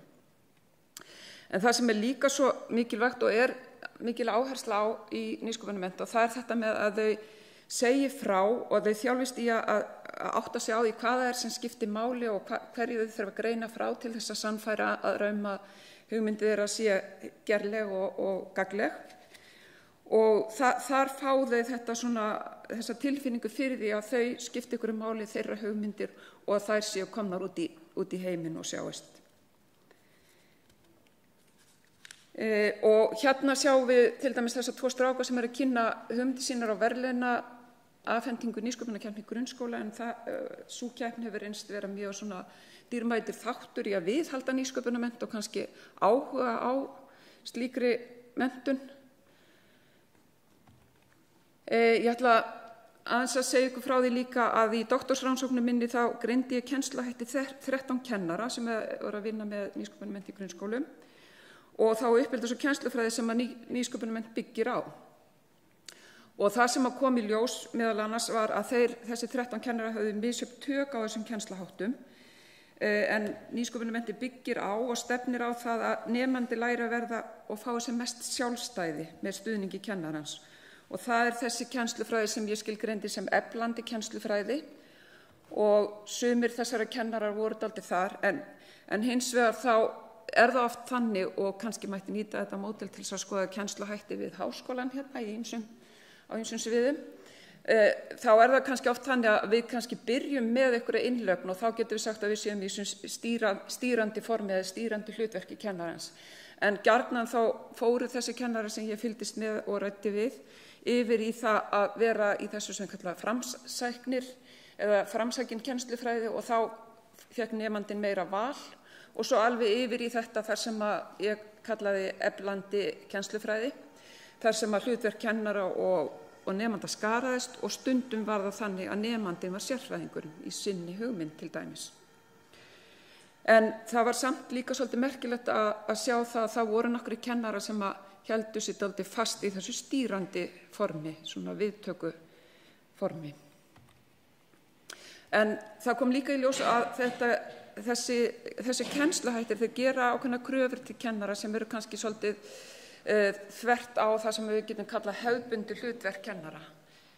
Kennari í nýsköpun þarf að hafa vald á svona skipulögðu frelsis, hafa til staðar ytri ramma og sjá til þess að séu efni og aðstæður til sköpunar og náms, og skapa tækifæri til tilrauna og leiks og taka áhættur og gera uppgötvanir og skapa svolítið svona afslappað andrúmsloft. En það sem að líka að hann þarf að sætta sig við það eða horfast í augu við það að það nemandinn sem stundum sérfræðingurinn, og það getur verið áskorun fyrir kennara sem eru vanir því að hafa vita á því sem verið að gera og geta sagt hvað rangt og rétt. Og þetta þurfa kennara gjarnan svona stuðning við ef að þeir eru óvanir svona vinnubröðum, en sem betur fyrir eru líka margir kennara orðnir þannig að þeir eru farnir að vinna á þennan hátt, þó að sé ekki endilega nýsköpunarmennt. Það sem ég greindi líka var að svona breytingar, af því að þetta krefst oft breytinga á starfi kennara, eru yfirleitt eitthvað sem gerist í skrefum en ekki einu stóru stökki. Og það líka að það ekki nóg að kennarinn sé búin að ná ákveðnu svona stigi í þessari færni, heldur mörg önnur svona félagslega áhrif sem að styðja eða hindra þess vegna að þetta þróist áfram, svona kennsla, eða verði sjálfbært. Það að segja að oft á tíðum það þannig að kennarinn kannski búin að ná góðri færni og innan skóla sem ekkert mjög styðjandi, og þá hverfur þessi kennsla þegar hann hættir í þessum skóla. Þannig að það eru þessi kerfi sem eru bæði innan skólana, viðhorfin innan skólans, bæði stjórnenda og kennara samstarfsmanna. Það líka skipulagið innan skólans sem skiptir máli, og þessi þróun þyrfti gjarnan að gerast samhliða til þess að viðhalda og halda áfram. Og svo það kannski það sem að ég bara greindi í rannsókninni en skoðaði ekki mjög sérstaklega, og þá voru þessi viðhorf í samfélaginu. Til dæmis það hvað alvöru skólastarf. Þessi nýsköpunum bara eitthvað svona skemmtileg tilbreyting, eða þetta eitthvað alvöru skólastarf? Og það meðal annars þar sem ég sé að háskólinn í heild geti haft áhrif, þar sem sagt á viðhorfin í samfélaginu. Og síðan það náttúrulega þessi grunnur sem í okkar líðkerfi, þar í lög og stefnur og námskrár og það allt saman sem svona mætti komast svolítið lengra upp þennan þroskastiga. En ég sé það að háskólinn getur stutt við þessa grunnmenntun sem ég til vera mjög æskilega á ýmsan hátt. Meðal annars þann hátt sem hann gerir nú þegar, eins og með að bjóða upp á frumkvöðlasmiðjur og gullleggið, unga vísindamenn og háskóla unga fólksins og vísindasmiðjuna. Og Háskóli Íslands nú þegar í samstarfi við nýsköpunarkeppni grunnskólana, og ég myndi reyndar gjarnan vilja að hann væri sýnilegri þar. Þið sjáum mynd þarna sem tekin í HR, og þó að ég ætla ekki að fara í einhverja samkeppni við HR, þá hefur sá háskóli hefur einhvern veginn orðið sýnilegri í þessu starfi. Ég vil gjarnan að háskólinn verði það hér að því ég held að það sé líka svo mikið marktekið á því sem kemur frá starfsfólki Háskóla Íslands. Og síðan það kennaramenntunin. Þar margt sem við getum gert til þess að styrkja færni kennaranema og starfandi kennara og ég tel að það væri æskilegt að nýsköpunarmennt væri þar samfelldur og fastur þáttur í menntun kennara. Það eru margir góðir sprotar hjá okkur, mörg segir flott námskeið, en það eru mjög fáir af heildarfjölda nemenda sem að fara í gegnum þeim námskeið. Þannig að ég held að við getum styrkt það á því leiti og eins líka ákveðin þáttur sem ég segja að skiptir miklu máli að það er að koma á laggirnar nýsköpunarsmiðju, það sem kallað makerspace, með aðstöðu og efnum og tólum og tækjum til nýsköpunarkennslu. Og ég bind líka mikla voni við það vegna þess að ég hef orðið verið að það sé jákvætt viðhorf til þess innan sviðsins. Og síðan þurfum við líka alltaf að vera tilbúin að styðja við skóla við innleiðingu og þróun á svona skólastarfi. Og síðan háskólinn sem held að ég held að veri gott ef gæti eftir áhrif að kalla eftir ákveðinni stefnu stjórnvalda vegna þess að við höfum ekki stefnu í þessu þessa menntun, nýsköpunar og frumkvöðlamennt og við þurfum ekki einu sinni að finna upp hjólið þar því við getum litið til nágrannaþjóða eins og Danmerkur og fleiri og eins hefur Evrópusambandi gefið út mjög öfluga skýrslu, hæfni miðaða skýrslu sem væri gott að nýta sér og þetta væri þá stefna sem að fæli í sér samfella og stíganda gegnum alla grunnmenntun frá leikskóla til háskóla og markmið út frá hæfni. Og síðan líka langar mér svolítið að hnykkja á því að nýsköpunarmennt ekki bara fyrir málefni viðskiptafræði og tæknifræði. Nýsköpunarmennt menntunarfræði og ég vil óska þess að háskólinn gæti þessa menntunarfræði hafi rými á stóra sviðinu við hlið hinna vísindana. Læt ég máli mínu lokið þakka fyrir.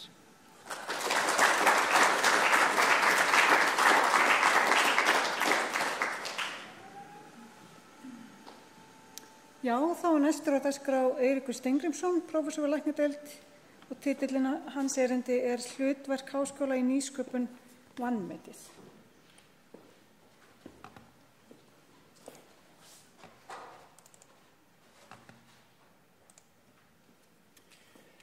Takk fyrir Freyja. Ég er reyndar svona hálfgerð boðflenna í þessari málstofu vegna þess að ég var beðinn að tala í annarri sem var í morgun og var í hálfgerði angist með það því að efnið var fullveldið og þjóðskóli sem eitthvað sem ég hef ekkert velt mikið fyrir mér. Og svo rakst ég á Magnús Karl Magnússon sem hefði verið beðinn að tala hér og hann var líka í angist með sitt efnið, þannig við ákváðum að skipta. Og það er allt í lagi, ég varst allt í lagi tilefni að koma hérna vegna þess að ég hef svolítið verið að vinna í nýsköpun og hef velt þessu máli svolítið fyrir mér og hef komið svolítið að nýsköpunarverkefni líka. Og ég gæti hafa orðað titilinn sem fullyrðingu frekar en spurningu. Hlutverk háskóla í nýsköpun vanmetið, held ég. Og þessi svona hefðbundna hugmynd nýsköpun svo að það sé einhverjir brilljant gaurar, yfirleitt alltaf gaurar, sem fá einhverja hugmynd og svo fara þeir og tala við einhverja brilljant fjárfesta og bunch of money og það verður úr þessu framfarir. Svona þessi traditional hugmynd. En þetta ekki svona. Og þetta hefur verið rannsakað kannski best af þessari konu Marionu Mazzucato við University College í London og hún hefur skrifað bók sem heitir The Entrepreneurial State, Debunking Public versus Private Sector Myths. Og hún fullyrðir hreinlega the private sector only invests after the entrepreneurial state has made the high-risk bold investments. You always need the state to roar. Hún vil meina hlutverk ríkisins, hlutverk háskóla stórlega vanmetið í nýsköpun. Í bókinni þá vitnar hún í þessa grein úr Washington Post eða frétt úr Washington Post frá því þegar François Mitterrand heimsótti Silicon-dal í Bandaríkjunum og var að velta fyrir sér og var að fá hugmyndir hvernig fara þeir að þessu þar í Silicon-dal að gera allt þetta dót sem þeir að gera.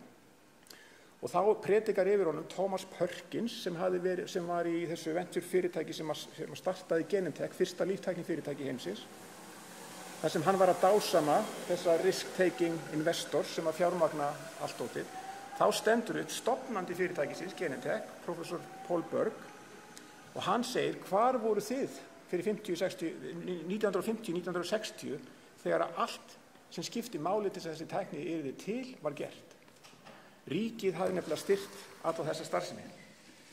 Mariana tekur í bókinni sinni nokkur dæmi, aðalega hún skoðar vel iPhone, hvernig hann var til, og svo skoðar hún líka nýja orkutækni sem aðalega fókusir á Bandaríkin.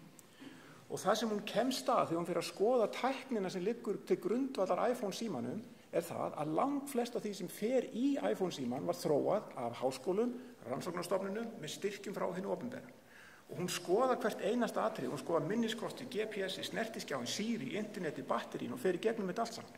Og það sem kannski ég tek svona bara eitt dæmi hérna, snertiskjáin. Þegar hún rekur sögu snertiskjáins þá má rekja hann til 1960. Síðan löng saga.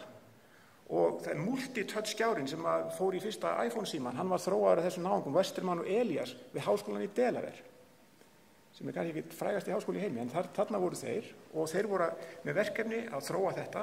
Þetta var styrkt af National Science Foundation í Bandaríkjunum og CIA. Ég vissi reyndar ekki að þeir væri með rannsóknarstyrki, en þeir borguðu honum styrk.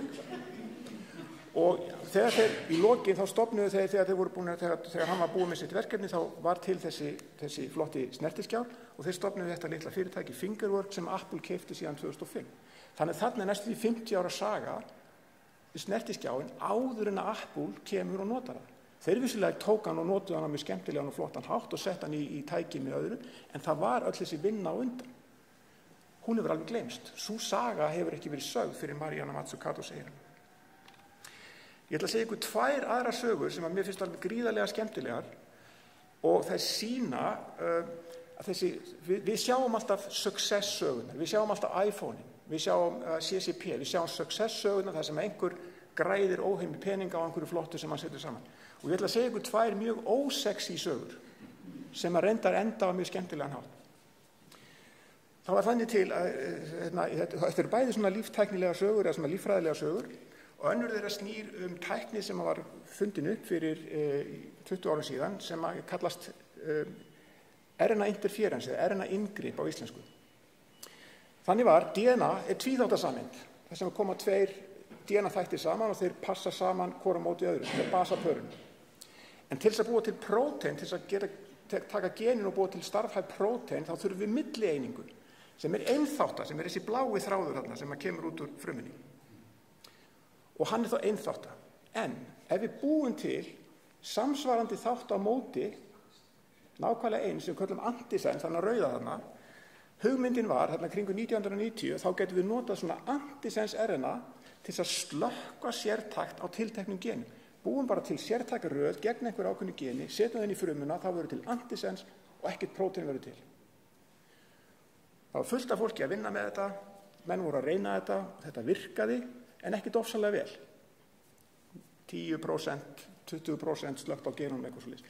Það voru samt nokkur fyrirtækistofnun sem ætlaðu að reyna að gera þetta servitt, slökka á genum. Gekk ekki rosalega vel. Þessi gaurar hérna, Andy Fire og Craig Mello, þeir fóru að skoða þetta aðeins þeir fengu svolítið áhuga á þessu, vegna þess að það sem að þeir sáu, þegar þeir voru að gera þetta, þeir settu inn antisens og þeir fengu smá áhrif, en það sem var svo skrítið var að þegar þeir settu inn sens, bláa þráðin sem var nákvæmlega eins og afritið af geninu, þá fenguðu líka áhrif. Hvernig virka það? Þannig þeir fóru að skoða þetta. Þeir settu þá inn antisens, þeir settu inn sens, fengu 20% áhrif. Það sem þeir gerðu líka var að setja inn tvíþátta RNA, bæði sens og antisens saman. Fengu 100% áhrif. Þeir notuðu þennan orm þarna, Sinorhabditis elegans, þetta mikil verkfæri í lífvísindum, óbúslega skemmtilega lífur að vinna með. Þeir notuðu hana í þessu verkefni sínu. 1 millimetr skepnu lifir í jarðvegi og við getum ræktað þetta á skálum bara með að geða E. coli, mjög einfalt, þægilegt. Svo þetta sprauta RNA inn í það ekkert mál. Þetta eru óbúslega eitthvað ósexy, ekki satt. Þessi 2 gaurar og þessi ormur, út úr þessu verður, þessi nýja tækni, RNA inngrip, og þau finna þarna, það finnst þarna, með þessari tækni finnst alveg hreinn nýr ferill í frumunni. Fruman tilbúin, hún tilbúin til þess að eiga við tvíþátta RNA-sameindir sem geta verið veirur til dæmis. Brýtur það niður í þessa litlu búta sem að sést hérna undir með sérstöku ensími sem heitir Dicer Þetta síðan tekið upp á ákveðnum komplex sem heitir RISC og annar þátturinn síðan tekin upp á þessu RISC-komplex og notaði til þess að leita að einþátta RNA-sameindum og þeim eitt og þetta svínvirkar. Þetta sem sagt þeir gerðu þetta í C. elegans og svo var það Thomas Tussell í Göttingen sem sýndi 2001 að þetta virka líka í spendýrafrumum og þegar það varð sýnt þá var algjör sprenging. Þessi aðferði notuð í öllum rannsóknarstofum allan heim. Við notum þetta daglega í okkar vinnu. Þetta er alveg óbáslega öflug aðferð til að slökkva sérvirkt á genum. Fyrirtæki sem vildu til dæmis eiga við krabbamein sem yfir tjáningu af einhverjum tilteknum genum fóru að þróa þetta sem lyf. Það eru alveg milljarða fjárfestingar í þessu. Alveg ótrúlegar upphæðir sem fóru í þetta. Og út úr þessu, það tók svolítið langan tíma að þróa lyf en núna bara síðast í ágúst 2018 var fyrsta RNA-lyfið samþykkt kallað patísíran gegn arfgengum sjúkdómi. Þarna kemur út úr þessum ormi og þessi fikti þessara tveggja gamla með þráðormi C. elegans kemur út úr þessi heil aðferð sem allir nota og aðferð til þess að eiga við sjúkdóma. Algjörlega svona óvænt. Og hér önnur saga, aðeins nýrri, kannski svolítið svipuð. CRISPR-Cas aðferðin sem kemur fram 2012 og ég ætla að segja ykkur aðeins fyrst hvernig hún virkar. Þetta er alveg óbáslega einfalt. Þetta er aðferð til þess að sérvirkt búa til stökkbreytingar í erfðamengi mannsins eða erfðamengi hvaða lífvera sem í henni. Og hún byggir á ensími sem heitir Cas9 sem þetta brúna á myndinni og svo RNA-sameind og við getum hannað hana þannig að hún passi við hvar sem í erfðamenginu. RNA-sameindin og ensímið fara inn, finna sig í erfðamenginu, RNA-ið para sig við og ensímið klippir DNA-ið. Hérna með skærunum sitt hvorum megin, tvíþátta DNA. Og það sem gerist þá er að það verður svona klipping báðum megin í DNA. DNA er skemmt. Þá þarf fruman að gera við það og það sem hún getur gert við á tvo mismunandi hátt, annars vegar þessi NHE-jóða aðferð, það sem hún bara gerir eitthvað, lagar eitthvað, setur inn, tekur út eða setur bara inn einhverja vitleysu. Og út úr þessu getur orðið stökkbreytingar. Bara búið til stökkbreytingar, sérvitt og sérvitt stað. Ef við hins vegar setjum inn í frumuna ákveðin DNA bút, þá getur orðið það sem kallast homologous recombination og búturinn fer inn í DNA-ið. Þá getum við búið til sérvirka breytingar. Við getum hannaði fyrir og við getum sett inn eitthvað sérstakt breytt á sérstakan hátt. Þessi aðferð kom fram sem sagt 2012 og hefur algjörlega orðið bylting. Það er líka aftur fyrirtæki, kemur aðeins að því eftir. Við erum að nota þetta í læknagarði, við gátum sett þetta upp í læknagarði 2014 með sérstökum styrk frá rektor til þess að koma þessari tækni upp hjá okkur. Þetta hefur tekið heiminn með stormi. Hvernig var það til? Jú, aftur á mjög ósexy hátt. 1993 er þessi gaur, Francisco Mojica, sem var þá doktorsnemi í Alicante. Háskólinn í Alicante er ekki, ég veit ekki hvort hann er á topp 300. Þetta er ekki best þekkt í háskóli í heimi. Og hann var að vinna með saltþolna Halopherax mediterrani arkibakteríum. Og það sem hann fann voru þessar endurteknu raðir í erfðamengi bakteríana. Og inn á milli voru svona spacer-raðir sem hann vissi ekki alveg hvað voru. Þetta voru svona endurteknar raðir, hann kallaði þetta Clustered Regularly Interspaced Short Palindromic Repeats, CRISPR, það hann gefið nafni. Og hann fór að leita og hann fann sambærilega röður í öðrum bakteríum og það voru fleiri sem fór að finna þetta í öðrum bakteríum líka. Svo fer hann í postdoc eitthvað og svo kemur hann aftur til Alicante 2000 og er núna prófessor. Og þetta er svona, það var engin peningar og engin aðstæða, þannig hann fór bara að vinna í tölvunni, leika sér í tölvunni með svona lífupplýsingar DNA-raðir og hann fór að leita þessum CRISPR-röðum, hann fann þær í þessum sjúkdómsvaldandi bakteríum. Svo komið þessir Jensen og gaurar og þeir funnu eitthvað önnur gen hann rétt hjá þessum CRISPR-röðum, svona Cas-genin svo kvölduðum. Þannig það fór svona aðeins að myndast þarna, komið einhver Cas-gen og einhver CRISPR og þetta til í víða í bakteríum. 2003 þá fór Mojica að fókusera á þessar raðir sem voru á milli CRISPR-endurtekningana. Og hann fór að tóka þessar raðir, þetta er 36 basabör, litli stubbar, og hann fór að leita samsvörun í DNA-gagnagrunum. Og hann fann ein af röðunum sem hann fann úr E. coli passaði við veiru sem sýkir E. coli. Og stofnin sem þessi röð kom úr var þolinn gegn P1 sýkingum að þessum, hann þoldi þessar sýkingar. Nú fann hann að hann var á einhverju slóð, hann fann einhverju lykt, en hann fór á einni viku og skoðaði 4500 svona raðir, það verður svolítið bókhald að halda utan um það, Og hann fann 88 sem voru með samsvaran í gagnagrunnum og af þeim voru 2/3 sem pössuðu við veirur eða plasmíð. Þannig hann setur fram kenningu, CRISPR einhvers konar ónæmiskerfi baktería. Hann reynir að fá þetta birt, hann heldur þetta sé óbáslega mikilvægt, óbáslega spennandi og nýtt, þannig hann reynir Nature, hafnar strax, ekki sendir í því. Hann sendir í PNAS. PNAS segir greinina skortir novelty and importance. Verður ekki sendir í því. Hann sendir í Molecular Microbiology, hann sendir í Nucleic Acid Research, alltaf hafnað. Og svo byrtist þetta loksins 1,5 ári síðar í Journal of Molecular Evolution sem er enda fínt blað, í febrúar 2005. Og þá fer svona athygli fólks að vakna þess og það eru 615 tilvitnanir í þessa grein í dag. Þá kemur til sögu ýmsir aðrir aðilar sem eru svona við aðra stofnanir sem ekki eru beint heldur þekktar fyrir vísindi. Til dæmis þessi Philip Horvath, hann var í háskólanum í Strasbourg og var að vinna með erfðafræði mjólkusýrubaktería sem er notað til að búa til súrkál. Og hann fór að vinna hjá þessu fyrirtæki Rhodia Food sem býr til svona starter cultures fyrir matvæliðina. Svona í bjór og fyrir jógurt og annað slíkt. Og hann átti að skoða verkefni hérna með Streptococcus thermophilus sem er notaður í osta og jógurt og átti að reyna að vinna því að koma í veg fyrir að stofnarnir fengju veirusýkingar. Og hann fór að skoða þessi stofna og hann fór að fann að sumir stofnarnir voru ónæmir fyrir veirunum og spurði af hverju. Og þá fór hann að finna þessar CRISPR-raðir og hann sá að þær voru þolnar gegn þessum bakteríur sem voru með þessar CRISPR-raðir, þær voru þolnar gegn veirum. Þannig þá fór hann og kallaði í 2 félagar sína og þeir gerðu tilraun sem var svona lykiltilraun þar sem þeir tóku næma streptokokkusstofna og sýktu þá með 2 mismunandi veirum og leituðu svo þolnum stofnum eftir ákveðið val. Og þá sá hann að þolnum stofnarnir höfðu tekið upp þetta veiruerfðaefni í CRISPR-svæðið, því fleiri bútar úr erfðaefninu úr veirunni sem var, því meira þol.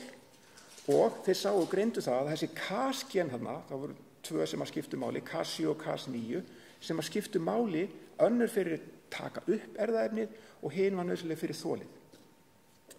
Og ef að veirurnar stökkbreyttust á þessum svæðum sem voru í CRISPR-svæðunum, þá voru stofnar ekki lengur þolnir. Þannig hann var búin að sýna fram á að þetta var svona einhvern ónæmiskerfi. Svo margt sem gerist, ég ætla ekki að fara út í það allt saman, en bara benda á það að þessir 2 Marafini og Sontheimer, þeir sáu strax, þeir fóru að vinna með þetta þarna kringu 2008 og sáu að þarna var hægt að búa til tækni til þess að breyta erfðamengi. Þeir sóttu meira sem patent, en þeir voru ekki með nóg gögn, nógar sannanir og þeir hættu við patentið 2008. Þá kemur til sögu þessi Virginijus Siksnis í Litháen. Og Litháen heldur ekki eitt af stóru háskólalöndunum í heiminum. En hann hafði unnið lengi með prótein og sérstaklega prótein sem hafa eitthvað með DNA að gera og hann fór og einangraði þetta prótein, Cas9 prótein með þessu RNA sem var inn í því og sýndi þetta klippir DNA en ekki RNA, það var stór spurning á þeim tíma. Hann gat stýrt í hvar þetta var að klippa með því að breyta RNA-röðinni, þessari röð sem að parast við DNA-ið. Og hann sýldi að allt sem þurfti var Cas9 og svo 2 RNA-sameindir, annars vegar CRISPR-RNA-ið sem að kom úr endurtekningunum og hins vegar ákveðið tracker-RNA sem að þarna í þessum Cas9 CRISPR-komplex.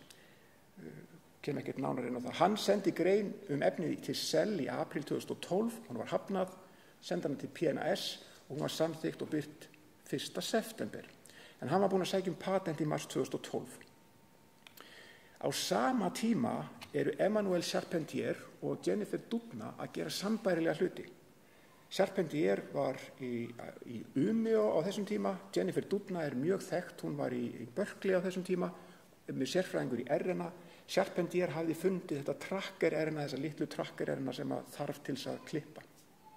Og þær gerðu sambærilega tilraun á Siksnis, nema þær unnu með CRISPR úr annarri bakteríu og annað sem þær gerðu var að þær sameinuðu þessar 2 RNA-sameindir í eina, sem er svona lykilatburður í þessu öllu saman, og sýndu að kerfið virkaði samt. Og núna virðast tímaritin hafa farið að bregðast fljótt við, því þær senda greinina sinni inn 8. júní 2012 og hún er birt 28. júní, 20 dögum seinna. Og þannig urðu þær á undan Siksnis að birta sína niðurstöður, þó hann hafi verið á undan að byrja sína tilraunir. Núna, öll þessi vinna fram að þessu hefur verið í bakteríum og núna var spurningin, hægt að fá þetta til þess að virka í heilkjörnungum, í spendýrafrumum og öðru slíku, öðru lífum. og það voru 3 hópar sem að sýndu fram á það að já, það er hægt að gera það þarf að gera smá breytingar á kerfinu en þetta virkar í spendýrafrumum. Jennifer Doudna gerði það, Feng Zhang gerði það og George Hurst gerði það. Öll á sama tíma birtu í Science, eLife 2013. Og tæknin hefur síðan verið tekin alveg gríðarlega hratt upp af rannsóknastofum allan heim og við erum að nota þetta eins og ég sagði það. Og í kjölfarið voru náttúrulega stofnuð fyrirtæki til þess að nýta þessa tækni. Caribou Biosciences, stofnaði Jennifer Doudna og félögum, sem búið að útvega ná sér í 75 milljónir bandaríkjadollara. Editas Medicine stofnaði Feng, 210 milljónir dollara. En það er alveg gríðarlega hörð deila á milli þessara fyrirtækja patentin og margar málsóknir í gangi og óbúslega flókin staða. Og sama tíma er óbúslega hörð keppni það hver fær Nóbelinn. Það eru bara 3 sem geta fengið Nóbelinn og þá er spurningin hver að það vera. Mohica, Sixsmith, Doudna, Zhang. Þannig að það er slagurinn. Minn lærdómur af öllu þessu, bæði það að lesa bók Marianu Mazzucato og af því sem ég hef séð í gegnum tíðina að nýsköpun á sér yfirleitt svona alvörur svona nýsköpun sem að skapa ný tækifæri, hún á sér yfirleitt grunn í rannsóknum. Það er misdjúpt frá rannsóknarspurningunni til notkunar. Það var ekkert sérstaklega djúpt frá í C. elegans dæminu með RNA, aðeins dýpra í CRISPR. Það má oftast rekja þetta til háskóla og rannsóknarstofnana, oftast erum við að tala stuðning, fjárhagslegan stuðning frá opinberum aðilum sem að skipta gríðarlega miklu máli í þessu saman. Í raun er hlutverkis opinbera með rannsóknum að vera drifþjóðuna nýsköpunar. Þetta er í rauninni áhættusæknasti fjárfestir, alltaf. Og það getur leitt til mikilvægra nýsköpunar að rannsaka örverur og þráðorm og annað sem við fyrstu sín virðist gagnslaust og algjörlega ósexy. Við verðum að spyrja að leikslokum. Það er allavega minn lærdómur af þessu. Takk.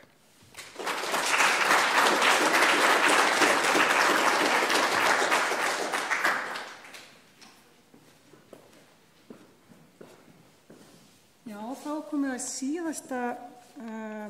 síðustu manneskunni einstaklingunum á mælendaskrá og það er Sandra Mjöll Jónsdóttir og titillinn hennar erindi er Margt smátt, sín frumkvöðs. Gjör svo vel, Sandra.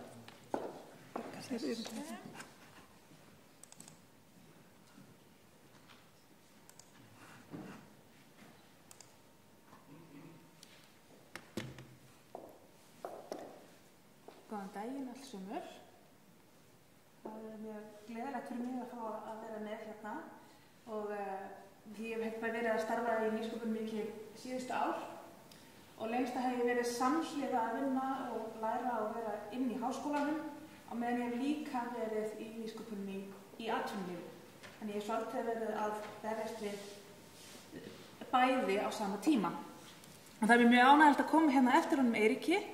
Hann það kendi mér, ég er doktor í líf- og læknavísindum og ég var búin að vera mjög lengi í því áður en ég átti því að hann átti sprotafyrirtæki. Og fékk mér svolítið til hugsa, ok, það er svolítið spennandi. Hvað ekki séu margir eða prófessorar og svona hugmyndir sem eru við háskólan sem maður veit svo sem ekkert af. En ég ætlaði að taka ykkur út úr háskólanum með einendunum mínu í dag. Þegar við erum búin að vera að fókusa svolítið mikið á þessu hugmyndir þegar það er að fæðast inn í háskólum, við erum að fóstara á fyrstu stigum og ég gæti ekki verið meira sammála að háskólinn, hann er að mínu mati oft vanmetinn hlutverk hans og líka hlutverkið að hann er einmitt áhættusæknasti fjárfestirinn því það eru hugmyndirnar sem eru ekkert spennandi eins og að rannsaka ónæmiskerfi bakteríum sem það er rosalega erfitt að fjármagna það frá einhverjum öðrum svona fjárfestingarsjóðum. Þeir vilja fá sína peninga tilbaka á 3 árum og eins og við erum að sjá hér, þá er þetta ekkert að vera að taka 3 ár að reisa einhverja nýja og mjög framsækna tækni. Ég hef verið aðalega í svona 3 nýsköpunarverkefni sem að hafa svolítið skilgreint mína vegferð sem eins og sem við kallum með frumkvöðul, ég vil ekki láta skilgreina mig, það er náttúrulega frumkvöðlega starfi svo sem sjálfur sér. Er að ég er líklega þekktust fyrir það að ég hef verið framkvæmdastjóri og stofnandi Platón líftækni og þetta er lítið sprotafyrirtæki sem á upprunna rekja í doktorsnáminu mínu. Byrja að vinna þetta verkefni bara sem grunnrannsóknir aldrei hugsunin að stofna eitthvað fyrirtæki að vera hægt að hagnýta þetta. En svo þegar við erum búin að vera að vinna rannsóknir og birta greinar tæknina bak við þetta fyrirtæki, þá tökum við þá afdrifaríka ákvörðun 2014 að við ættum kannski bara að stofna fyrirtæki. Og það var þá fyrst sem ég áttaði mig á því að ég, með minn bakgrunn í vísindum, hafði ekkert endilega þekkingu á því sem tekur svo við. Því að svo bara nýr heimur og ætlar að taka tæknina og heimfara hana yfir í afurð sem að komast í hendur neytenda. Og fyrirtækið Platon Líftækni, stóra hugmyndin á bak við það var að þróa nýja tækni til að rækta frumur. Við vorum aðalega búin að vera að vinna með stofnfrumur, einangraðar úr beinmerg, og vorum að reyna að losa okkur við allar dýraafurðir þegar kemur að rækta frumurnar. Þannig að það var frekar hægt að hugmyndin og hefur alltaf verið að rækta þær upp í blóðflugum sem við fáum á blóðbankanum og losna þannig við dýraafurðir.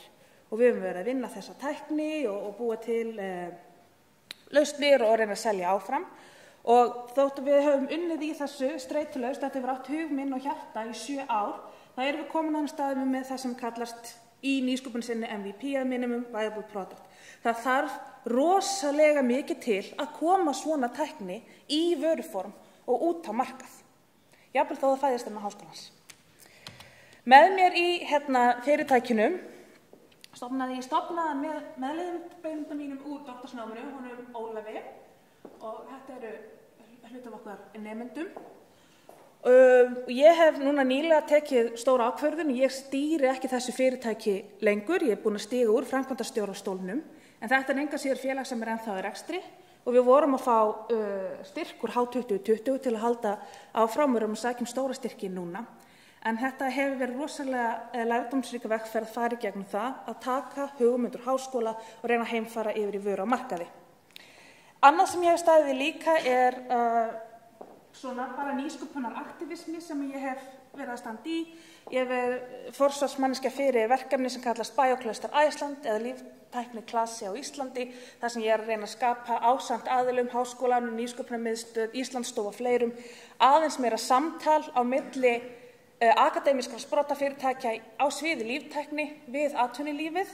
Og ég hef ber miklar væntingar til bæði Auðnu sem er tækniyfirfærslu skrifstofan og háskólinn er með í og vísindagarðana til þess að reyna að byggja upp ef þetta á að vera iðnaðurinn. Það hefur verið í gegnum tíðina núna í nýsköpun mjög mikil áhersla á alla tækni, hugbúnaður hefur afsakið ábyrgðan tröll riðið öllu undanfærin ár, en núna er að koma upp þetta að biotech is the new digital og ef við ætlum að vera með því, það þurfum við aðeins að læra að tala saman. Og atvinnuvega- og nýsköpunarráðið er búið að styrkja þetta verkefni sem er bara svona grasrótarverkefni. Og svo er það nýjasta sem ég er í, það er nýsköpunarfyrirtæki Florialis sem er íslenskt lyfjafyrirtæki og ég kem inn í þetta á allt öðrum stað í nýsköpunni, búin að vera í því að byggja upp hugmyndir og vöru út á markað sem er ekki komin á, í það að taka við hérna sem vörustjóri og ég er að taka hugmyndirnar sem eru komnar á markað, er að vinna með þær þar og alla þá lengt, þannig ég er á næsta stað í nýsköpunni sem að vinna núna sem vörustjóri hjá Florialis. Fyrir ykkur sem ekki vita hvað það fyrirtæki er, þá er þetta fyrirtæki sem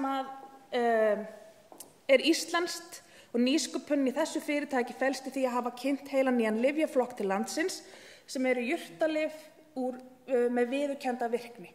Það er að segja að þetta eru ekki fæðubótarefni eða náttúruvörur sem við þekkjum heldur eru lyfin skráð í sérlyfjaskrá og uppfylla allar væntingar þar Og við höfum þurft að vinna svolítið með eins og Lyfjastofnuninni að búa til nýja verkferla og skráningarferla og bæta gæði í hvernig er unnið með fæðubótarefni og náttúruvörur á Íslandi. Og fyrir mig hefur þetta verið mjög spennandi að stíga inn í þetta skref. Þar fyrir utan er alls konar grasrótarstarf. Ég hef verið að koma víða við og ég skal bara summera þetta upp. Á síðustu 24 mánuðum hef ég að meðaltali verið 3-4 hverju viku erlendis í einhvers konar nýsköpunarferð að heimsækja háskóla, sprotaumhverfi og aðra frumkvöðla.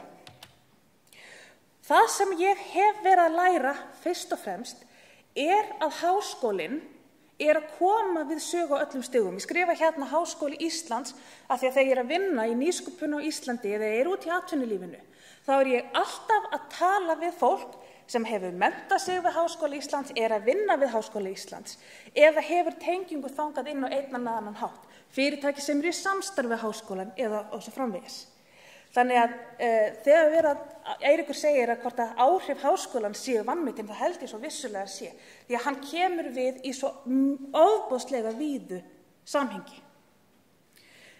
Kannski ég hlutlaus, ég búin að vera 10 ár sem nemandi í skólan. Ef ég vil vera dramatísk og segi ég hef varið þriðjung ævi minnar sem nemandi við Háskóla Íslands og það satt. 4 ár hef ég að vinna sem aðjunkt í læknadeild og eins og ég segi þá nýsköpunarfyrirtæki mitt sem ég stofnaði, ég hef að vera að reka það á sama tíma og ég var að klára doktorsgráðuna minna sem ég gerði fyrir ári síðan. Og ég hef líka séð að nemendur HÍ á Íslandi, þeir eru að taka mjög virkan þátt í nýsköpun. Það eru alltaf þessar hugmyndir í gangi og sérstaklega nemendur á framhaldsstigi sem eru komnir í einhvers konar rannsóknir að geta formúlera sínar eigin spurningar og unnið með hugmyndir upp á næsta stig. Það þetta sem svo ofboðslega dýrmætt fyrir atvinnulífið. Því ég líka sem ég segi, ég ráða ungt fólk til mín inn í nýsköpunarfyrirtæki. Og ég alveg búin að sjá það að ekkert endilega nemendurnir sem eru með hæstu einkunnirnar sem eru bestir til þess að koma. Það eru þeir sem eru tilbúnir að læra, eru búin að þjálfa sjálfstæði og eru tilbúnir að vinna í hóp. Og þetta samræmist algjörlega þeim kröfum sem vinnumarkaðurinn að setja núna. Og þeir sem hafa farið gegnum framhaldsnám, það oftast það áhersla að þjálfa þessi vinnubrögð. Í Platon Lífteknis þá höfum við á síðustu 2 árum verið með 8 háskólanemendur og við erum bara í ár búin að útskrifa 4 mastersnema og heildina erum við búin að útskrifa 2 árum 5 mastersnema og 1 doktor sem ég tel bara vera nokkuð gott. Í nýsköpunarfyrirtækinu sem við núna í Florialis þá hver einn og einasti starfsmaður menntaður við Háskóla Íslands og 43% af starfsfólkinu með doktorspróf frá Háskóla Íslands. Ok, við erum kannski bara 7. En það líka fegurðin við svona sprotafyrirtæki, tölfræðin verður fljótt mjög stór. En engu síður þá hefur þetta eitthvað sem sameinar okkur og ég veit alveg að í svona fyrirtækjum þá værum við ekkert með, verður að hafa einhvern grunn sem kenndur í háskólum. Og það ekki bara bókin, það líka hugsunin að vera í þessu skapandi umhverfi sem hvetur þig til þess að koma með nýjar og lausna með hugmyndir. Þannig að það sem ég að segja, þegar kemur að þessari stund, við ætlum að útskrifa 2000 manns á einum degi, flissar þú, ég veit að þetta tekur á, þá erum við að horfa á fullan sal af fólki sem að fara út í atvinnulífið, hvort sem það að fara að vera sagnfræðingur sem hringir í þig eða til þess að það sem þú varst að tala í miðlun eða hvað. Það ekkert endilega, þó þú ert að læra sagnfræði og fer ekki að vinna við sagnfræði, þá það ekki sóun á menntun. Eins og það stundum viðhorf, maður fer að læra eitthvað, ég læri doktorlíf og læknavísindum og núna svo var ég að vinna sem framkvæmdastjóri að ég fengið að upplifa það að það verið sóun á menntun. Núna sé ég ekki búin að fjárfesta í mér og ég sé bara að gera eitthvað allt annað. En það nefnilega ekki bara það sem maður lærir á bókina. Og þeir sem að sitja í þessum sal þarna, það stór hluti af þeim, samræmi við nýjar kröfur vinnumarkaðarins, að fara að takast á við nýsköpun í sínu starfi á einn eða annan hátt, jafnvel þó þeir hafa aldrei fengið nýsköpun eða viðskipta hugmynd nokkuð sinni á sínum ferli. Og það samt hlutverk Háskóla Íslands að hafa undirbúið þau fyrir að takast á við nýsköpun í samfélaginu. Og það hefur svona verið þessi sýn, þegar maður kemur út úr háskólanum. Eins og hann nú vagga nýsköpunar, þá svo margt annað sem þarf að vera til staðar. Ég ætla að fara yfir, tala bara af minni eigin reynslu sem frumkvöðull, sem hefur verið mjög mikið í þessu. Hvað það sem þarf til þess að sé gott og öflugt nýsköpunar umhverfi? Og þetta engan veginn tæmandi listi, þetta bara svona fyrsta sem ég hugsa þegar ég í mínu daglega lífi að hrærast í nýsköpun og rekstri á fyrirtækjum sem byggja á einhvers konar nýsköpunar hugmyndum. Og það þessi þættir, það fólk og frumkvöðlar, háskólar og stuðningur, aðgengi að fjármagni, reynsla í atvinnulífinu, aðgengi að þjónustu á markaði og grasrótarsamtök. Og ég ætla bara að fara örstutt yfir hvað ég á við. Fyrsta lagi þá engin nýsköpun ef við erum ekki með fólk og frumkvöðla. Það segja einhverjir sem með góðar hugmyndir og framkvæma þær, ekki bara hafa þær, og fólki sem tilbúið að vinna með þeim á fyrstu stigum. Því það alls ekki auðvelt að vinna í sprotafyrirtæki. Oftast fær maður mjög lítið borgað, ef eitthvað, og það bara stanslaus ólgusjór. Alltaf undir manna, alltaf mikið að gera, alltaf mikið stress og þetta mikið álag. Þetta fólk sem var að útskrifast úr viðskiptahrælunum Startup Reykjavík núna í ágúst. Og það sem mér hefur fundist mjög skemmtilegt í nýsköpunarumhverfi á Íslandi það að það eru alls konar fólk í nýsköpun á Íslandi. Við erum ekki bara með þessa gaura sem Eiríkur var að tala þessi gaura sem fara að tala við money people og svo bara allt frábært. Við erum ungt fólk, við erum líka með fullorðið fólk og reynslumikið fólk sem að starta fyrirtækjum og það mjög dýrmætt. Konur að starta fyrirtækjum á Íslandi að vinna í sprota og tækni. Það eina sem ég saknar, ég myndi vilja sjá aðeins meira af alþjóðlegum frumkvöðlum að starfa á Íslandi. Af því það gefur, þeir hafa oft verið að vinna á miklu stærri mörkuðum, sérstaklega þeir hafa reynslu, og það einhver þekking sem að Ísland skortir oft, verandi á einn minnsti markaður í heimi að læra að fóta sig á stóru mörkuðunum. Háskólarnir eru náttúrulega algjörlega bara forsenda. Við sjáum það í hverju einasta nýsköpunarumhverfi í heiminum, þar sem eru stóru höfnir, við erum talað San Francisco og Kísildal, menn það hvaða háskólar eru þar? Við erum Stanford, Berkeley, UCSF, við erum talað Boston, við talað New York, við talað Svíþjóð, allir þessi höfnar, þar eru öflugir háskólar og þar nýsköpunarsamfélagi reiðir sig á það. Tveir stærstu hér, Háskóli Íslands og Háskóli Reykjavík.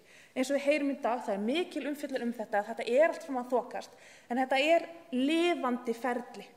Við munum alltaf þurfa að taka svolítið þátt í því. Ég hef verið mjög hrifin af því sem að Háskólinn í Reykjavík hefur að gera með frumskvöðla námskeiði sitt, þar sem að þeir neyða alla nemendur til þess að taka 3 vikna nýsköpunar áfanga og allir eru bara settir í hópavinnu og þurfa að koma með hugmyndir og læra hvað felst í því. Mörgum nemendur upplifir þetta eins og bara fíluna eða grilluna sem var í félagsvísindum. Finnst þetta bara algjörlega fáránlegt. En langflestir af þeir sem útskrifast eru svo að fara að vinna einhvern tímann í fyrirtæki og hafa þessa reynslusmá þekkingu að fara að veita þeim samkeppnisforskot á vinnumarkaði. Aðrar stofnanir sem eru mjög mikilvægar á Íslandi í nýsköpun eru nýsköpunarmiðstöð, það eru alls konar ráðgjöf og námskeið. Ég fékk mína allra fyrstu viðskiptamenntun hjá nýsköpunarmiðstöð og það hægt að leita þar ekki gegn gjaldi. Íslandsstofa hefur líka verið að standa sig vel, allir klasarnir okkar, þetta skiptir mjög miklu máli.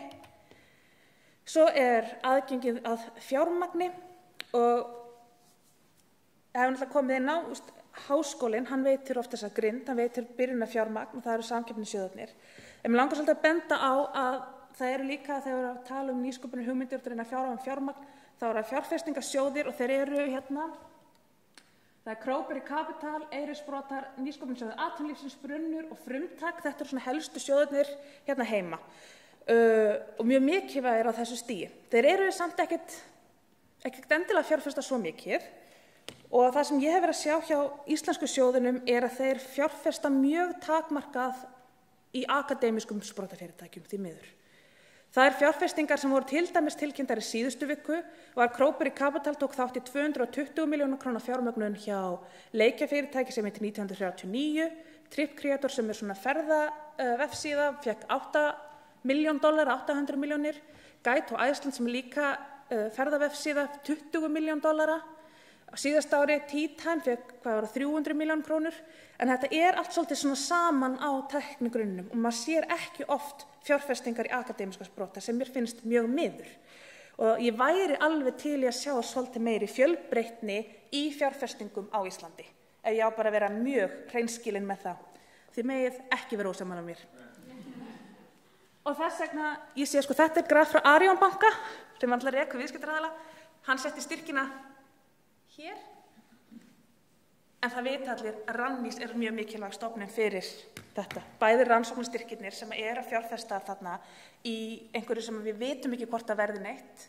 Svo það Tækniþróunarsjóður sem með skilafrest núna 17. september. Það eru allir frumkvöðlar landsins núna bara heima að skrifa. Styrkirnir ekkert stórir, þeir eru frá því að vera 1,5 milljón upp í, ef þú ert mjög heppinn, 70 milljónir og þá þarf náttúrulega að hafa fjárfesta með þér. En yfirleitt þetta 20 milljónir til 45 milljónir til 2 ára sem fyrirtæki að fá. Ef maður hefur yfir rekstur þá veit maður að þær eru mjög fljótar að fara. Ef þú ætlar til dæmis að vera með 10 milljónir á ári og þarft að borga laun, þá þetta kannski bara launakostnaður, þá eftir aðstæðan allt það. En þetta samt mjög mikilvægt að hafa þetta því að það ekki allar hugmyndir að fá fjármagn og ekki heldur hugmyndir sem að hafa einhvers konar samfélagslegt gildi, þær eiga standa líka höllum fæti. Það líka mjög mikilvægt fyrir Ísland að hafa reynslu úr atvinnulífinu, að á fyrirtæki séu fyrirtæki sem hafa vaxið á Íslandi. Össur og Marel er það mjög þekkt dæmi, en það hefur komið mjög mikið af reynslu miklu fólki með þekkingu út úr þessum fyrirtækjum sem að gefa svo tilbaka. Þannig að það sé rekstrargrundvöllur. Og þá það. Ég hugsa líka það þegar ég að vinna í íslenskri nýsköpun að það þarf aðgang að þjónustu og markmið. Við tökum sem dæmi hérna skyr sem komið í breskar hillur. Hvað þarf til þess að íslenskt skyr komist í breska hillu?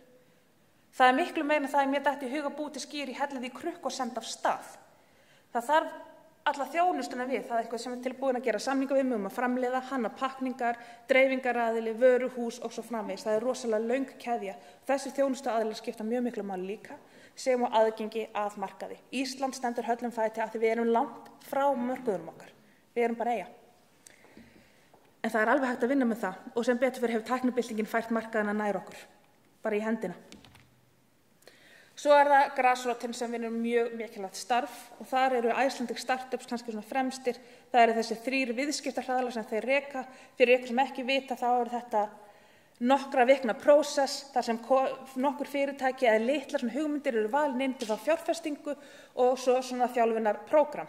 Og það eru kannski, hvað voru í Startup Reykjavík í ár var ekki heldur cirka 300 hugmyndir sem sækja bara 10 sem komast inn og svo gullleggið. Snjallræði var búið að minnast á það, Norðstakk ég líka minnast á hann, það bara fréttir úr nýsköpunarsönnun á Íslandi.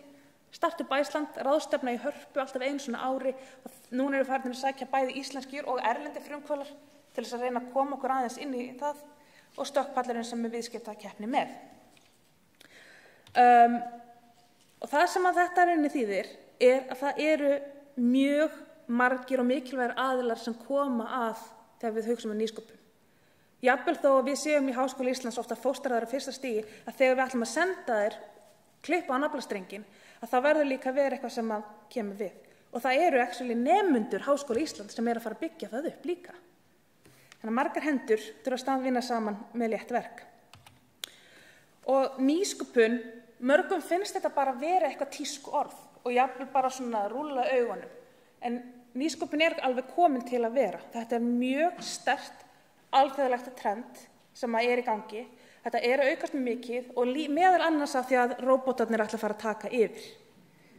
Að það miklu meiri eftirspurn eftir þekkingarstörfunum. Við hugsum til dæmis samt gervigreind. Róbótarnir alveg að fara að taka yfir? Við ætlum að þjálfa upp gervigreind, ætlum að kenna gervigreind að þekkja fíl. Hvað þarf að sýna því margar myndir af fíl? Ótrúlega margar myndir á hann læra. Hvað þarf að sýna barni margar myndir af fíl á hann læra að þekkja fíl? Miklu færri. Þannig að það ekki halveg hægt að þannig ekki enn sem komum fyrir, vonandi aldrei hægt að setja bara róbota í staðinn fyrir menn. Það erum við náttúrulega búin að valda ein útrýmingu. En ég held að það ekki spurning hvort að við viljum, heldur við þurfum að taka þátt í nýsköpun. Og líka ég enda þetta bara hérna að þau lönd sem á topp 10 fyrir nýsköpun, Global Innovation Index, þau líka langflest með mikinn og góðan hagvöxt eða sterkt GDPR. Ísland ekki á topp 10 listanum hérna. Einhver búinn að lesa nýju 2018 reportið? Ég mun ekki fara hérna fyrir einhver giskar á hvar Ísland sé á listanum. Rektor, má bjóða þér? Nei. Ísland númer 23 á listanum. Í fyrra vorum við í 13. sæti. Við höfum fallið 10 sæti á milli ára. Og ég komst að þessi ég gerði þessa fyrstu glæru í maí og þá var 2017 útgáfan bara til og ég var rosalega ánægð, 13. sæti og ætlaði bara svona glugga hvort að 2018 var komin út og ég náttúrulega sitja eftir í áfalli, lokaði tölvuna og sagði bara ok, nei, nú þetta bara farið. En þetta segir okkur að Ísland á ótrúlega mikið inni. Við getum alveg verið 13. sæti en við megum ekki slá slöku við. Þetta verður að vera stanslaus prósess. Og ég hef hérna mynd af sætum krökkum því fyrir mér þetta svolítið playerarnir í nýsköpun í Íslandi. Við eigum bara svolítið eftir að vaksa úr grasi. Það margt til, margt smátt, en við þurfum að spýta í og það þarf að gefa svigrúm til að stækka og það ekki að fara að gerast nema við höldum þessum ferli sem svo lifandi stanslaust við. Ég bara vil endilega ræða nýsköpun með alla sem vilja, þannig að þið hafi bara samband við mig eftir á, en ég ætla að láta staðurinn mig hér. Takk fyrir.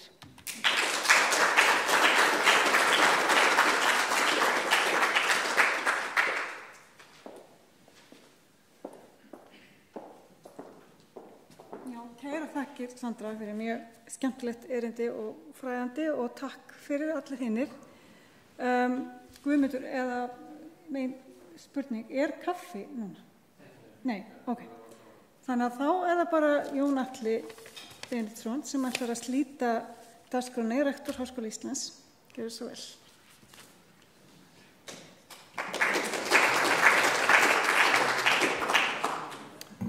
Takk kærlega, Freyja, og ég þakka ykkur öllum fyrir komuna og ekki síst fyrirlesurum hér, alveg frá því klukkan 9:30 morgun hafa verið frábæri fyrirlesarar að halda hér frábæra fyrirlestra, mjög áhugaverða og það svo ánægjulegt að þetta allt núna tekið upp og til á netinu, svo ef fólk hefur mistað einhverju, þá hægt að skoða þetta aftur. Og svo ætluninn að gefa út bók með erindunum sem hér og næsta ári ef ég þekki þetta rétt.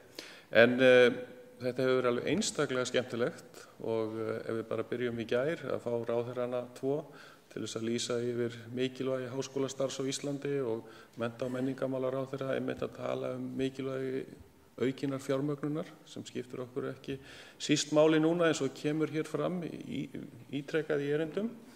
En ég vil líka þakka Tal Brewer og Beverly Oliver fyrir þeirra erindi sem skipta okkur máli og í dag hafa verið frábær erindi og þetta allt skipulagt af nefnd sem var sérstaklega með þetta verkefni undir forystu Guðmundar Hálfdánasonar, Freyja Birgisdóttir, Margrét Sigrún Sigurðardóttir, Magnús Diðrik Baldursson, Björn Þorsteinsson, Hafdís Guðjónsdóttir og Bjarni Bessarsson. Bara frábært starf hjá ykkur og innilegar þakkir fyrir það. Og mér fannst einmitt efnið mjög mikilvægt, hvað var tekið hér fyrir. Háskóli Íslands að mínum að þetta gersemi. Þetta bara frábært starf sem við erum unnið á þessari rúmu öld sem skólinn hefur starfað. En við eigum í mikilli samkeppni og það hægt að skilgreina hana á marga vegu. Og ég var beðinn af erlendum fjölmiðli einmitt fyrir einhverjum mánuðum að tala næstu 10 ár. Í raun eftir hrun hefur ekkert gerst svo mikið í íslenska háskólakerfinu. Við fórum niður í fjármögnun og svo erum við aðeins að skriða upp aftur sem frábært.